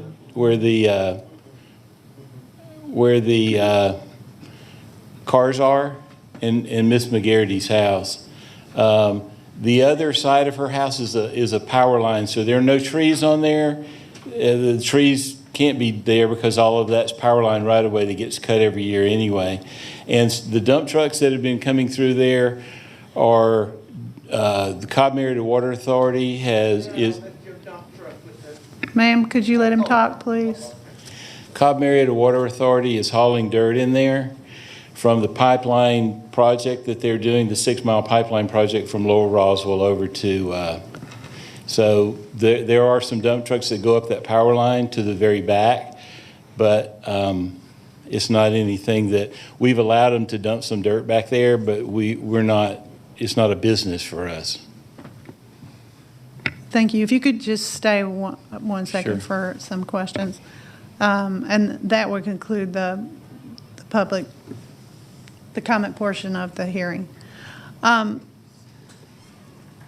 When Ms. McGarity mentioned sound in the evenings, how late do operations run at the recycling 7 to center? 7. 7 to 7? Yes. Okay, so there would not be crushings of vehicles after 7 p.m. at night, is that right? No, ma'am. Okay, and not before 7 a.m., is that right? No, ma'am. Okay. Okay, that's all I have of you. Does anybody else on the board have any questions? Just had a question on the dump trucks. Just, is there any agreement that has restrictions on hours during which that dumping occurs or that traffic occurs? Well, or is it there- just kind of whenever they come through? Well, they're working on the pipeline project going up Barnes Mill Road, and they're replacing a 30-inch water main with a 36-inch water main. The dirt that comes out of there, they don't have any place for it, so they've been looking for a place to put it. But their operation hours are no earlier than 7, and I know they're not working over there past dark, so they're in that same time frame. I think the idea of anybody working over there at 11 o'clock at night might be a little bit of a stretch. Thank you. Is that it? Yes, thank Yes. you. Thank you. Mr. Peterson, and this is District 3, so I'll need the discussion.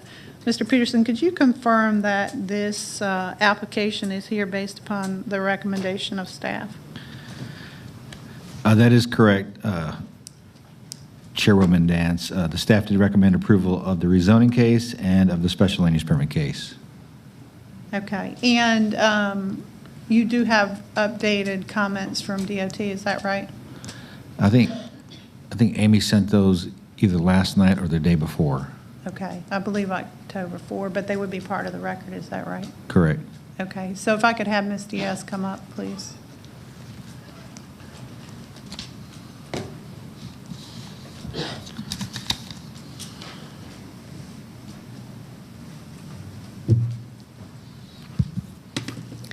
Amy Diaz, DOT. Hey, Amy.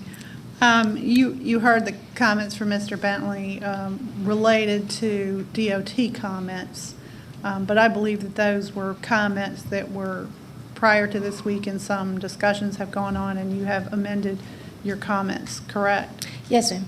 So asking for a substandard road to be improved along a commercial frontage is a typical zoning requirement. It's not, sometimes if the sidewalk is in the middle of a non-sidewalk area, we take a fee in lieu to a sidewalk fund, so a sidewalk can be put somewhere else in the county in a more appropriate location. So we would have been open to that conversation.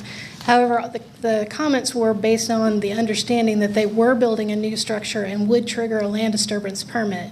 So since then, we have been under discussion and found out that they are not doing that. When something doesn't trigger a land disturbance permit, which means they're doing very minimal new work, then we try to limit how much we ask them to do as far as improvements, because the only dirt they'd be moving would be for us, and they're not moving any for themselves. And so based on that, we qualified the two improvements that were directly on Gresham Road to be upon redevelopment, where redevelopment is any action that requires a land disturbance permit. Okay, so your current recommendations then would require only if there was a land disturbance permit for there to be the sidewalk, curb, and gutter improvements, correct? Correct. For the two that are directly on Gresham Road, we still have the recommendation that they improve their driveway to commercial standards. Okay. All right. Any other comments that you would have this board consider? No, I would just mention that when we have a road everybody is in agreement that it's got damage, and we're talking about putting more. In this case, it's not necessarily more because they're not putting a new structure, but if we're talking about putting more traffic on it, that's why we asked for this improvement along the frontage of the development, not the entire length of the roadway. Okay, but as to the observations, that if this were required in the future, that it would take down a natural barrier anyway that might buffer sound or whatnot along that frontage of the road, is that correct? That would be something that would have to be looked at, because those trees are very close to the roadway. Okay. All right, that's all I have. Thanks. Mr. Bentley, if you could just come back for a second. Before I leave, does anybody else have questions for Oh, me? yeah, sorry. Okay.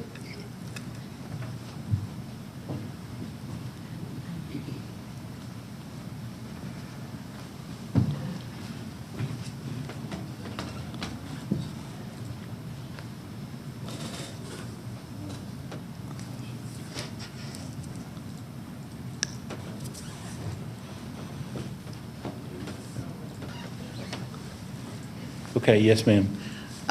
Sir, I believe when the application came forward originally, there was some indication that there might be a structure that was going to be a small structure that was going to be erected in this area, but that is incorrect, is that right? Yes, I mean, there may have been some confusion there because the guy that was there inquired about, if he built a building or changed something or built a building there. And then I think that's what triggered that idea about, needing to get a building permit or doing a land disturbance permit or creating a new structure. But, what's there is there now. I mean, the only thing that he has been using are some temporary storage trailers for engine parts, electronics, transmissions, things like that.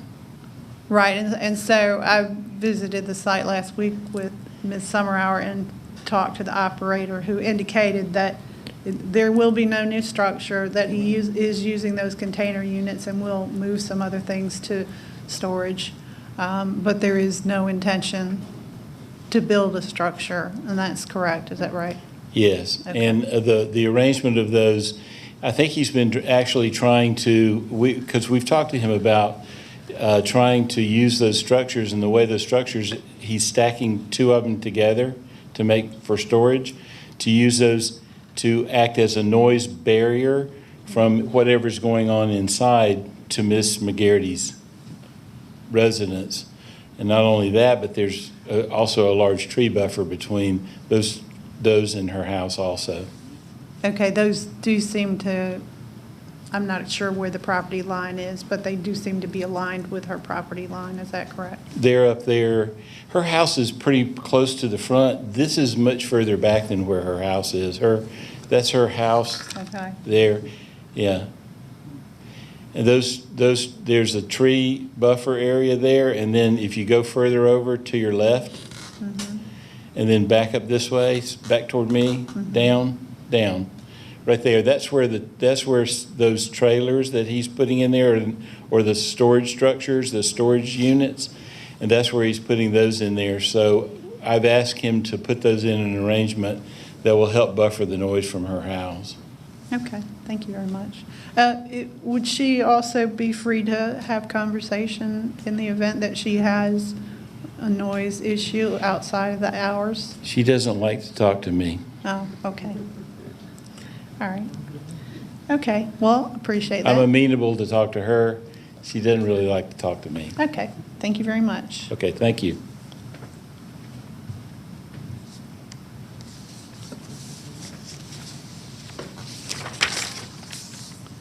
Does any other member of the board, or would you like to speak with any other member of staff? No? Just a question for John Peterson. Just in the kind of context of this being surrounded, this industrial use with, it has its future land use as industrial, but then some of the kind of residential that is located just to the south of the site. I just wanted to make sure that as we kind of look, just reiterate, in this case, the main suitability in terms of the decision of the planning staff, the zoning staff, was because this already had been in operation for, call it 50 years in its current use. Is that correct? That's correct. Okay. So just to confirm, this would not be kind of a, we just appreciate there being natural occurring kind of conflicts between some of the residential and industrial uses that might occur, but I just wanted to just confirm again out for the public that that was really the main guiding factor for the staff decision? Okay. All right. Thank you. That's all. Just wanted to reiterate. And Mr. Peterson, a citizen does have avenues for bringing forward noise complaints with the county, is that right? That is correct. Okay, and where would those be directed? To our code enforcement department. Okay, thank you. At this time, I would move for the approval of Z64 and SLUP 8, Second. subject to all staff comments and recommendations. Now I'm second. Can we have separate motions on each case? So we'll do the zoning case first, and then the special land use permit Sure. case. Okay, segregating my motion then.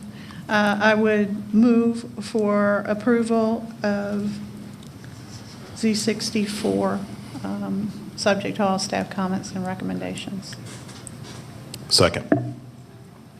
Any comments or discussion? Call the question. Okay, motion passes 3-0. And now I would move for approval of SLUP 8, subject to all staff comments and recommendations. Second. Any comments? Call the question. Motion approves 3-0. Thank you. Okay. Mr. Peterson?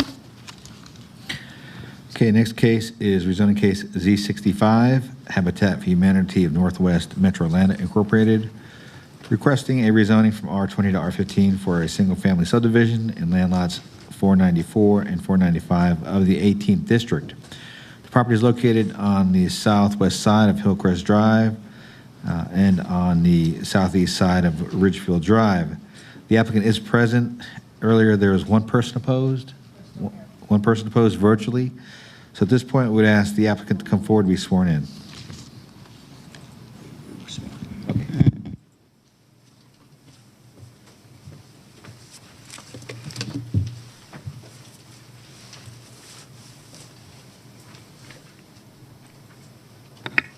You may proceed. Thank you. Thank you, Madam Chair.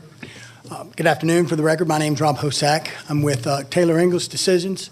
With me today is the CEO of Habitat for Humanity of Northwest Metro Atlanta, Ms. Jessica Gill. We are here to request rezoning of a 7.5-acre tract at the location Mr. Peterson mentioned at Hillcrest and Ridgefield.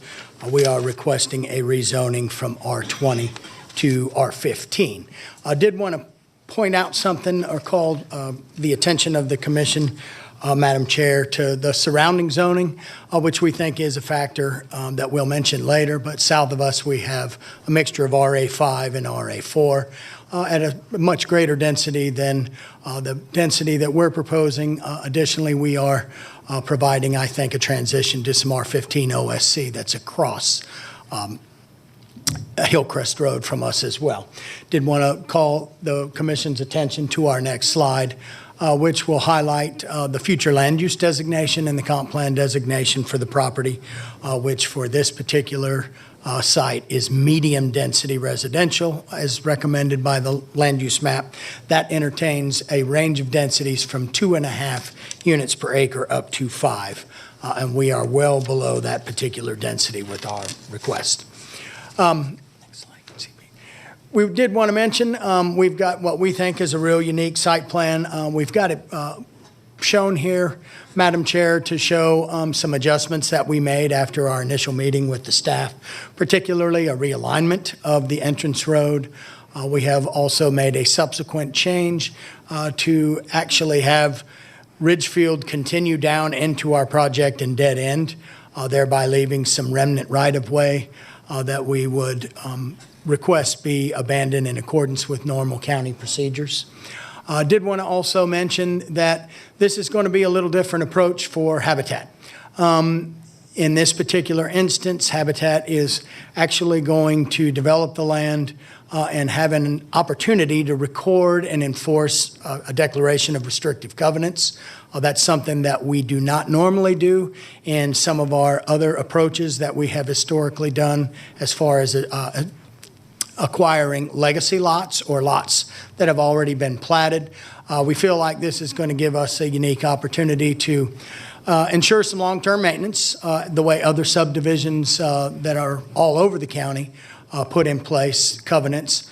But also we're going to be able to establish some amenities, and that's something that's been missing in previous Habitat proposals. We actually have a newly established division within the Habitat organization that helps administer a community curb appeal program. That will be written into these particular covenant documents, again, in an attempt to do something a little different, to establish a way to make sure that we have long-term value. We are excited to note also that we'll be partnering with local organizations that'll help us with not only the initial development, but the long-term maintenance of the community amenities that we are proposing for the project. In this particular project, we are talking about a community garden as well as a dog park. I did want to mention, as far as community features go, Madam Chair, 1 and 2 story quality-built detached homes, minimum heated floor area beginning at 1,444 square feet, passive and active recreational features, as we had mentioned. We've got some acreage that we're setting aside for open space recreational use, potential pedestrian connection. We will be establishing a mandatory HOA responsible for upkeep of the entire community and its components, as well as enforcing the restrictive covenants, underground utilities, of course. I did want to take a couple of slides here to show some of the renderings of product that we are constructing now. One-story example, another couple of one-story examples, and then this is the latest. We have also been doing some rehab. Just wanted to demonstrate kind of a cottage craftsman bungalow-style architecture here, which is what we hope to be able to establish in conjunction with some of the other 2-story product that we'll be offering in this particular project. Did want to mention, we've tried to go out of our way to communicate with folks. We voluntarily conducted a Zoom public informational meeting that we provided a link to all of our adjoining residents within 1,000 feet. We had that Zoom public informational meeting on September 14th. It went very well. It actually yielded some agreements with some of our adjoining property owners. I think that's the reason that they have not opposed us today. One of the things that we also agreed to do was to look into exploring a pedestrian connection to the Silver Creek subdivision, which is a property to our south, because of an interest of them being able to participate or have access to our community garden. Couple things, I won't read all of these, Madam Chair, but did want to mention, we feel like this is a good use. It's suitable in view of the use of adjacent and nearby properties. Feel like we're providing a good transition. We also contend that we are not going to be affecting any of the adjacent properties as far as its usability goes. I feel like there's not going to be a burden on the infrastructure. County departments that participated and provided comments as part of the zoning analysis process do not anticipate any adverse impact. Again, we feel like we are well below the low range of the density, which is 2.5 up to 5. That's probably the only case today that might be in front of your commission where we're not within the middle of the range or at the top end of the range. And then, again, we feel like this is a very, very ideal land use transition. Couple other things before closing. Professional staff has recommended approval. We would request that you follow that recommendation. The existing zoning, as indicated in the professional staff analysis, provides for the same number of homes that we are requesting via our application, and that the, again, staff analysis indicated no anticipated burden on county services. And I did want to take a moment, Madam Chair, before closing. We did have some comments come up during both our Zoom meeting as well as the In the Zone meeting that we participated in. Thank you, Commissioner Hughes, for the invite. As to, there were some concerns about why there was, it seemed like a proliferation of habitat building product or homes in the District 4 area. I would submit, I don't really think it's a geographical reason or decision. I think it's more historical. I say historical in the fact that the South Cobb area was probably the first to develop. Along with that paved road, one of the first paved roads in all of Cobb County, which is via US 278. That's when subdivision began. And I can tell you, subdividing property back in 1939, 1940, some of the plats that have been recorded in that area date that far back. There was no zoning. It predated zoning. Thus, there was a very, very great number of legacy lots that were created. Fast forward now to the 70s and 80s when some of the rest of the county started to develop. There was a zoning ordinance in place that actually established minimum lot sizes as well as stringent subdivision requirements. It got much, much harder to develop subdivisions. Covenants came into play. I think thus the reason that you had minimum lot sizes, minimum house sizes, all of which didn't really add up to what started happening in the southern portion of the county, which was the legacy lots that were often grandfathered when the new ordinance provisions came into place. So I did want to offer that for the Planning Commission's consideration.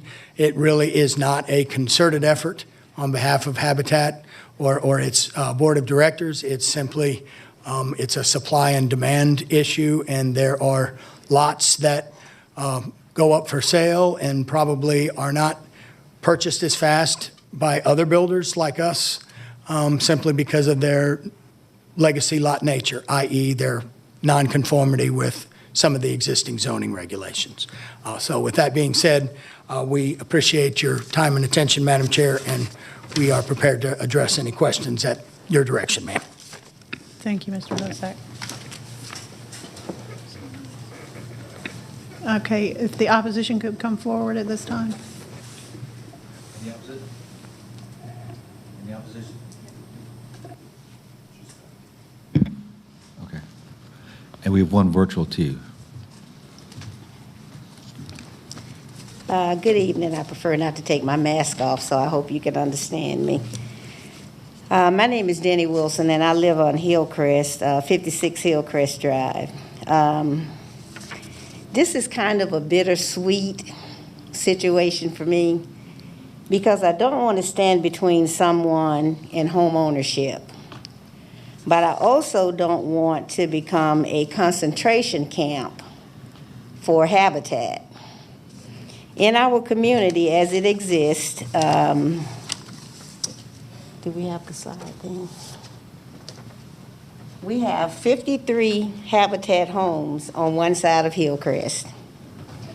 We have 7 Habitat homes within probably less than a mile around the corner, which is Mableton. That's one of the sets of the 53.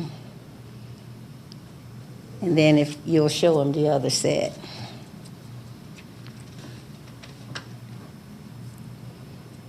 Yeah, so that's what we have on Hillcrest as it stands right now. And this would be right across from where they're building the new development.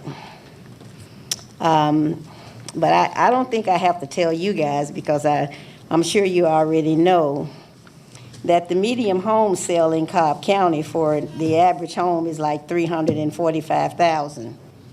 And that takes an FHA income qualification for a person to make about $72,000. So that's where Habitat comes in as a great program, because it does provide home ownership for individuals who are under-incomed and who are not making the money to afford a $345,000 home. So in no means am I against the Habitat program. I'm just against the building of their properties in my neighborhood, which makes it almost seems as if it's a Habitat concentration camp. Between 2006 and 2009, Habitat built those 63 homes in the subdivision. They call it Hillcrest East and Hillcrest West. There's not even a sign there to let you know that this is Hillcrest East, this is Hillcrest West. They built the homes and they left. They never came back with an HOA. They never came back to make sure that the people were taking care of the homes. To date, and I hate to say this, but this is true because it needs to be known, almost a third of those homes on Hillcrest have been foreclosed on. The original owner is not even still in the home. And according to the security deeds for Habitat, which I pulled from the clerk of court site, anytime they foreclose on a home, even going back that far, that home was supposed to go back to Habitat, but they went to private investors who now are renting these homes. I can give addresses of about 6 that are owned by private investors. They're not Habitat recipients that's still living in the homes. With this many Habitat homes in our community, I mean, it's just given a perception of creating pockets of poverty which decreases the attractiveness for us to resell our existing home. And even the use of the CBDG funds and lending practices from Habitat, it's like they're targeting areas where only low-income properties are available to purchase, and actually that could become a fair housing concern. So given what's going on in my community, it seems as if Habitat is only targeting low-value land for acquisition throughout District 4. And all I'm saying is there should be other areas of Cobb County that should absorb some of these homes. I don't think District 4 should continually take the hit. And again, I'm not against Habitat because I think it's a great program. But I'm just against them creating communities in what they feel, and I guess I can't say what they feel because you can't question how someone feels, but them creating building homes in communities that that gives the perception that the community is a low-income community. So I know I can't stop this, but at least I can bring attention to it and let you guys know that we don't want any more Habitat homes in that Hillcrest area. We just don't want them. I mean, I think we've done our duty, we've absorbed enough of them, and I think they should be building in other parts of Cobb, not just District 4, South Cobb. Thank you.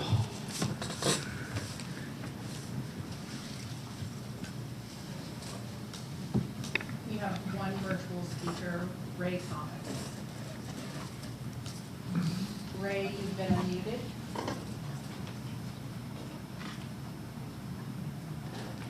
Hello, good afternoon, Commissioners. My name is Ray Thomas. By the way, can you all hear me? Yes, we can hear you. Thank you. Thank you for the opportunity to speak. I am the chairman of the Mableton Improvement Coalition, but I'm not here to speak on behalf of the Mableton Improvement Coalition. I'm here to speak as a private resident of South Cobb District 4. I certainly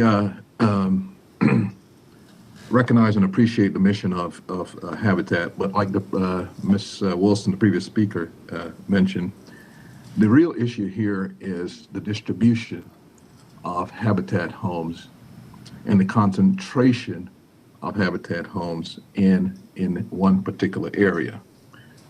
What I'm requesting today is that further development of Habitat homes be delayed until we can get good data from Habitat showing where homes are concentrated, what the property values are, and the land values are in areas where homes are going in, and compare those to values in other parts of the county. Yes, there are other parts of the county where land values are very high and much higher than in South Cobb. However, there are also other places in the county where land values are equivalent, yet there's virtually no bills in those areas. I commend Habitat for wanting to add amenities such as a community garden and dog park. I think those are good value-added amenities. However, the issue with the HOAs is of particular concern to me. As a former president of several HOAs and as the founder of the HOA network for the Mableton Improvement Coalition, I find it very difficult to understand how a community can operate with HOA fees around $20 to $25 a month, which is what was mentioned or said by Habitat at our zoning or in the zone meeting by Commissioner Commissioner Hughes and Board Commissioner Sheffield. And so, again, the issue here is not Habitat's mission. I think it's a very noble one.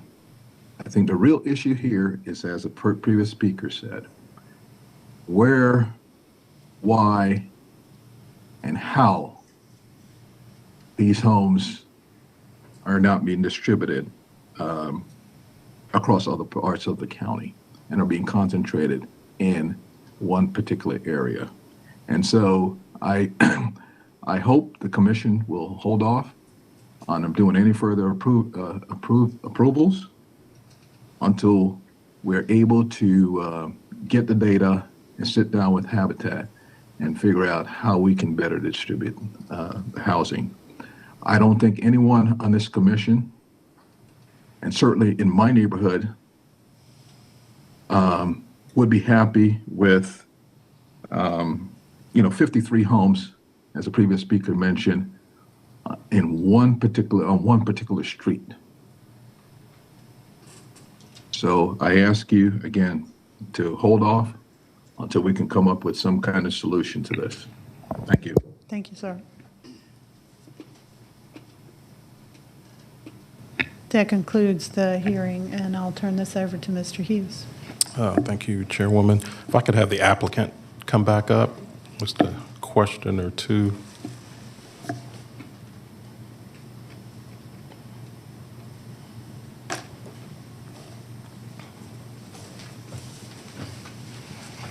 Yes, sir, Commissioner.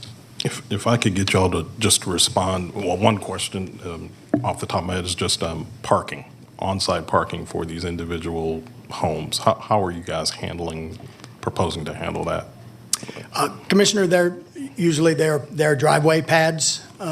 Habitat has not traditionally constructed garages with an attempt to try to keep the price points down. Okay. The way we're going right now, we're going to be probably well over $200,000, which is borderline whether or not they're getting a little less affordable when they get that high. So what we normally do is provide parking pads. One thing that we have discussed, I think as an offshoot of the meeting that we had during in the zone meeting, was perhaps trying to orient some of the product types and the houses to where they would allow a side arrangement for the parking spaces, whereby a carport could easily be constructed, similar to what a lot of the other homes all over the county provide that don't have garages, attached carports. So we feel like we have an opportunity, at least on 5 lots. We don't want to build the same single house on every lot, but we do feel like there is an opportunity on at least 5 lots to stagger product type accordingly and to provide for that side parking arrangement whereby there could be carports attached or done at the same time or during construction. Gotcha.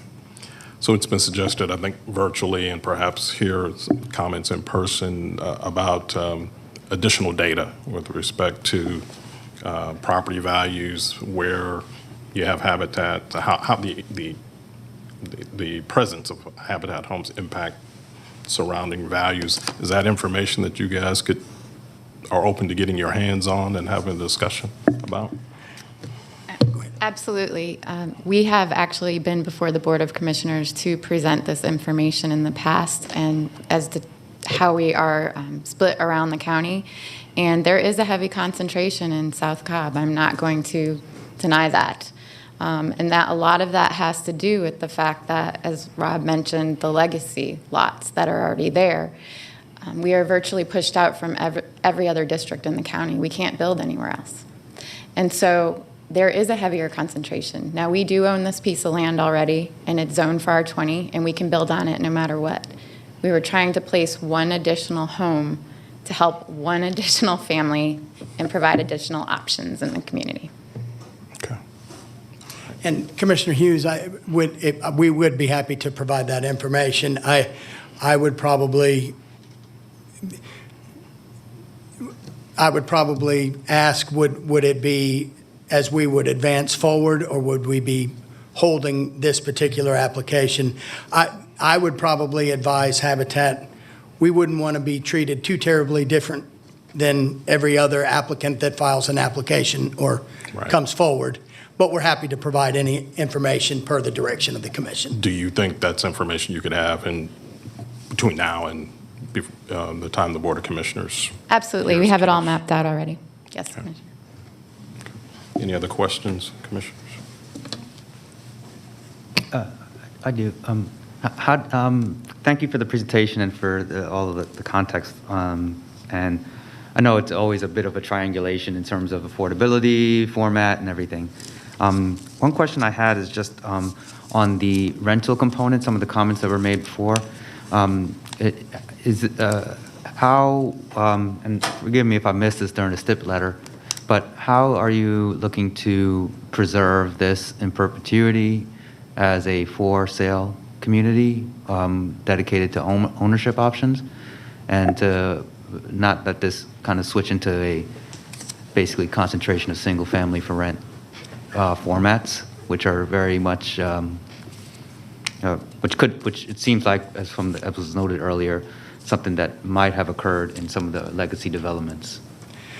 Commissioner Anderson, I'm not sure of this. I would suspect that the covenants, if there were any recorded as part of the development of Hillcrest East and West, there were either no covenants, or the covenants were perhaps vague and did not address some of the things that we plan on addressing as we move forward with this particular project.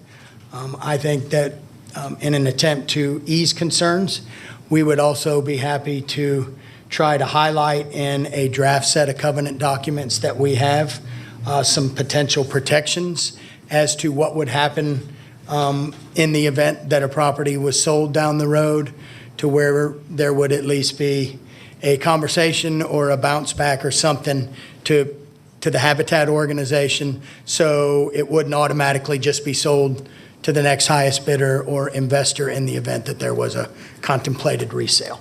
And we'd be happy to provide that as well, sir, if that addressed your question. And also, Commissioner Anderson, I think we could address we normally stipulate a maximum percentage that can be rented at any one time. And I think we could certainly do that, or highlight something similar to that in a draft set of covenants that we could present. We don't allow rentals, so let me let me just clarify that for you. The point of Habitat is to create generational wealth. So like you, when you buy a house and you decide you're going to upgrade and you sell it for whatever reason, the next person who owns the home has the right to do what they choose with it. What the opponent was talking about earlier was back when we had the financial crisis. And so some of those homes were turned around, they were foreclosed on, and they came back to Habitat, and at that point Habitat could not repurchase them for where we were at the time. So rentals are not allowed when you are a Habitat homeowner. What happens afterwards is out of our hands, just like any free market. Does that make sense? Well, just to follow up on that, then is the business model for Habitat one where you have basically a right of first offer on any homes that are sold? So we have it set up as they have a 7-year clause where they cannot flip the home. And until we get through that 7 years, they will own it outright after 7 years. But the clause is in place so that the home cannot be flipped to somebody else, so that they stay as the Habitat homeowner. Now, they can sell it if they choose to within 2 or 3 years, but they don't have much equity in it at that point. Right. But then the covenant would be anything that survives and basically obligates any subsequent purchasers to maintain some of the restrictions. Yes, sir, Commissioner. And that's where I think we could probably take our standard, the document that we have now, and actually try to highlight some potential additions that might help address some of the concerns that we've heard today. And then just one other follow-up. Is it just to make sure I have it correct? So the maintenance of the utility infrastructure here, those would be private facilities? No, sir. Actually, the way we've got it laid out, this would go through the normal process. It would be reviewed by county staff And at the conclusion of the one-year maintenance period, we would construct the infrastructure to where it would be accepted to be part of the county's public infrastructure at the conclusion of the development process, which is normally a one-year process from the time that the plat's recorded. Okay. So presumably each of the infrastructure, whether it's roads, ponds, or the expectation is that those would be developed to county standards? That's correct, sir. Correct. Okay. Yes. So it would not be an obligation of any HOA?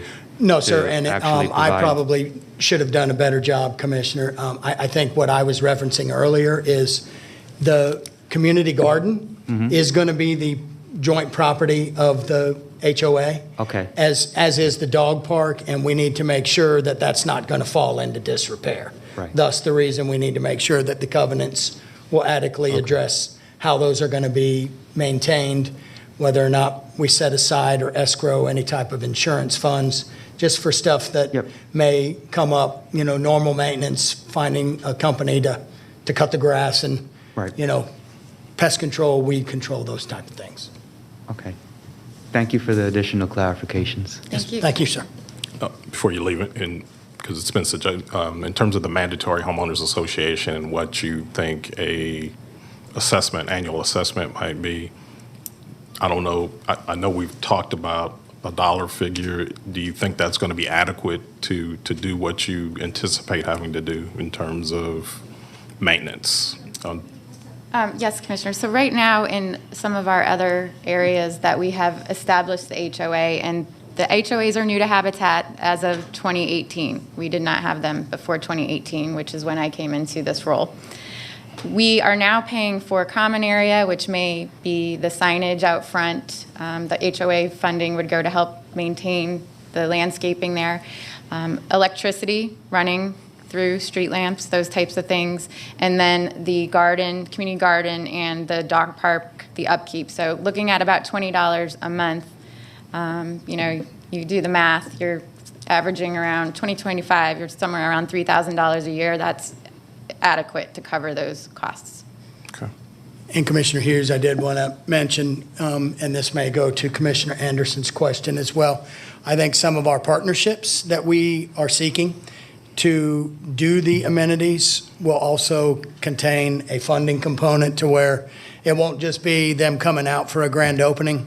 It might be a way for us to establish a long-term relationship with them to make sure that if there is funding needed in the future for some of these amenities, that we would have a partner to lean on or fall back to. All right. Thank you. Any other questions from fellow commissioners? I guess that's it. Thank you. Thank you. There you go. Thank you, sir.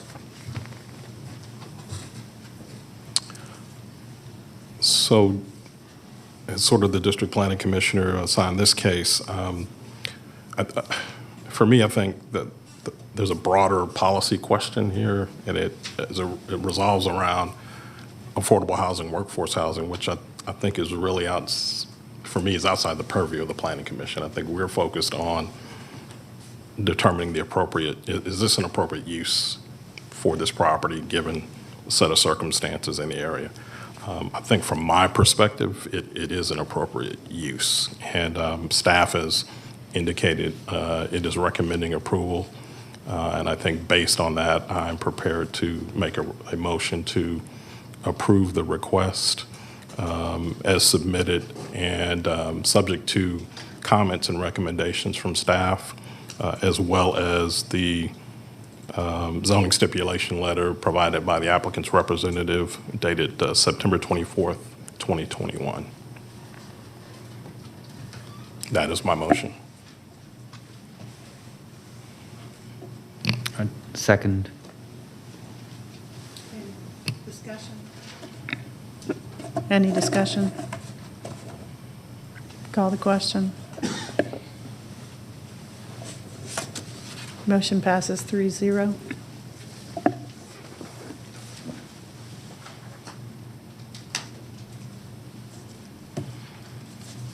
Mr. Peterson?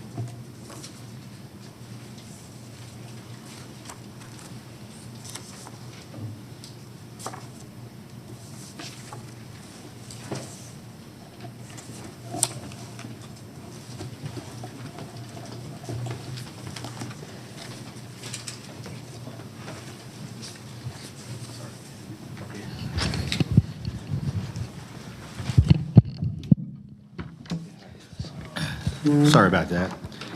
Next rezoning case is rezoning case Z70, PG Investco LLC, request a rezoning from GC to RRC for a multifamily residential community in land lots 508, 509, 572, and 573 of the 16th district. Property is located on the north side of Town Center Drive, north of the intersection of Mall 5 Road, on the west side of I-575. The applicant is present. Is there anyone here opposed to rezoning case Z70? Let the record show there's three people opposed. All those wishing to address the board, please come forward to be sworn in.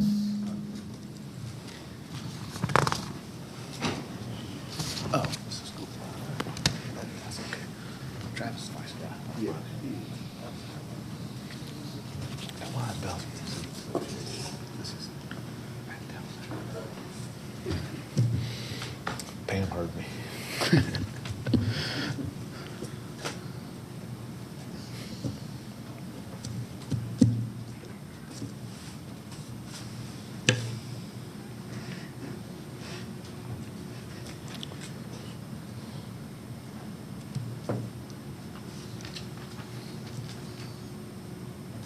You may proceed. Thank you. Thank you very much.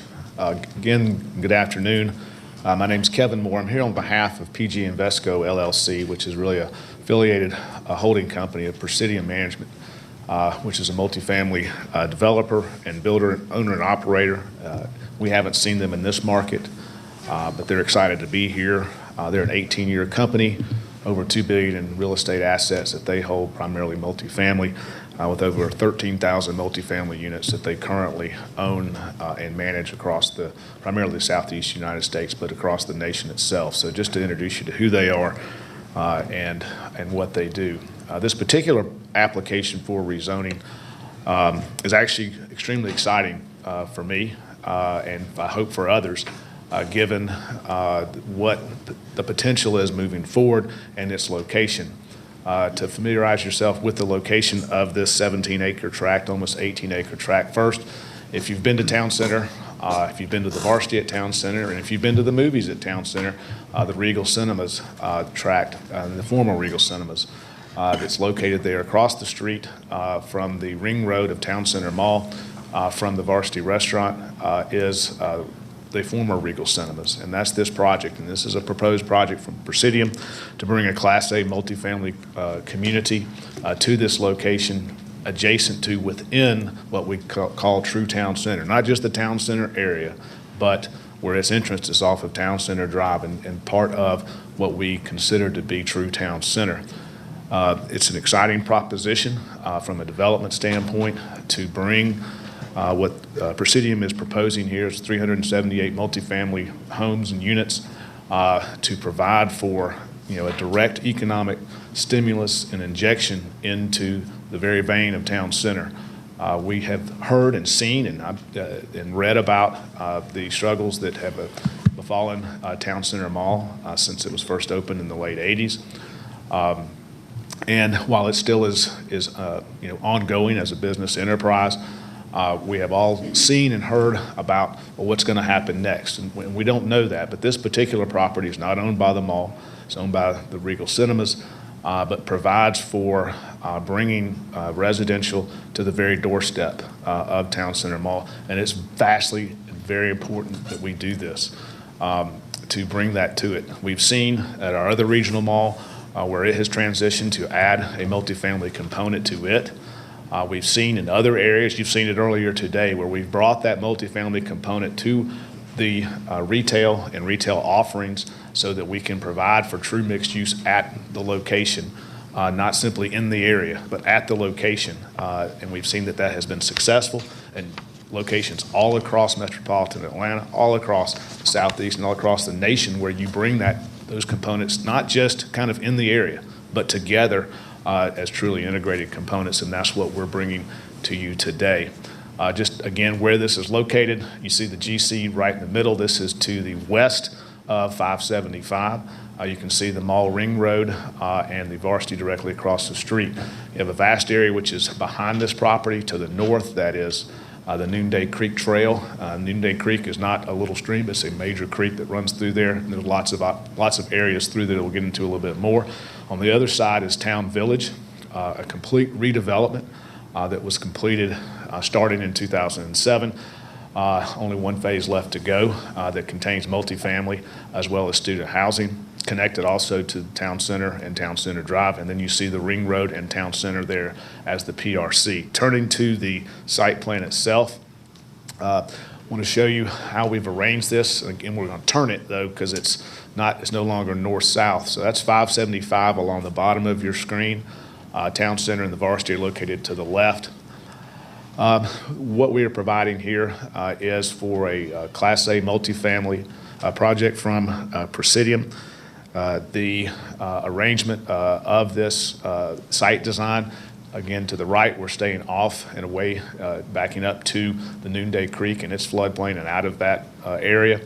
To the top side is the malls set aside for regional detention and as well as its floodplain and wetlands, which are not going to be ever developed because of their condition and what they're used for. And then you see Town Center Drive on the left-hand side.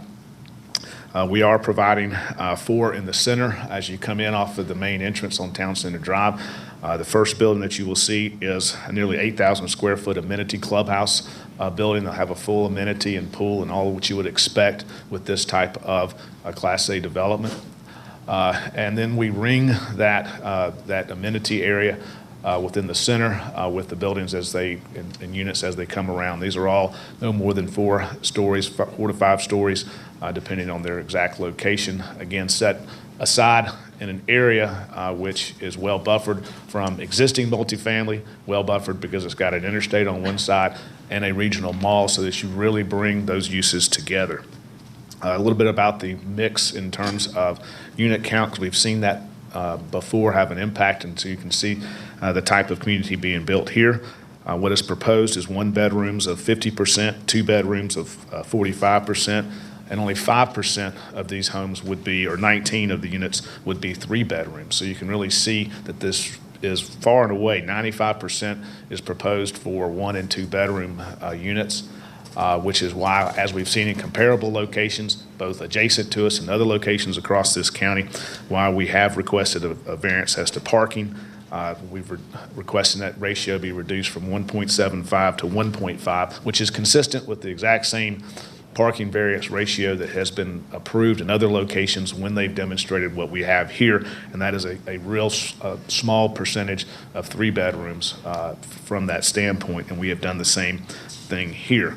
Also, this particular plan this last revised date is yesterday, 10/4. We have submitted it, and the reason for that is we had some back and forth to make some adjustments. We worked with Cobb Fire as well as with Cobb DOT at our secondary entrance to ensure that it had the proper distance. This does. It meets the Cobb Fire requirements for its access, as well as we needed to make some adjustments on the plan, which we did in accordance with Cobb DOT to meet their comments to ensure those 2 aspects were addressed and taken care of, and it's my understanding those have been. The road improvements that we're making on Town Center Drive, just for us, we are having and installing proposed new left turn lanes in both directions, a decel lane at the main entrance, as well as extending the existing left-hand turn lane to that main entrance across from the Varsity. At our second entrance, we'll be having another decel lane. It'll have a full exit access, but a right-in only, all along there, just to make sure that our traffic as well as the mall traffic can work together and in concert as part of the overall community. Also, there are 2 additional setback variances. First, I want to talk about the one along the top of our site plan. There we have requested a reduction in the setback that you may say, wow, that's a big setback reduction from 50 feet to 5 feet. The reason for that is because those buildings and units that back up to what is the floodplain and wetland areas, that overlooks a very, very good, pretty piece of land. It's very nice to look at. It's very, very peaceful and will remain so. What we've done with this site design is put those so we can have premium units that overlook that. We can make this site plan work just as well from a meet the setback requirement if we simply flip where those buildings are in the parking. as you come around. We could make that work without a problem at all. But what you lose is that ability to have that premium units and a setback against what's never going to be developed. And the same for the buildings what's to the right or to the rear of this project. We had those meet setbacks. Again, you can see that there's a specific design they're incorporating here to ensure that they have some premium units that overlook some very beautiful areas that will be left in their natural state for a very, very long time and perpetually left in that state. So that's why that setback request is there, not because we were trying to expand where we're building. We would simply flip parking and building. We would meet it, but to take advantage of what space is there. Also, there is a small setback adjustment against 575, and I want to show you that in real detail. We have a 40-foot setback instead of a 50-foot setback, but only for this one small segment, which you see as carriage D. And you'll see on the bottom of that, that's the actual property line, the right-of-way line and property line. You'll see it juts up in this kind of very odd, unnatural shape, atypical, where it juts up in kind of almost a triangle fashion right there. What that does is we have to follow that from a setback standpoint, and it hits our building 40 feet out when you make that upward movement from the property line. If it was straight across, we meet it by far. So we're asking for a setback variance for that very unusual property line situation for that one location, not for the entire boundary of that one location. I also want to take the opportunity to show you what the vision for Presidium is here, and you can see the type of architecture and quality that they will be bringing to this site as part of what we think would be an exciting project for Town Center and a needed and necessary project for Town Center. With that, we're here to answer any questions and respectfully request your recommendation for approval. Thank you. Thank you. Opposition?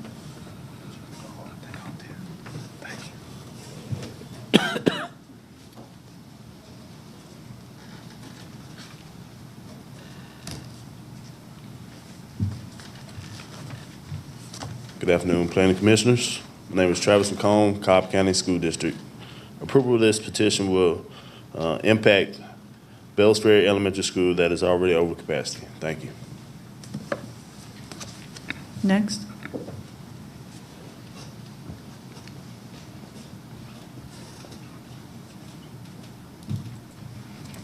Good afternoon, Planning Commissioners. My name is Tulin Abard, and I'm here with the Bells Ferry Civic Association. We are here in opposition to C70. The actual application submitted by the applicant's lawyer is rather vague on details. We just learned some new information now. For example, it's at 4 stories, now it's 5 stories. A new site plan was just submitted yesterday. It's due the week before on Wednesday.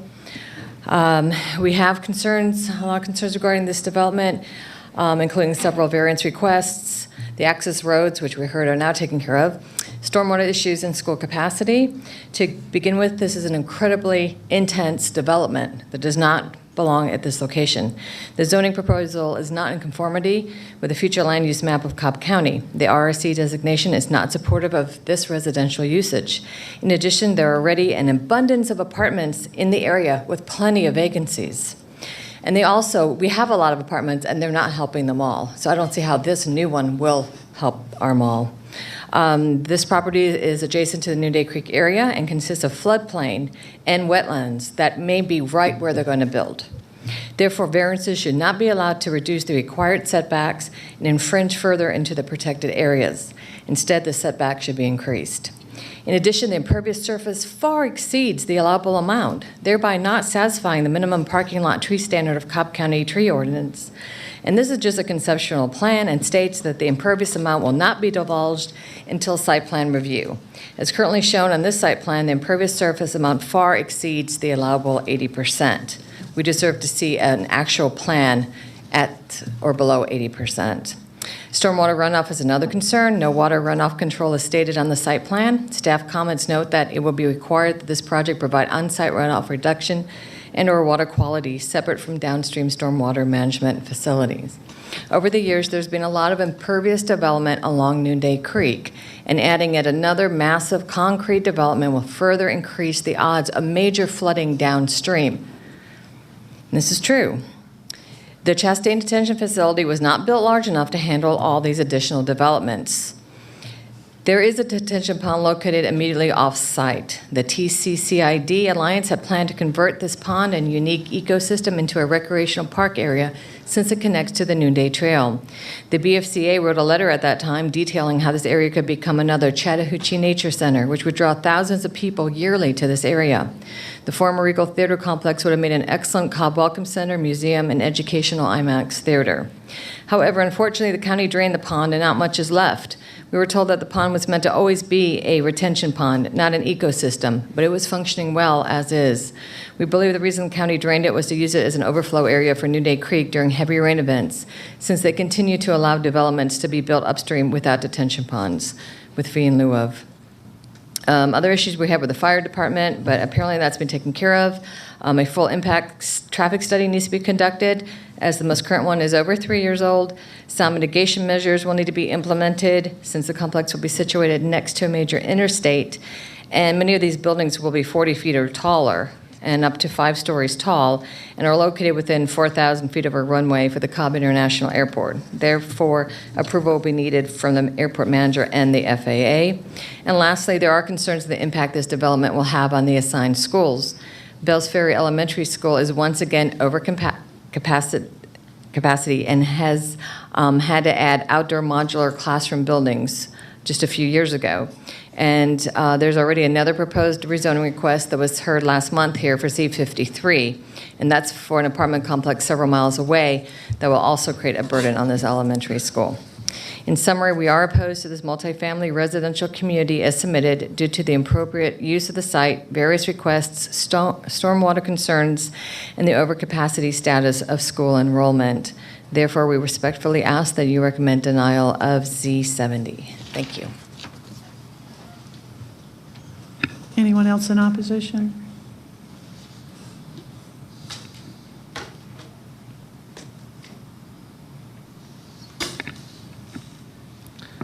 Okay, that concludes our hearing, and this is in District 3, so I will lead the discussion on this. And Mr. Moore, you anticipate that you're going to return to the stand, so I'm going to grant your wish.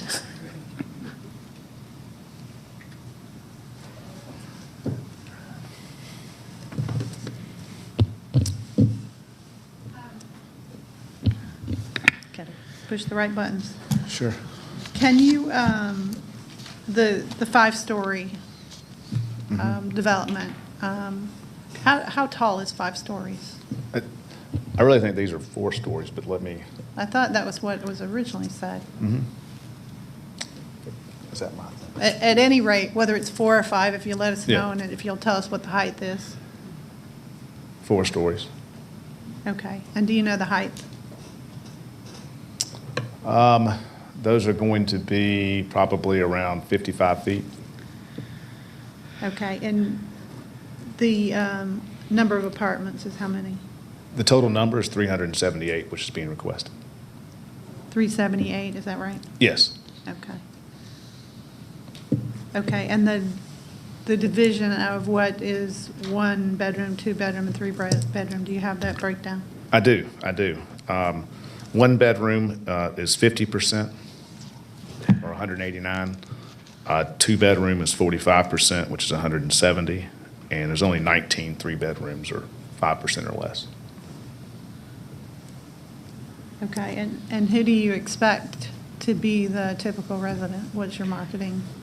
And we expect the typical resident to be, that younger professional age group who, as well as, sprinkling on up to others that, aren't looking for necessarily a family environment.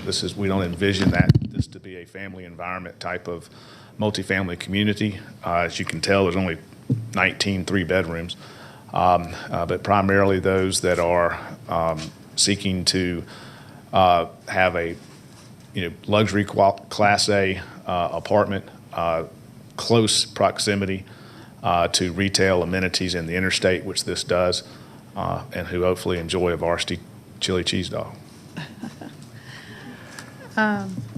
Who doesn't, right?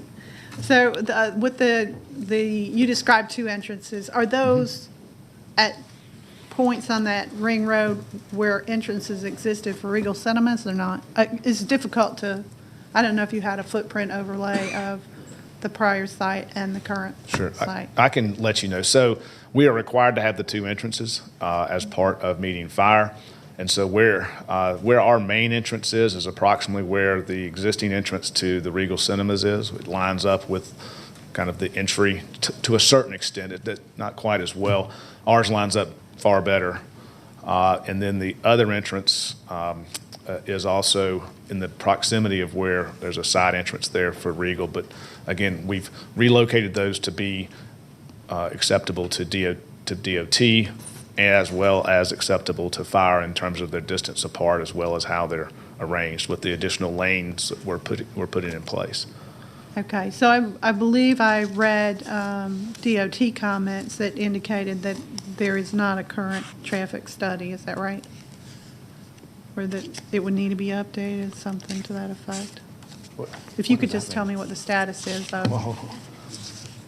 So you submitted a study, but it would have to be updated for that driveway change. Oh, just for the driveway change? Yeah, okay, that's what that confused me. Okay, thank you. No, there has been a traffic study submitted. The difference would be the one driveway change on the secondary access, right? Yeah, there's been because of that study in traffic operations, they requested, and we have conformed that secondary entrance to limit some of the movements coming in and out. That's the only aspect of it if you're trying to marry it up dead on, but yes, there's been a traffic study that's been completed and submitted, which is what you're supposed to do, and then DOT has requested some changes to that one secondary entrance, which we have made on this plan per their request. Okay, and you did reference in your comments the left turn and deceleration lanes. I mean, those are things that the development would provide, right? Yes, those are all improvements that we are providing. So with the reduction of traffic at the mall area now, is it taken into consideration what might happen if traffic increases again and there's a more intense use in the mall area for retail or some other use? I believe the types of traffic and road improvements that are included in our proposal as recommended by DOT and through our concerted effort, we are putting left-hand turn lanes in both directions to make sure that you've got adequate left-hand turn lane on the ring road into the mall, and as well as adequate left-hand turn lane coming into our project. So we would be doing both of those, as well as extending a left-hand turn lane, as well as making sure we have adequate deceleration lanes at both access points.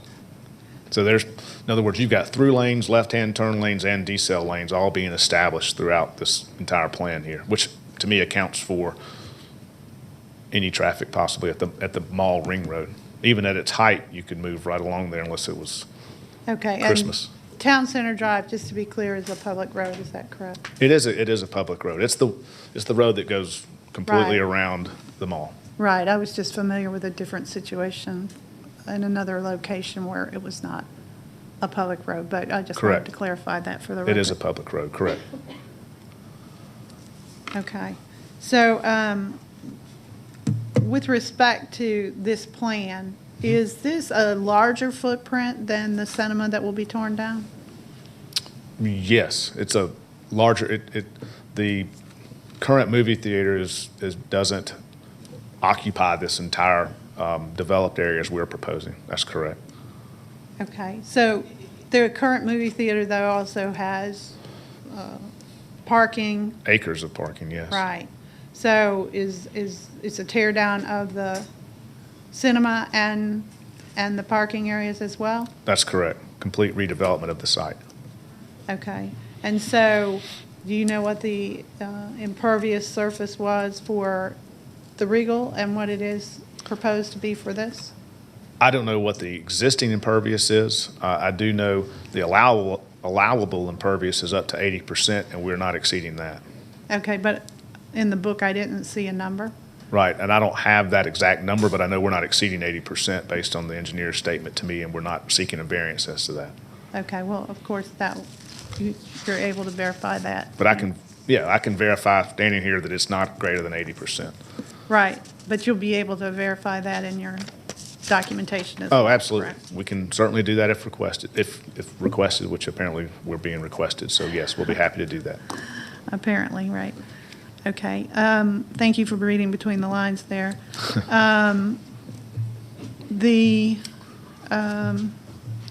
So the buildings will be an expansion of the building size of the former cinema, correct? Yes, I mean, the former Regal Cinemas is being torn down completely, and so these will be all new construction.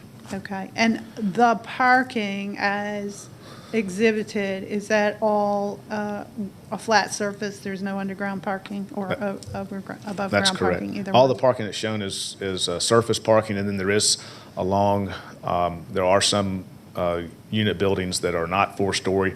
Those are 2- and 3-story that are basically 2-story that have garage parking underneath. So that's covered parking for those. Those also make those more premium type units. Okay. And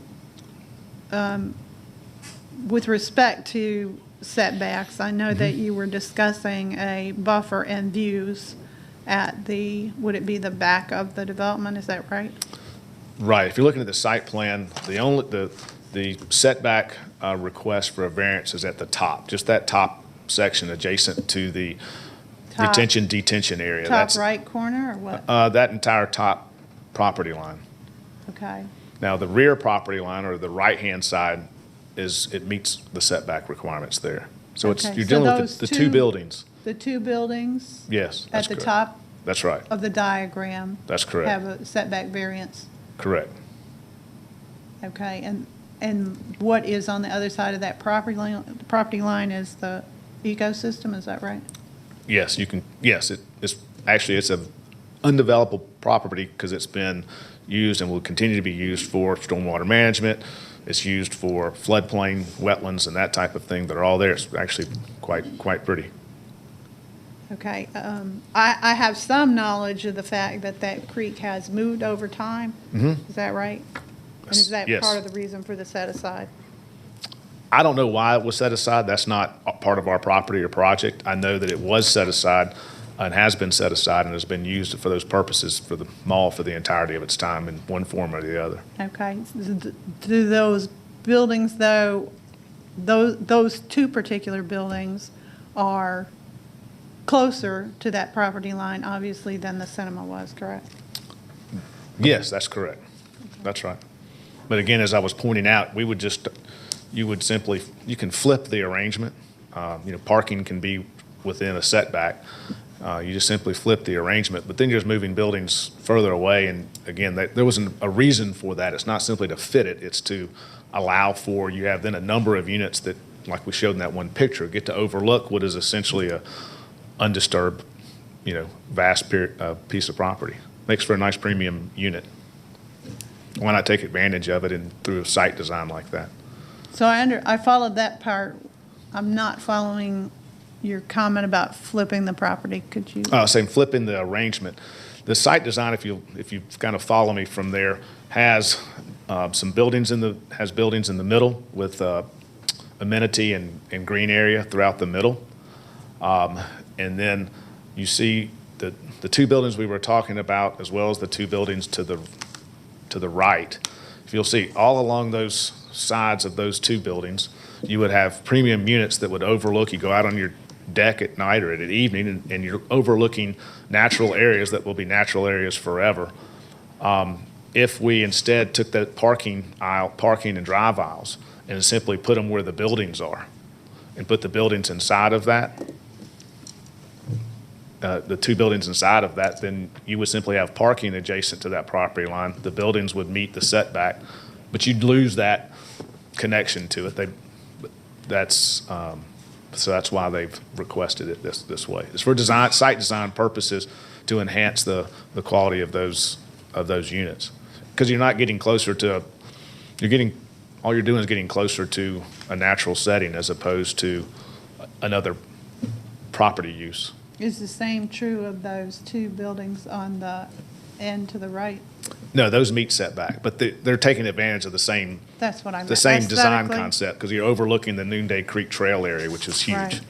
Now, is there, you mentioned the Noonday Creek Trail area. Mhm. Is there connectivity here to the Noonday Creek Trail area?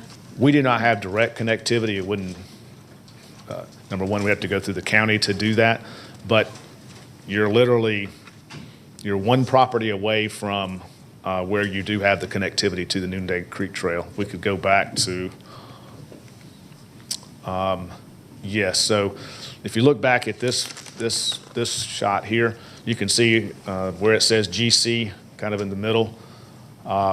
That's the existing cinema building there, where the cursor is. And if you just go left of that, you'll see the road coming across the Noonday Creek. That's the trailhead location there as well. So you can access it just there. So it's extremely walkable. You're literally right there. Okay, and just to summarize one more time, you've got variance requests on setbacks for 2 areas, right? Right, for the reasons explained, correct. Right, and any other variance requests?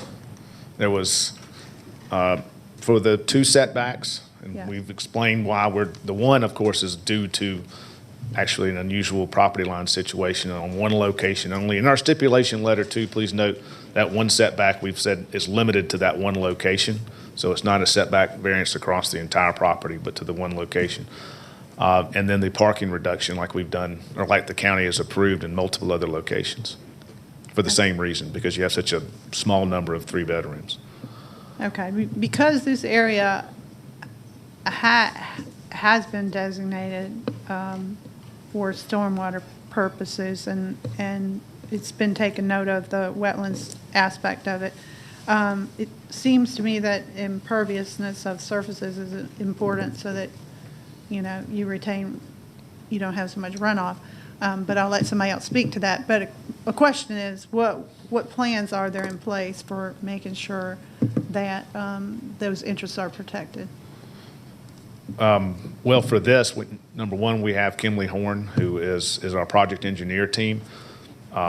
They are, fortunately in Cobb, we're home to several preeminent engineering firms that are very familiar with Cobb's rules, very familiar with Cobb County Stormwater Management, and their people, rules and regulations that they have to do. Keeping in mind this particular project is subject to the new stormwater management rules, which require an actual runoff reduction, and so they're very aware of that as well. And so they are prepared for that and are prepared to meet all of the stormwater comments that are in our the staff comments provided as part of the package. So there's no issue from our standpoint. They are very aware of it and have delineated all of that stormwater management necessary for this project. Okay, can you address what drives the intensity of this property? I mean, why a request for 378 apartments? Okay, going back to where its location is, Mm-hmm. to me, that drives the intensity of this project, and that is you have a location adjacent to a regional mall. It could be in no greater intense location than where this property is. And so it deserves to have that level of intensity because of its location. Against a interstate on one side, against multifamily on the other, and then on the other side is a regional mall. Where do we want to put our most intense uses? How about adjacent to the regional malls? That'd be a good start. That's what we've done at Cumberland Mall, who's seen fabulous success. Why can't the same be done here? Well, Let's not leave Town Center Mall that would behind. be a good question, right? Let's not leave it behind.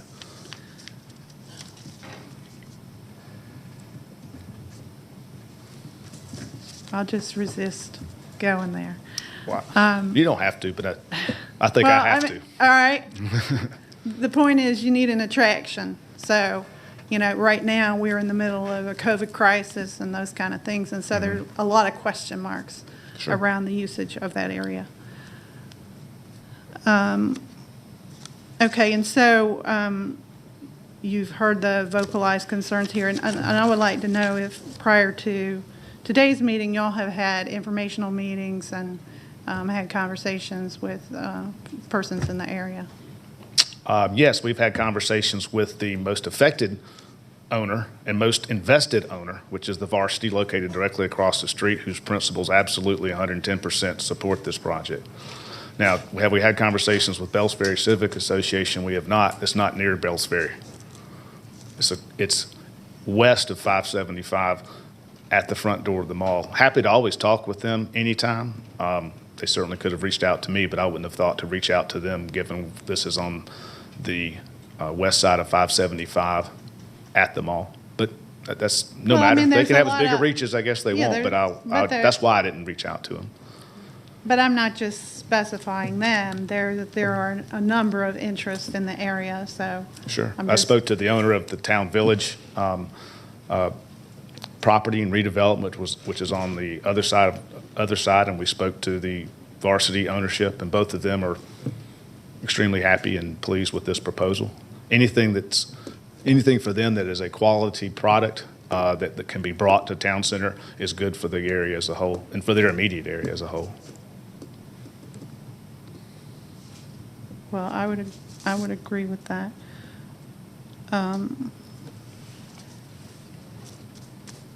Okay, will the apartments be restricted in their use since they are in an area that has a lot of business uses?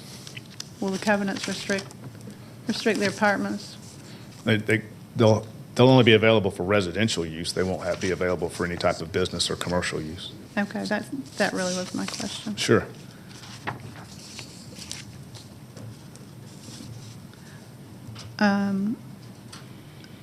So with respect to staff comments and recommendations, are there any issues that your client takes with any of those? We did not have any issue whatsoever. We've agreed to those in our stipulation letter. Again, we did pick up on with dealing with Cobb DOT. They had a few comments to just that driveway arrangement, and we rather than wait, we went ahead and addressed it, which is why we did that. So we don't have any issue with any of those comments.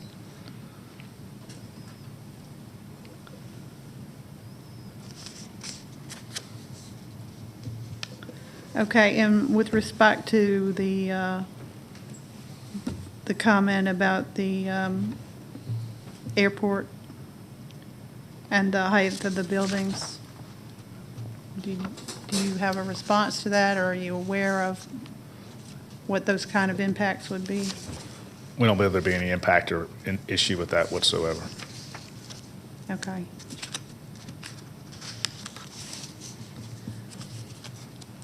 Again, there's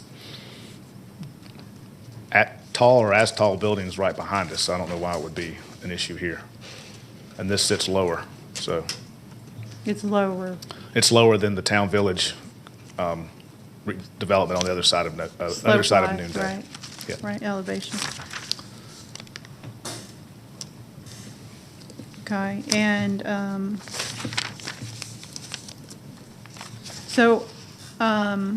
I know at some point there were discussions about developing some park area back in this, the aesthetic area of your site plan. Are those ongoing, do you know? I'm not sure, I'm not aware of where we have undertaken to have discussions about doing a park area. We're simply having utilizing the natural areas to preserve them as natural for the benefit of our future residents from a Right. visual and aesthetic standpoint. And obviously, we don't want to disturb those natural areas either. But as far as prior conversations that were had with the county or whatnot, I'm not aware of those. Okay. All right, does any other member of the board have questions for Mr. Moore? Very thorough.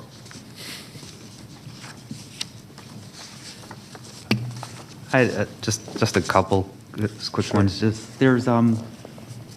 just a car wash area that's designated on the site plan? Yes. And that's just a resident amenity, that will not be like a third-party commercial car wash? Correct. That's just a resident amenity that you'll Okay. see where, it's just a great way for residents to quickly take care of that. Okay, just wanted to make sure I was reading that correctly. And then, just so I understand the actual configuration of the garages, so all of these are going to be just basically the multifamilies built on pad sites, there's nothing subterranean, or, so these are just built directly 4 stories up on pad locations? That's correct.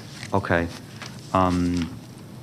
And then for the, I guess, only other question I had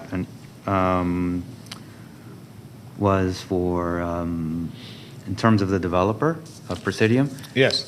So I know it's been around like 20 years, mostly in Florida, I believe, in Texas, I Texas, believe? Florida, Southeast, correct. Okay. And are there any other kind of example projects you might think of that might help us kind of frame integration with sensitive, like ecological areas and how they've, in terms of their portfolio? Sure. These are actually images taken from from a project they have in Jacksonville. Okay. And where you see what they're incorporating. They want to bring the same, they feel like it really fits from a architectural standpoint. And you can see where they have taken advantage of the exact same thing in these photos. From an ecological standpoint, where they've incorporated that it reflects in the design of the building and in kind of how it's viewed and felt in these images. I mean, these are the ones I select, we selected because it kind of reflects that same interaction. Okay. What's the name of that project that you're showing to me? I'm not aware of what the name of it is in Jacksonville. I'm happy to provide that information, but I don't know it off of. Got it. And is there any intention to have this program for rental by bed for students at KSU, or is there explicit restriction, or how are they thinking? I mean, you can't restrict that, right? Fair housing, but they're just. Is there an intention for students to be a large audience here, or is it mostly just working professionals? It's not. This is much more intended. This is intended and will be market rate multifamily. So by the unit. Not being rented by the bed whatsoever, nor will it have the amenities associated with purpose-built student housing. And then final, just any indications of average price points? I do not have the information for average, rental rates for that. But given what they're doing, it's going to be highly competitive or more so in the area. Okay. All right. Those are the only questions I had. Sure. Thank you. Just one quick, you mentioned amenities. Can you kind of go in a little bit more detail what sort of amenities will be part of the project? Yes, absolutely. So as I stated earlier, it's like a 7,150 square foot full clubhouse, full pool as well that will be a part of the amenities. The clubhouse has a full weight room as well as large conference rooms and, very large and appointed community rooms as well as part of that, but heavy on the fitness, business center type orientation that you see in higher end communities like this, so that it meets all those needs. As like I said, in a full pool and as well as open passive areas, green areas. You see that in the middle of this site plan. It kind of creates a little park-like setting through there that they would utilize as more passive recreation in conjunction with the pool area. Is that an observation deck sort of overlooking the New Deck Creek area, sort of straight down the middle? Okay. Yes. Thank you. Sure. Okay, thank you very much. Thank you for your questions. They are appreciated. Thank you. Thanks. Is Carl Carver available? This is Carl. Hey, Carl.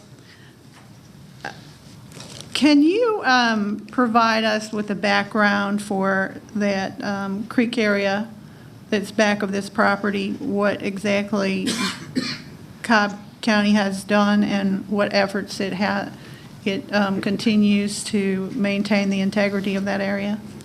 Yeah, when that development across the street, it was deeded to us as Cobb County property. The existing pond was deeded to the county as, No, not the pond, the creek. the creek. I'm sorry, Dave Braden's standing here with me. Was deeded to the county for maintenance. For flood pool for the regional facility, yeah. Yeah, flood pool of the regional facility. Dave can talk if he wants. Y'all can do a tag team thing here. Yeah, right, okay. Okay, so when you say that, that sounds very technical. Could you reduce that to layman's terms? Basically, all of the area behind this property is floodplain for Noonday Creek. So we, when Winnie Snell developed the parcel across the creek, we wanted to have control of, because the Chastain Meadows Regional Facility is on the downstream side of 575, just upstream of Chastain Meadows Parkway. And that flood pool extends up through this part of Noonday Creek. So we wanted to have control over that. And so as part of that development, we had them, we worked out getting that as Cobb County property. Yeah. Okay, and so how is it currently maintained? As natural flood, it's just natural floodplain, except for the part where the Noonday Creek Trail that Parks manages, the trail itself, but the rest of that area is all just natural floodplain. It's meant to be natural, not manicured. I guess that's the best way to put it. Okay, and with respect to the floodplain, it does not go onto this property that's at issue. Is that right? It doesn't. I believe some of the floodplain does extend onto this property. That does. I think it's shown on the plan set. Yeah. Okay, but that's not property that the county owns. No, we do not own that. No. Okay, do you manage that in any way? Except for our flood damage prevention ordinance doesn't allow them to develop in that floodplain or fill it. Okay. But we do not provide any management for it. No, it's private property. Okay. All right. Very good. So with respect to the comments and recommendations, then could one of y'all summarize those for our citizens and the board? You talking about the stormwater comments? Yep. I'll let Carl do that since he's the one that made those comments. Is there a particular one that you got a question about? Well, I guess in general, what I'm interested in is how much effect this floodplain area has upon this site and to what degree that should drive what the imperviousness is of the surfaces in the proposed development. I would tend to think that the impervious area will be reduced from what it is today, and that all of it is currently draining to the stormwater detention pond, and their proposed development would continue that same drainage pattern and drain to the detention pond before entering the floodplain. With less volume. With less volume and less runoff. Okay, but your supposition there was that the imperviousness would be decreased, is that what you said? Yes, the existing site is a massive building with a more massive parking. So with this, I would think the apartments is going to have more green space. At 80%. And down to 80%. Well, we don't have that specified, but that's the representation, yes. What is the percentage now? I wouldn't know that exactly, but just looking at the aerial, I would say it's probably over 90%. Probably, yeah. We're both agreeing that it's probably well over 90%. Okay, and that's because of all that paved area around the buildings, is that right? But that's correct. Okay. And the surface is counts or includes the access road as well, right? Not the ring road, but the access onto the property as being paved, correct? Correct. Okay. Is there a way to find a determination of how much I know we're doing educated guesswork now, of how much impervious surface there is now and how much is proposed? Is there a way to figure out what that delta is? I'm sure their engineer has a survey or their survey shows the limits of the paving and the building, and they could probably much easier calculate that than me with just using GIS. Okay. So are there concerns that you have articulated that you would highlight amongst your recommendations? Again, Kevin had already mentioned that they've got to provide their own water quality and runoff reduction on site. That they would tie into the system that drains into the stormwater detention pond. I did recommend a pre-designed concept meeting with us so that we could kind of go over that before the land disturbance permit.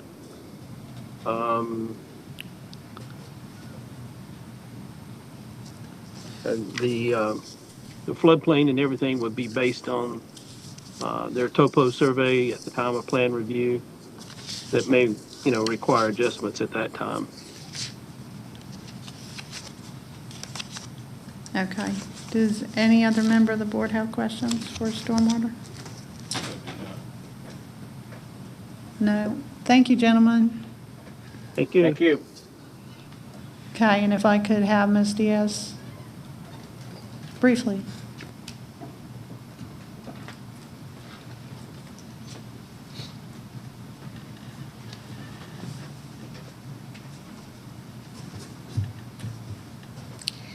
Amy Diaz, DOT. Hello again. Now, I just wanted to clarify this comment relative to item number 5 of your recommendations. It says recommend a traffic study, but then what I heard was the traffic study is already has been completed. We received the traffic study last Monday. So, Okay. it's been completed, but not very long, so. Okay. So has your review of it been completed? No. So we received it on Monday. Of course, that was Cobb's fall break. So for many of our people at the county, people weren't in to review it. And then Friday, Fire and I and the applicant had discussion, well, actually, I think it was their civil engineer, but we had discussion about that driveway location, the reason that they've submitted a site plan change this late. On Monday, I followed up with them because they gave us a version of the site plan that showed the new driveway location. I followed up with them and asked them about the revision to the traffic study, but they haven't had a chance to get back with me yet. So I have sent the study out to everybody that I do have so that they can give comments that might be included in a revision, but people want to revise the thing that's going to be the final, and so I'm not sure I'll get comments before I have a final from them. Okay. I think I heard you reference on another case that the fact that we are in a stalled economic time may affect traffic studies. Yes. Is that correct? Yes. So with respect to the mall, I think most of us are generally aware that there's a diminished traffic there. So when a study is conducted with the viewpoint that it may one day return to a let's just say a COVID level, is the traffic data considered for both what was normal when we were more at full commercial capacity, as well as where we are now, if that makes any sense? Yes, ma'am. So I'm looking at, they did some comparisons between current counts and, estimated 2021 counts and August 2019 counts.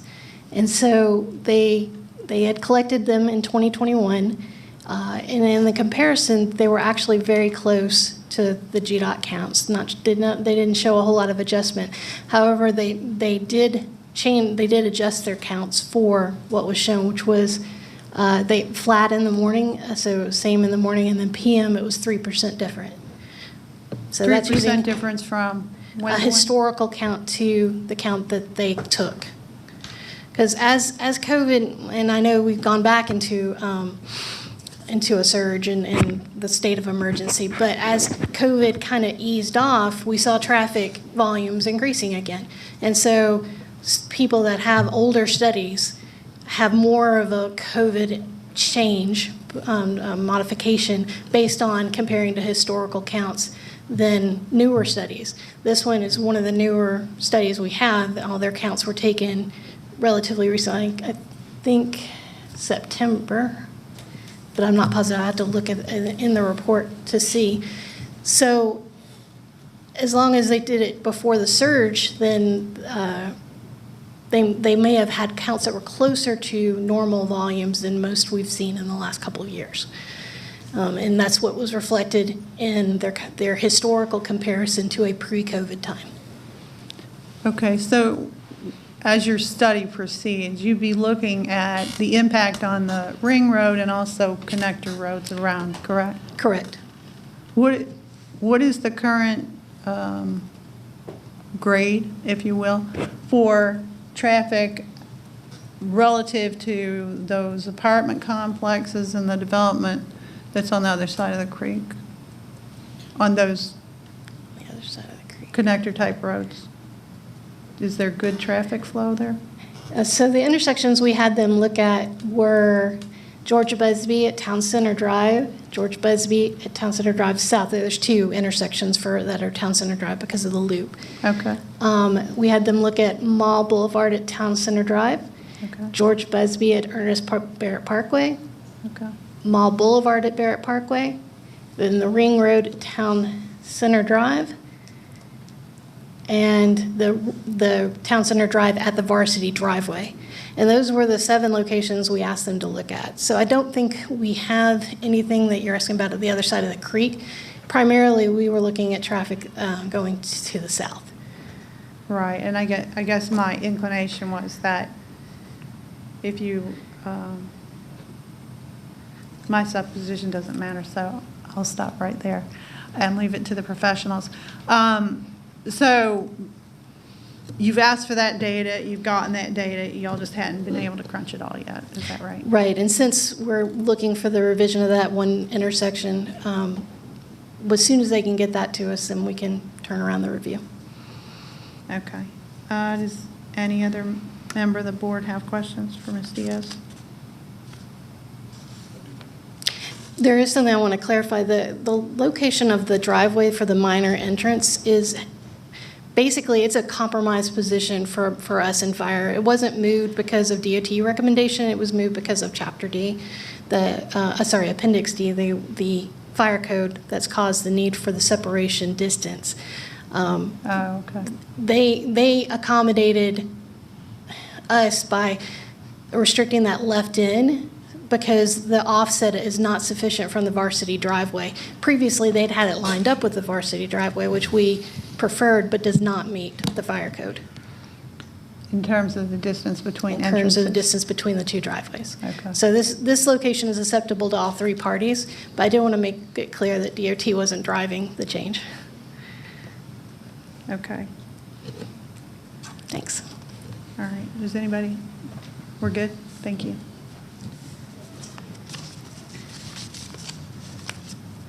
Does anyone want to call any other member of staff or ask any further questions?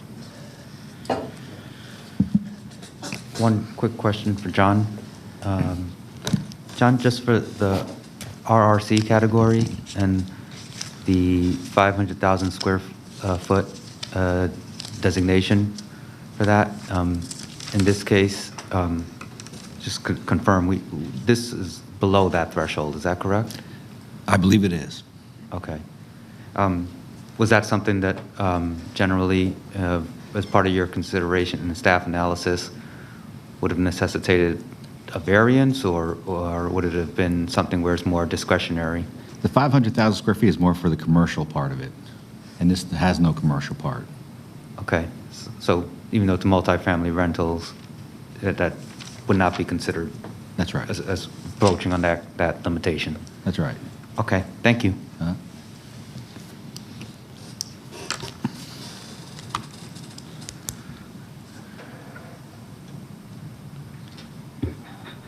Okay, at this point, I would make a motion to hold, specifically awaiting the information from the traffic study, and particularly noting that I am concerned about the intensity at that area, and whether or not that is appropriate. And I invite anybody to comment on that as well, or any other aspect.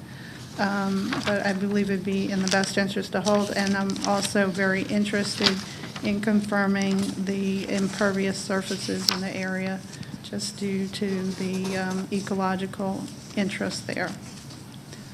That's my motion. Second. Any discussion? Call the question. Motion carries 3-0. Mr. Peterson. Okay, moving on, rezoning case Z71, Randall Brothers LLC, request a rezoning from LI and IF to LI for a retail sale building materials in land lots 961, 965, and 966 of the 17th district. The property is located on the northeast side of Elizabeth Lane, north of the intersection of South Atlanta Road and Elizabeth Lane. The applicant is present. Earlier, there's 3 people here opposed. All those wishing to address the board, please come forward and be sworn in.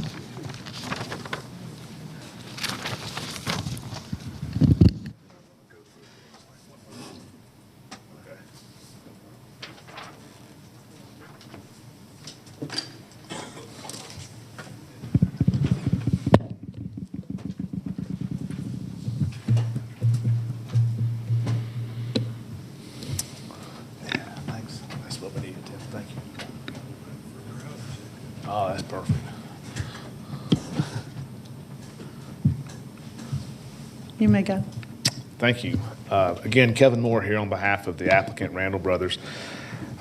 In this application for rezoning, this is a property that's just over 7 acres. It's located on Elizabeth Lane. You can see it's highlighted on your screen there. The property is already developed for an industrial use. That is, most of it is. The vast majority of the property is actually zoned light industrial. There is a small portion of the property that's zoned IF, which means future industrial, to those that may not know. This was done back in 1975. And what we're proposing is a continued development of the site, utilizing the existing buildings for retail building material sales by Randall Brothers that would expand the site. And so it's necessary to go ahead and have the entire tract rezoned from light industrial and future industrial to light industrial, which to me makes perfect sense. You can see that it's bounded on 3 of its sides by heavy industrial, including the Cobb County water treatment plant. That's the large industrial development that you see that's being highlighted by the cursor again there, that's adjacent to this property. And then you see the Chattahoochee River beyond that. So you can see where the context of this property falls. You can also see exactly why it was included on your consent agenda, given that its current zoning is 80% light industrial, maybe 20% in future industrial, and why our proposal to bring it all in as LI makes perfect sense, both to your staff and from a land use plan and zoning standpoint. But I'll turn now, I want to go through some of the details and some of the issues that have come up and how those have been addressed and resolved to satisfaction. Turning to the site plan itself, this is Elizabeth Lane. This is the entirety of the property here. Just to give you a sense, according to the zoning map, the zoning line is about right here. And this portion of the property is zoned future industrial. I think there could be an argument made based on some other plats from 1975 that there's more future industrial property here than is shown on the Cobb County zoning map, but it's not really relevant for our purposes since we're attempting to have it rezoned all LI or light industrial. What you see in brown is existing building, that's been used for industrial uses since the mid-'70s. What we are doing is proposing to build and construct additional building storage buildings for the building materials, as well as additional storage and office here, and showroom and office here, an additional building material storage building here for Randall Brothers and their operation. This kind of gives you an overall sense of where things are. We're going to go into a minute here in a little more detail, but specifically this area here in the dark green is a cemetery. The Collins Lloyd Cemetery is located right here adjacent to, again, the water treatment plant of Cobb County. It's adjacent right here and is on this property, set aside here on this property. So let me turn now to that Collins Lloyd Cemetery and speak to it. We have had multiple conversations and working with the Cobb County Cemetery Preservation Commission. What we had developed is this very specific plan, and it's included as well within our stipulations of September 29th letter. So now I'm just focusing completely on this existing cemetery here. Keeping in mind that all of this has been developed many years ago around the cemetery. So what we have done is propose, obviously, to preserve the cemetery here. We have proposed to replace an existing 10-foot fence along the frontage here. Will there be a 6-foot chain link fence that will be placed along the frontage, and then encircling the cemetery limits in this location. We'll also be planting additional evergreen trees to provide some either further kind of distinction between what is cemetery area and what is not. Also, it provides a little more aesthetically pleasing cemetery area for those who visit.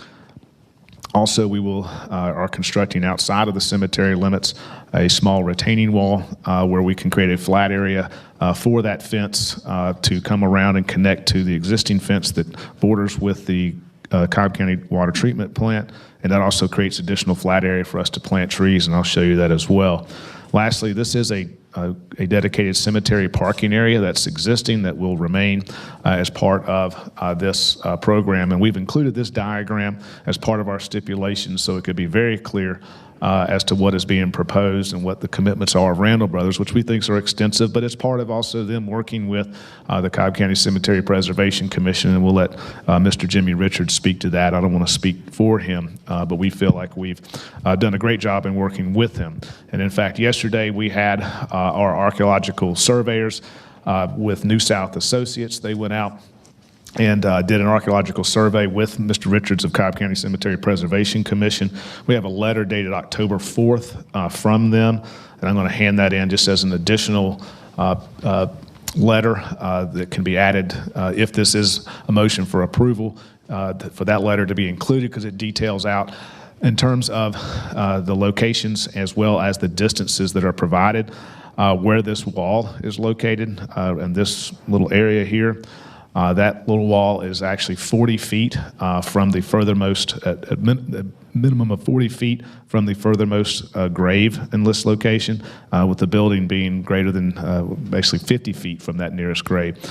So again, we're making sure those are well outside those limits and providing for protection with that. And that letter also details that from that perspective. And to give you a little bit more about that, just to give you an idea of what we're talking about in a more visual sense. Again, I'm going back to the cemetery, providing for this plan, and now taking it to a wall profile or a cross-section, just so we can understand that this is a retaining wall that's being installed, because there's a gentle slope that comes down from the cemetery, this being the existing cemetery.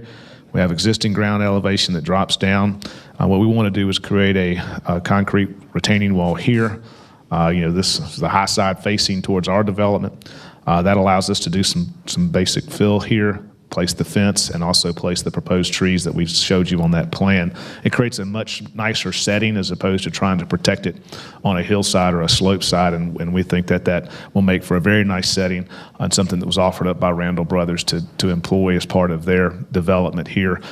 Considering that, again, this has been well developed over many years going back, and this, we think, provides for a much better setting for that historic cemetery.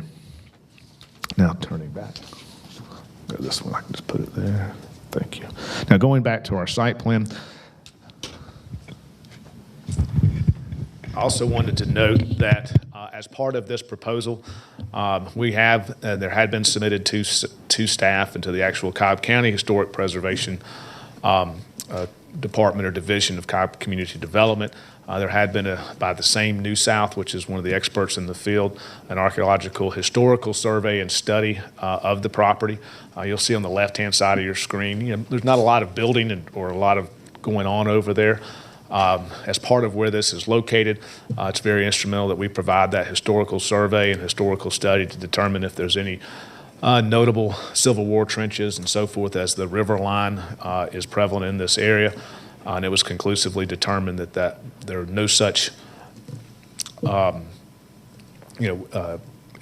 such historical notable structures from the Civil War associated with the river line or otherwise on this property. There are a few foundations and a chimney that remain from prior structures that have been long knocked over or knocked down that are on the property, but not of any historical note from a preservation standpoint or from our standpoint or on any national register whatsoever. But with what we are providing here as part of our plan, again, Randall Brothers has gone over and above and wants to go over and above in terms of its protection of the Collins Lloyd Cemetery, and has worked very closely with the Cemetery Preservation Commission in doing so. With this proposal, again, we're going from light industrial and future industrial to light industrial, which would seemingly be as consistent as it can possibly be, especially given that the other three sides to this property are all zoned heavy industrial. We certainly received staff's full support and recommendation for approval with our stipulations that are dated September 29th, and plus with the additional letter that I've provided to you from yesterday, even going further in detail about the cemetery. We respectfully request your recommendation for approval. Thank you.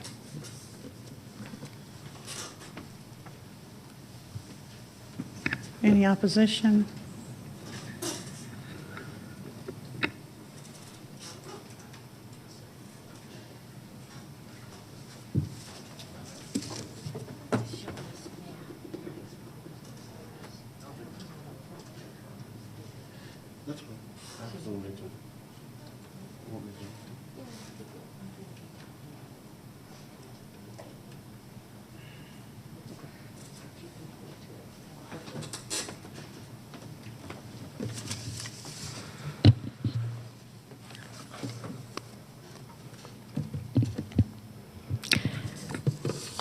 Good afternoon. My name is Roberta Cook. I'm Executive Director of the Riverline Historic Area, a nonprofit corporation, which geographically includes, once we put the map up there, the light gray area on the map, which is a 7-mile Civil War Chattahoochee Riverline battlefield, which is one of the greatest historical areas in southeast Cobb County. Our mission is focused on preservation of historic and natural resources. The Z71 property is located within this historic area, and you'll see on the arrows of the map, those 2 white arrows, approximately where it's located. Near Atlanta Road and the Chattahoochee River. Z71 is rich in both historic and natural resources. The Collins Lloyd Cemetery on this property is historic and was established prior to the Civil War that traversed its surroundings. The cemetery had been abandoned, overgrown with invasive vegetation, and neglected by its past landowners until it was adopted by our Riverline nonprofit 4 years ago. During those 4 years, our volunteers whittled down the vegetation monthly.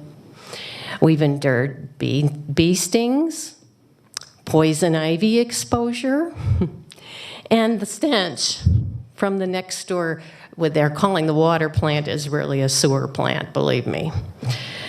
All for the benefit of honoring a historic burial ground. Since volunteers are a temporary solution to cemetery upkeep, we would like to reverse our role with the landowner. We would like the landowner to take responsibility for cemetery upkeep like the rest of the property they own, and allow the Riverline Historic Area to serve in a supportive manner. Traditionally, rezoning is an occasion to enforce current county standards, which entails a 50-foot buffer beyond the cemetery boundary line. As you can see from the site plan, there's no buffer line on that site plan because we don't have an archaeology report that shows where the official boundary is and where the buffer line should be.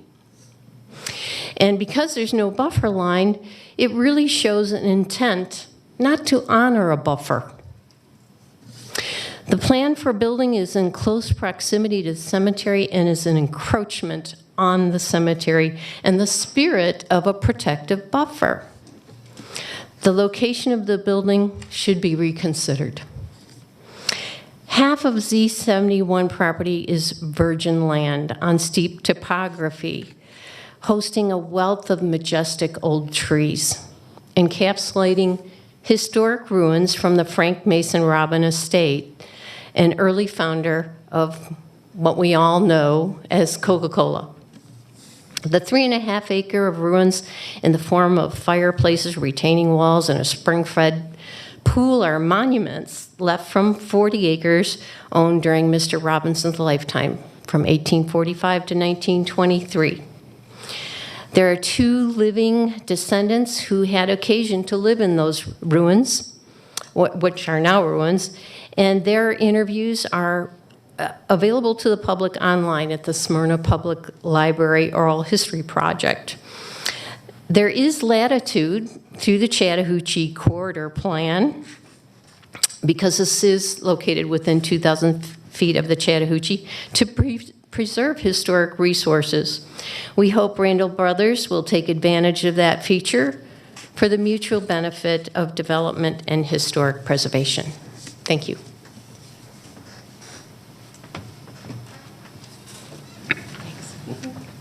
Any other opposition?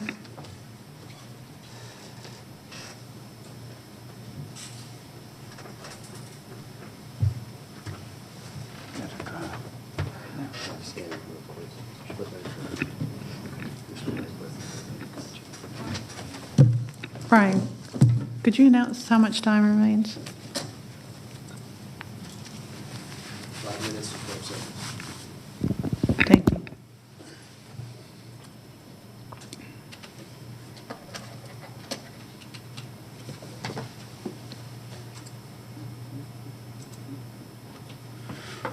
While we're waiting for him to scan the drive, could we focus in on what's on the screen now? Can we zoom in to where that gravel corner is in the back right corner of that lot?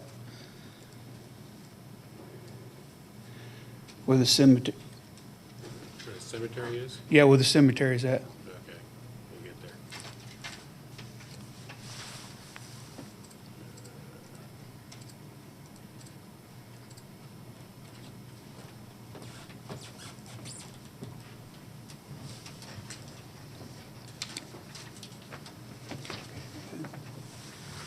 My name's Jimmy Richards, member of the Cobb County Cemetery Preservation Commission.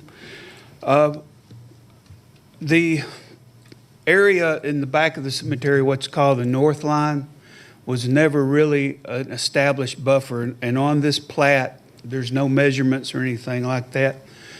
We met with the developer's engineer and with the archaeologist from New South Associates Monday with another member from the Cemetery Preservation Commission to go through the cemetery and try to establish a back line on the north side. The south side where the parking lot's at, there's already a 10-foot fence there, but the closest grave to that fence is at 37 feet. Of course, we are restricted on the east side because of the county's fence. We went back into we're good now? Yep. Good to go, okay. This is the picture where we went back in there and found the old back fence of the cemetery. There's still some concrete posts, and you can follow the line. There is one of the corner posts on the top hill, and you could follow the line and see where the posts have been broken off the years. That's showing the back line. If you'll notice that tree up in the right corner. Going into the main gates, there is a bank which has been landscaped in the past, but it's real bad shape right now. What we're asking for is on the top of that bank is where the west side fence is going to be put up. And we were asking for stipulation from the applicant that from that top of that fence back down to the curb there be part of a protective buffer other than for landscaping purposes. So in the future, somebody might not come in there and try to dig the bank out and cause a washout. But to protect that also as part of the buffer. That's just another shot of the buffer area that we're wanting right there as you're going into their main gate. And here is the south side fence. The applicant has agreed to put us 2-3 foot gates there in the front, but right in this area of the corner. It's a little bit lower and easier for access. And yesterday they also stipulated that they would put a pipe on the other side of the cross ties and pave a ramp up to it. That way volunteers or whoever comes in to work in the cemetery will be able to wheelbarrows or equipment or whatever in the future. This is the parting question. We went to the very back of the cemetery, the closest grave we can find, and went from that point back. You'll see with the gravel line on the plat, it shows how it curves. Right there where that grass line at, that's 40 feet. Then 10 foot out from that is where they're going to have the building. That wall is going to be put roughly right where the grass line is at. There'll be a foot of that wall extending up out of the ground. As Kevin said earlier, then the fence will go behind it, then some trees. That grass area is a small slope, but that has been modified over the years. Somebody went in there when they evidently graded out the lot, put the gravel in there. They added that dirt to it to make slope for drainage. But from the furthermost back grave on the north side to where the gentleman's standing right there, that is 50 feet. And it's 40 feet, and they've agreed to a 40-foot buffer right there at the tree line. I think that was the last shot. Yeah, that's it. Okay. And there were some things we'd like to clear up on the record, too. They have stipulated they would like to be a perpetual care partner with the volunteers that come in there and work. Well, we need to define what is going to be a perpetual care partner, whether they're required to do, help, provide, whatever, their own people to help keep it clean and landscaped or work with the volunteers. And also in the back of that area, right where that picture's at, we need to get about a 40-foot container, compact trailer put back in there so all that brush and everything has been cut over the years. It's never been able to be removed because we couldn't get in the gate because it's been locked up. And that's going to be the easiest way to clean up the back part of that, get it out of there, because once the fence is up, we're not going to be able to move it out of the way. I believe that is it, all that we have. Thank you. Thank you. One more speaker? Do you have any time left? No time left? Would the board be willing to allow her 2 minutes? Yes, okay. You can come forward. And you have 2 minutes. I'll do one. Okay, one will be good. Good afternoon. I'm Margaret Jordan. I'm on the Riverline Historic Association as a board member. And I'm really just here to speak on myself. And as a Cobb County resident for 18 years and seeing all that has gone on in 18 years in Cobb County, I was in West Cobb for 15 of those years and recently relocated to the southeast side of town. I'm also a nurse, and I have worked for Cobb County Schools, and one of the biggest things that I see is air quality index. I don't know what we're following these days, but it has a big impact on the children and their asthma. And so I just want to say, as Cobb County, that I like to see preservation, protection of the environment, of nature, and the habitat for animals and humans to coexist and cohabitate and flourish. And I don't know how well we're doing that by seeing how many trees today are probably taken down and not always being replaced, and how long does that canopy take to come back? And what are the consequences on our health and the health of our children in the future, not just 10 years down the road for somebody to make some profit, but 50 years from now.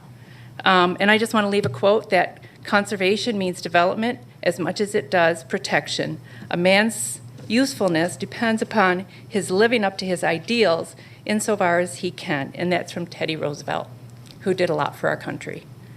So that's all I'd like to say. Thank you. Thank you very much. Madam Chair, on the opposition went over by a minute and 20 seconds.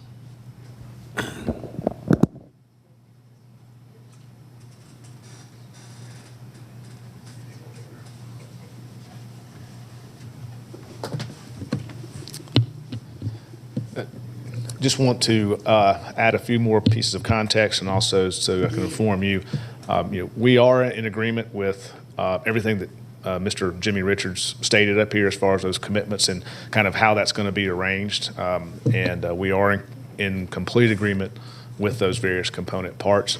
Perpetual partner means we agreed to and have agreed and committed to them to say, hey, we'll provide volunteers on a regular basis from our company, and we'll employees base and that type of thing. We'll obviously be looking after it just because it's at our front entrance. But we can't take as a private company on is be the entity responsible for the preservation of a cemetery. Randall Brothers is a retail building materials company, not a preserver of cemeteries. We'll partner with them. We will do everything we can to support them in that effort. We just can't be the one responsible for it. That's why we have a Cobb County, Cemetery Preservation Commission. That's their job, and we'll help and support that. And I think that would be a great partnership going forward in the future. As you can see from that last picture, and you can see from this site plan, this is already built out in this fashion. What we are proposing is absolutely fantastic for the cemetery and the preservation of that cemetery, like I said, because we've worked with them so closely. Time has expired. Thank you. Thank you. I turn this over to Mr. Anderson. Thank you, Commissioner Dance. Mr. Richards, would I be able to have you come up just for a moment? Just had a quick follow-up question, just wanted to confirm.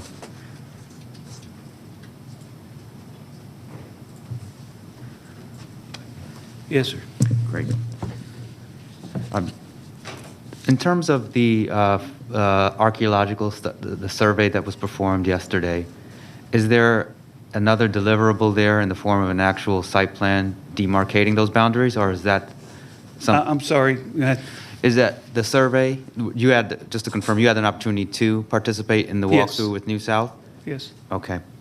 And is it your understanding that there will be a actual site plan drawn up, which basically visualizes what what was recommended or noted in the actual letter? Or have you had a chance to see the letter by any chance? Yes, I have. We went by what Cobb County Code 26-29, Section C required for him to be on site and to do a walkthrough with us and look for the graves and all to try to establish the furthest out Yep. And that's what we did.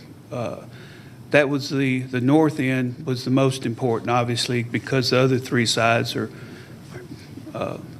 pretty well carved in stone, so to say. But the north one is the one that needed to be established, and the furthest grave he could find was the one that we measured from out that picture I'd shown where the gentleman was standing, and it right at the very round the grass area that was 40 feet all the way around. And then my understanding, the building's going to be 10 feet off of that, which would make the building in the 50-foot area. I believe originally the staff's comments said a 35-foot buffer, but they were agreeable to 40. Okay, great. Thank you. And there's just a second question. In terms of a scope of a maintenance agreement, my understanding is that there are some other examples of cemetery maintenance agreements that have been agreed on in the past or in nearby subdivisions. I believe there might have been one at, I think, a case for John Whelan development nearby. Are you familiar with those maintenance agreements? No, sir. The one I'm familiar with is the one we all shed a lot of blood and tears over was the Sprayberry Cemetery, the Mays Family Cemetery, where the applicant worked with us and is making the cemetery a centerpiece, and they are taking care of all the perpetual care, the grass cutting. I mean, they were great on that. Okay. But that's the centerpiece of their development, their green space. So we were very lucky on that one. But as far as the John Whelan, some of the subdivisions, they do, if it's in there, they adopt it, take care of it. And cemetery preservation, we've gone in and helped people, help them get in for a work day to help clean up or whatever. Is it a then is it fair? Not fair. That's the wrong word.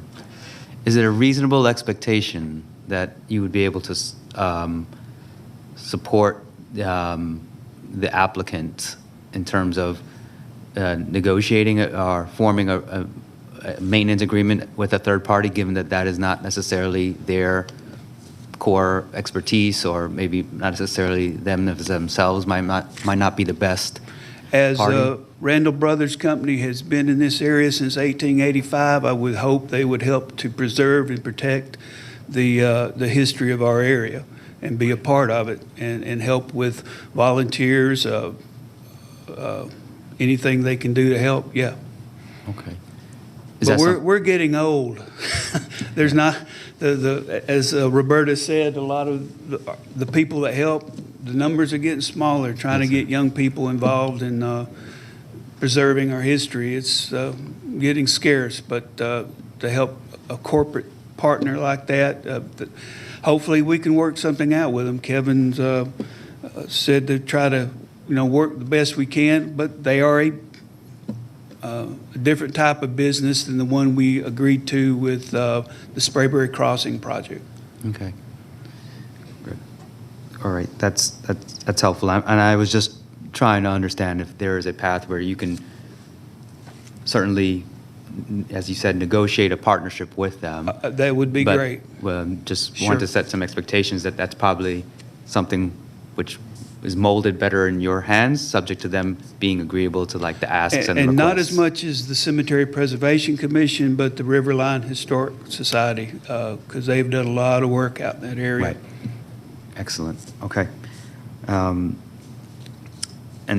is it your understanding that there are any other items needed for your review at this time regarding the archaeological survey? We would just like to see another plat that shows the measurements that we had, where the 40 feet's at, the 50 feet. Okay. Yeah. But we don't have a scaled enough plat to nail that measurement down. Okay.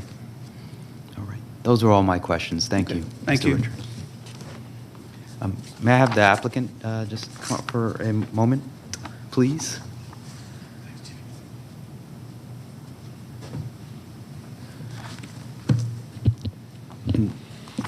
more. Just wanted to confirm in terms of any outstanding expectations on deliverables or any, is there to be another, would there be any problem with a plat, basically, that puts on a survey format all of the kind of boundaries and distances that were outlined in the note that you've attached today?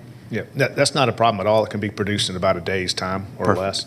Okay. For us to do that, plot it out after that meeting with them. It's set out in the letter, as you've seen, and so, and our project engineer has all that information, and we'll plot that out.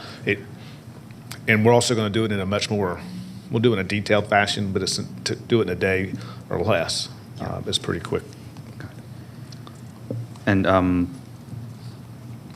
just to kind of make sure, in terms of the maintenance agreements language, in light of what Mr. Richards just said, is it fair to say that that is something where you would be open to continuing to discuss and negotiate with them a partnership agreement where they would be able to provide some maintenance guidelines? Sure. We don't have a problem, again, supporting and being a partner with them. I think that we're maybe getting a little too nuanced with it. There's the element of being the responsible party for the cemetery becomes where we, as a private business that's not in that business. Yep. Understood. But as far as providing the support and working with them, we'd love to continue those discussions with them and see what that, what that greater detail looks like. We have no problem with that at all. Okay, perfect. We're there and would love to be a part of that. All right.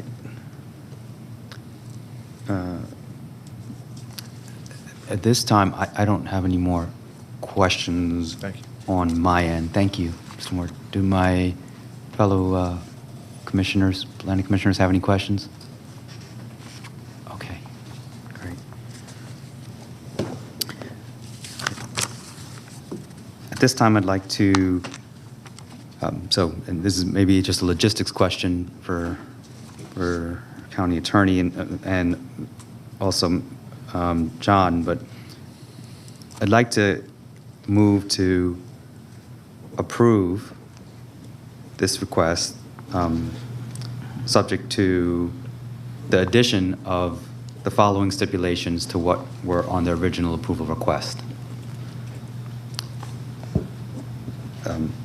Completion of an archaeological boundary survey to establish, memorialize the buffer from the outermost grave. Inclusion of cemetery preservation comments and recommendations.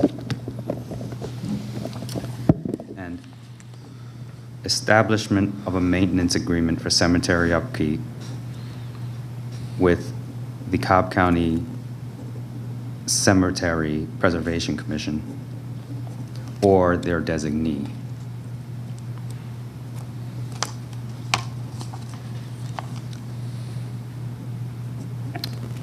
And also,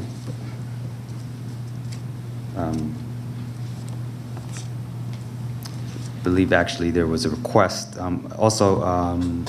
Yeah, I think that's actually the extent of the motion, those three additions.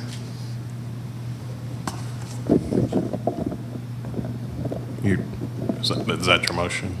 That is my motion. Can you include the September 29th stipulation letter? It's got the agreements that we have with the Preservation Commission. Yeah, outlined in there. it's an original consent agenda is number 2. Item number 2 good. already. Just want to make sure it was part of it. Thank you. Yep, that's correct. And just to, I think we've already covered with the archaeological boundary survey. Mm-hmm. That will include the submission of the new recent letter. That is my motion. Second. Any discussion? Call the question. Thank you. We'll take care of those items right away. Thank you. Mr. Peterson?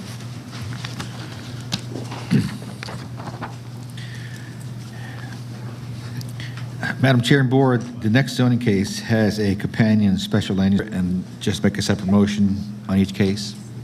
Yes. Okay. Sorry. Rezoning case Z72, Serious Tree Services, LLC, care of William Mazaragos.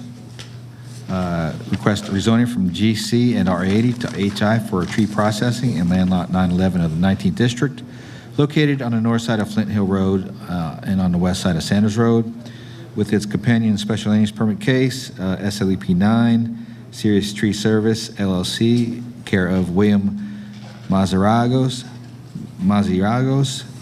requests a special land use permit for tree processing, which is chipping, grinding, reduction of material, in land lot 911 of the 19th District. The property is located on the north side of Flint Hill Road and on the west side of Sanders Road.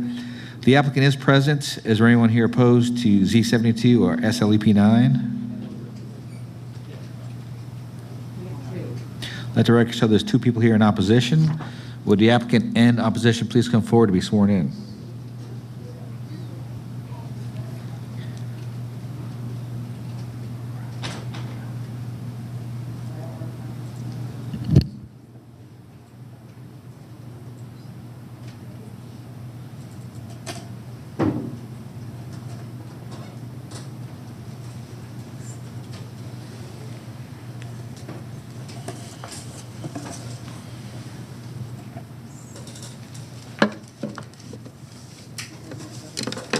I don't have the clicker.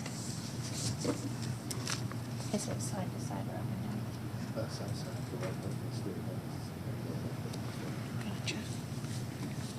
Good afternoon, Commissioners. My name is Janae Prince.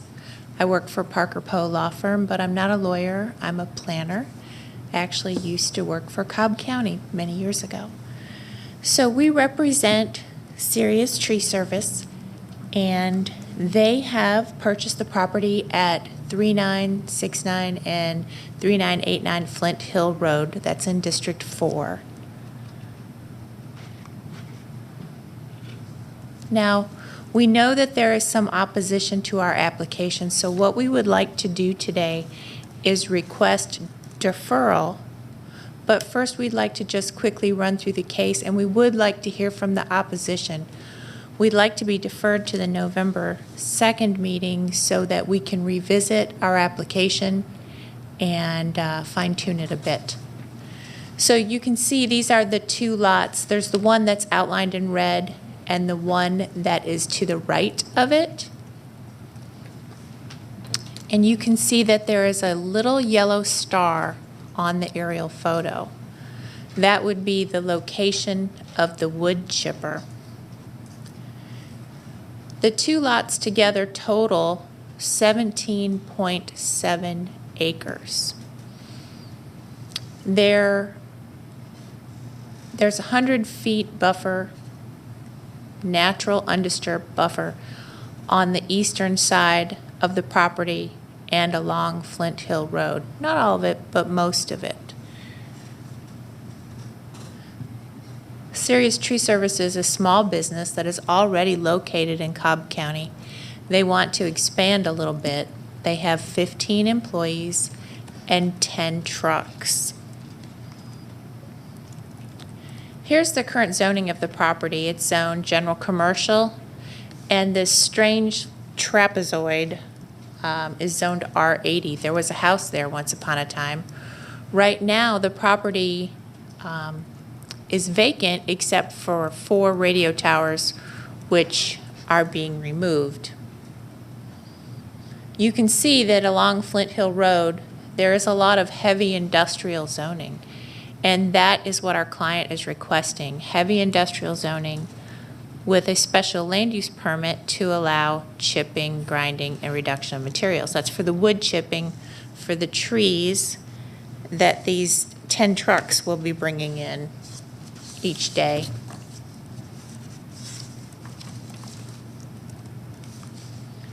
This is the site plan. I had our engineer measure the distance from the wood chipper location to the property line, and if you look real close at the plan, you can see it.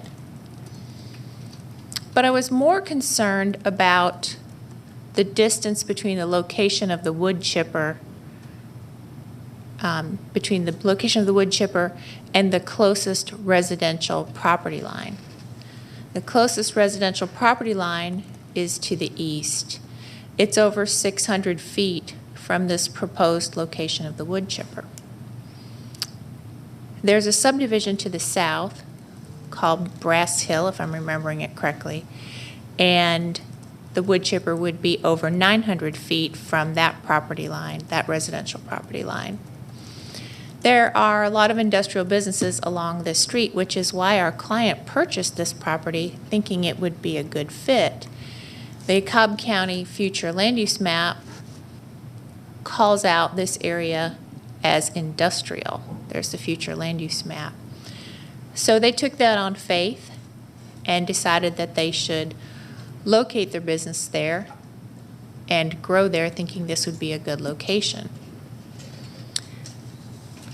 We understand that staff and Planning Commissioner Michael Hughes have heard from the community that they are very concerned with this proposal, and we look forward to hearing what their concerns are because we would like to address them as soon as we are able.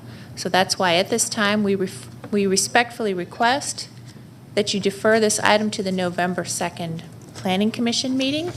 And I'm here for any questions that you may have, as is Mr. Mazaregos. Where are you, William?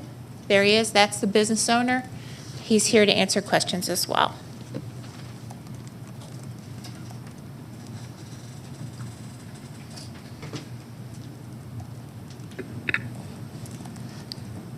Thank you. We can hear from opposition now.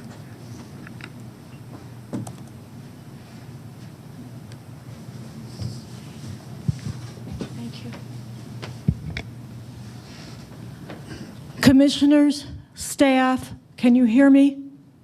Yes. Yes, ma'am. Thank you for this opportunity. My name is Alice Carnahan. My husband and I moved to our home on Sanders Road 20 years ago. It is in the block of Sanders Road between Powder Springs Road and Flint Hill Road. We love our home. We love our neighborhood. I speak not only for my husband and me, but for all of our neighbors on Sanders Road. Our neighborhood has virtually no turnover, and we all own our own homes. George's and my home is located directly across the street from the proposed tree processing facility. We are vehemently opposed to the rezoning request. I do have a question. When I looked up the addresses on this in the Cobb County records, they show that it's owned by a gentleman in California who has recently paid taxes on it. So that's just a question for later. Anyway, staff analysis done by y'all's staff has recommended denial of this, which we greatly appreciate, and we absolutely agree with that recommendation. We are vehemently opposed to the rezoning request for the following reasons. OSHA, the Occupational Safety and Health Administration, has determined that wood dust is a carcinogen. Wood dust can cause not only cancer, but also many other devastating respiratory conditions. Our block of Sanders Road includes 8 single-family homes and a Cobb County school bus depot. It was here when we moved here 20 years ago, and we were told that our block's zoning was changed to general commercial when the depot was built. Approval of Z72 would endanger the lives and health not only of the residents of the homes, but also of the Cobb County employees who work at the school bus depot. The proposed tree processing facility would be immediately next door to the depot. 2, the noise would be unbearable. Serious Tree Services, the applicant, states on its website that it is open 24 hours a day, 7 days a week. They want to do complete tree processing, which entails machinery cutting up and grinding trees night and day. The site for which they are requesting rezoning to heavy industrial is not suited for such zoning, as it would irrevocably harm the quality of life of nearby residents as well as Cobb County employees at the school bus depot. 3, heavy truck traffic. Fully laden logging trucks weigh more than twice the current weight limit on Flint Hill Road.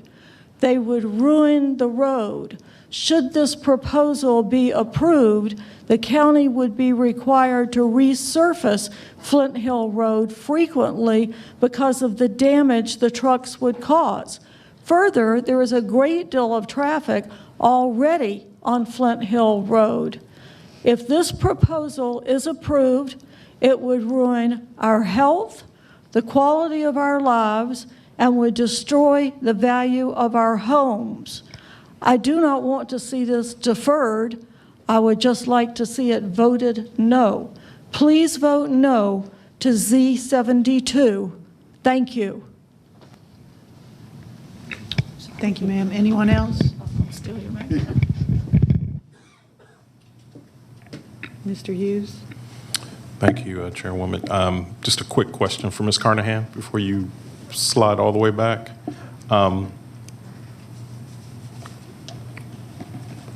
The applicant has requested a 30-day continuance.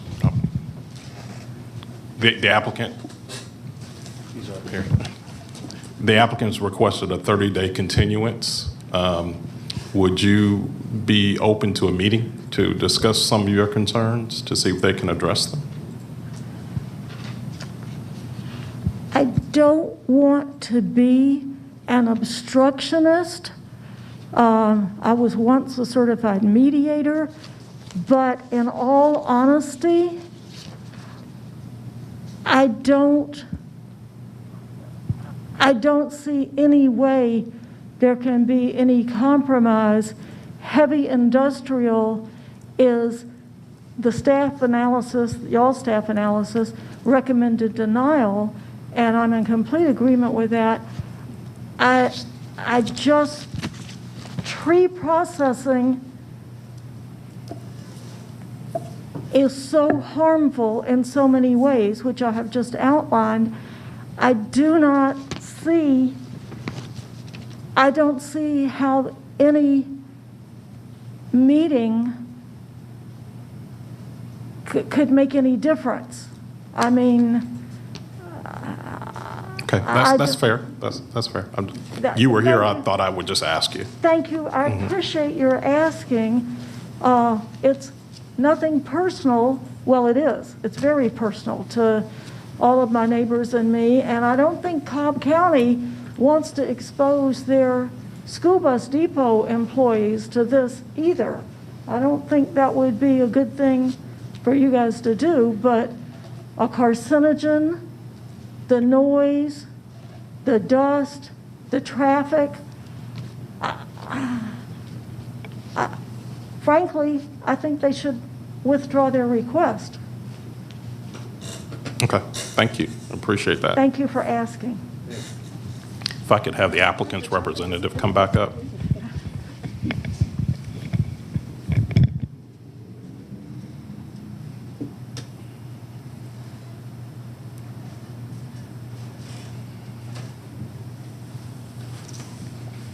So we've received your request for deferring any action on this for 30 days, and I'm inclined to head in that direction. I would want to encourage you and your applicant to seek out opportunities to meet with the community, to have some conversations about what is being proposed. In addition to that, the city of Powder Springs, who actually abuts this property, has provided a letter expressing their concerns as well. So you may want to reach out to the appropriate staff person there. So I just wanted to mention that to you, see if you had any comments with regard to that. Thank you, we will. The business is currently located in the city of Powder Springs. Okay. Thank you. Any other questions from my fellow commissioners? Okay. With that, I'm going to accommodate the applicant's request and move that we hold this for 30 days. And that is, I'm sorry, November 2nd. Yes, for let me clarify that, for Z72 and SLUP 9. And that is my motion. Second. Any discussion? Call the question. Motion passes 3-0. Okay, I believe we have 2 sets of minutes that need approval. Is that right? Could I get a motion for approval of the minutes? So moved. Do we need to approve these separately? Yes, I think so. Okay. Make a motion to approve both sets of. Just, how about one at a time? Sorry. Late in the day, I gotta. Okay. I make a motion to approve the zoning meeting minutes from September 7th of 2021. Second. Any discussion? Call the question.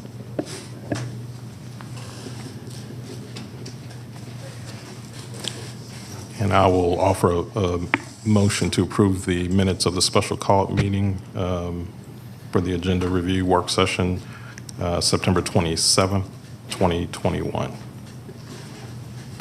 Second. Any discussion? Call the question. Motion passes 3-0.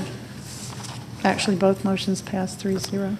Madam Chairwoman, before we have a motion to adjourn, out an abundance of caution on Z71, we just want to make sure that the motion was complete. We feel like it should have included, at an abundance of caution, all staff comments not in conflict, and to ensure that everything that was read in is included. And again, just out of abundance of caution, I think it might be right to entertain a motion to amend something previously adopted and have the motion, in addition to what was read, just to make sure that everything, the comments and what was read into the record are included. We were unsure that everything was included when the motion was voted upon. And so I think to have a motion to amend something previously adopted as to Z71, and then make just to add, to make sure all staff comments not in conflict are adopted, and all that was read into the record are adopted, and have a second and vote on that. And clerk, am I saying that correctly as to the, okay. Yes, I think what we were making sure when John, Mr. Peterson, read the case into the record, there were 9 stipulations that included the site plans and staff comments, and we were just making sure you intended for those to be, not trying to add to your motion, just making sure we're clear on what your intention was.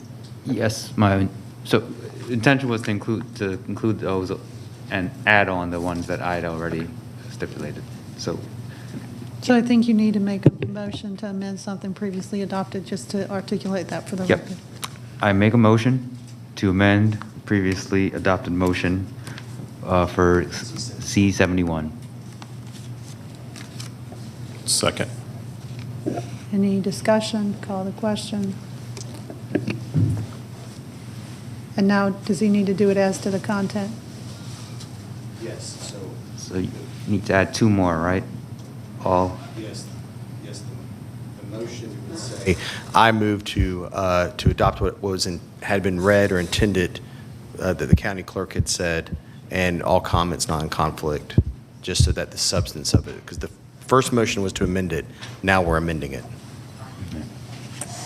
So I make a motion to amend the original motion. To include? To include all comments not in conflict? All staff comments not in conflict and all the stipulations that were read and intended to be included in the motion. And all the stipulations that were read and intended to be included in the motion. Second. Any discussion? Call the question. Motion carries 3-0. Both motions carry 3-0. Okay, do I have a motion to adjourn? So move.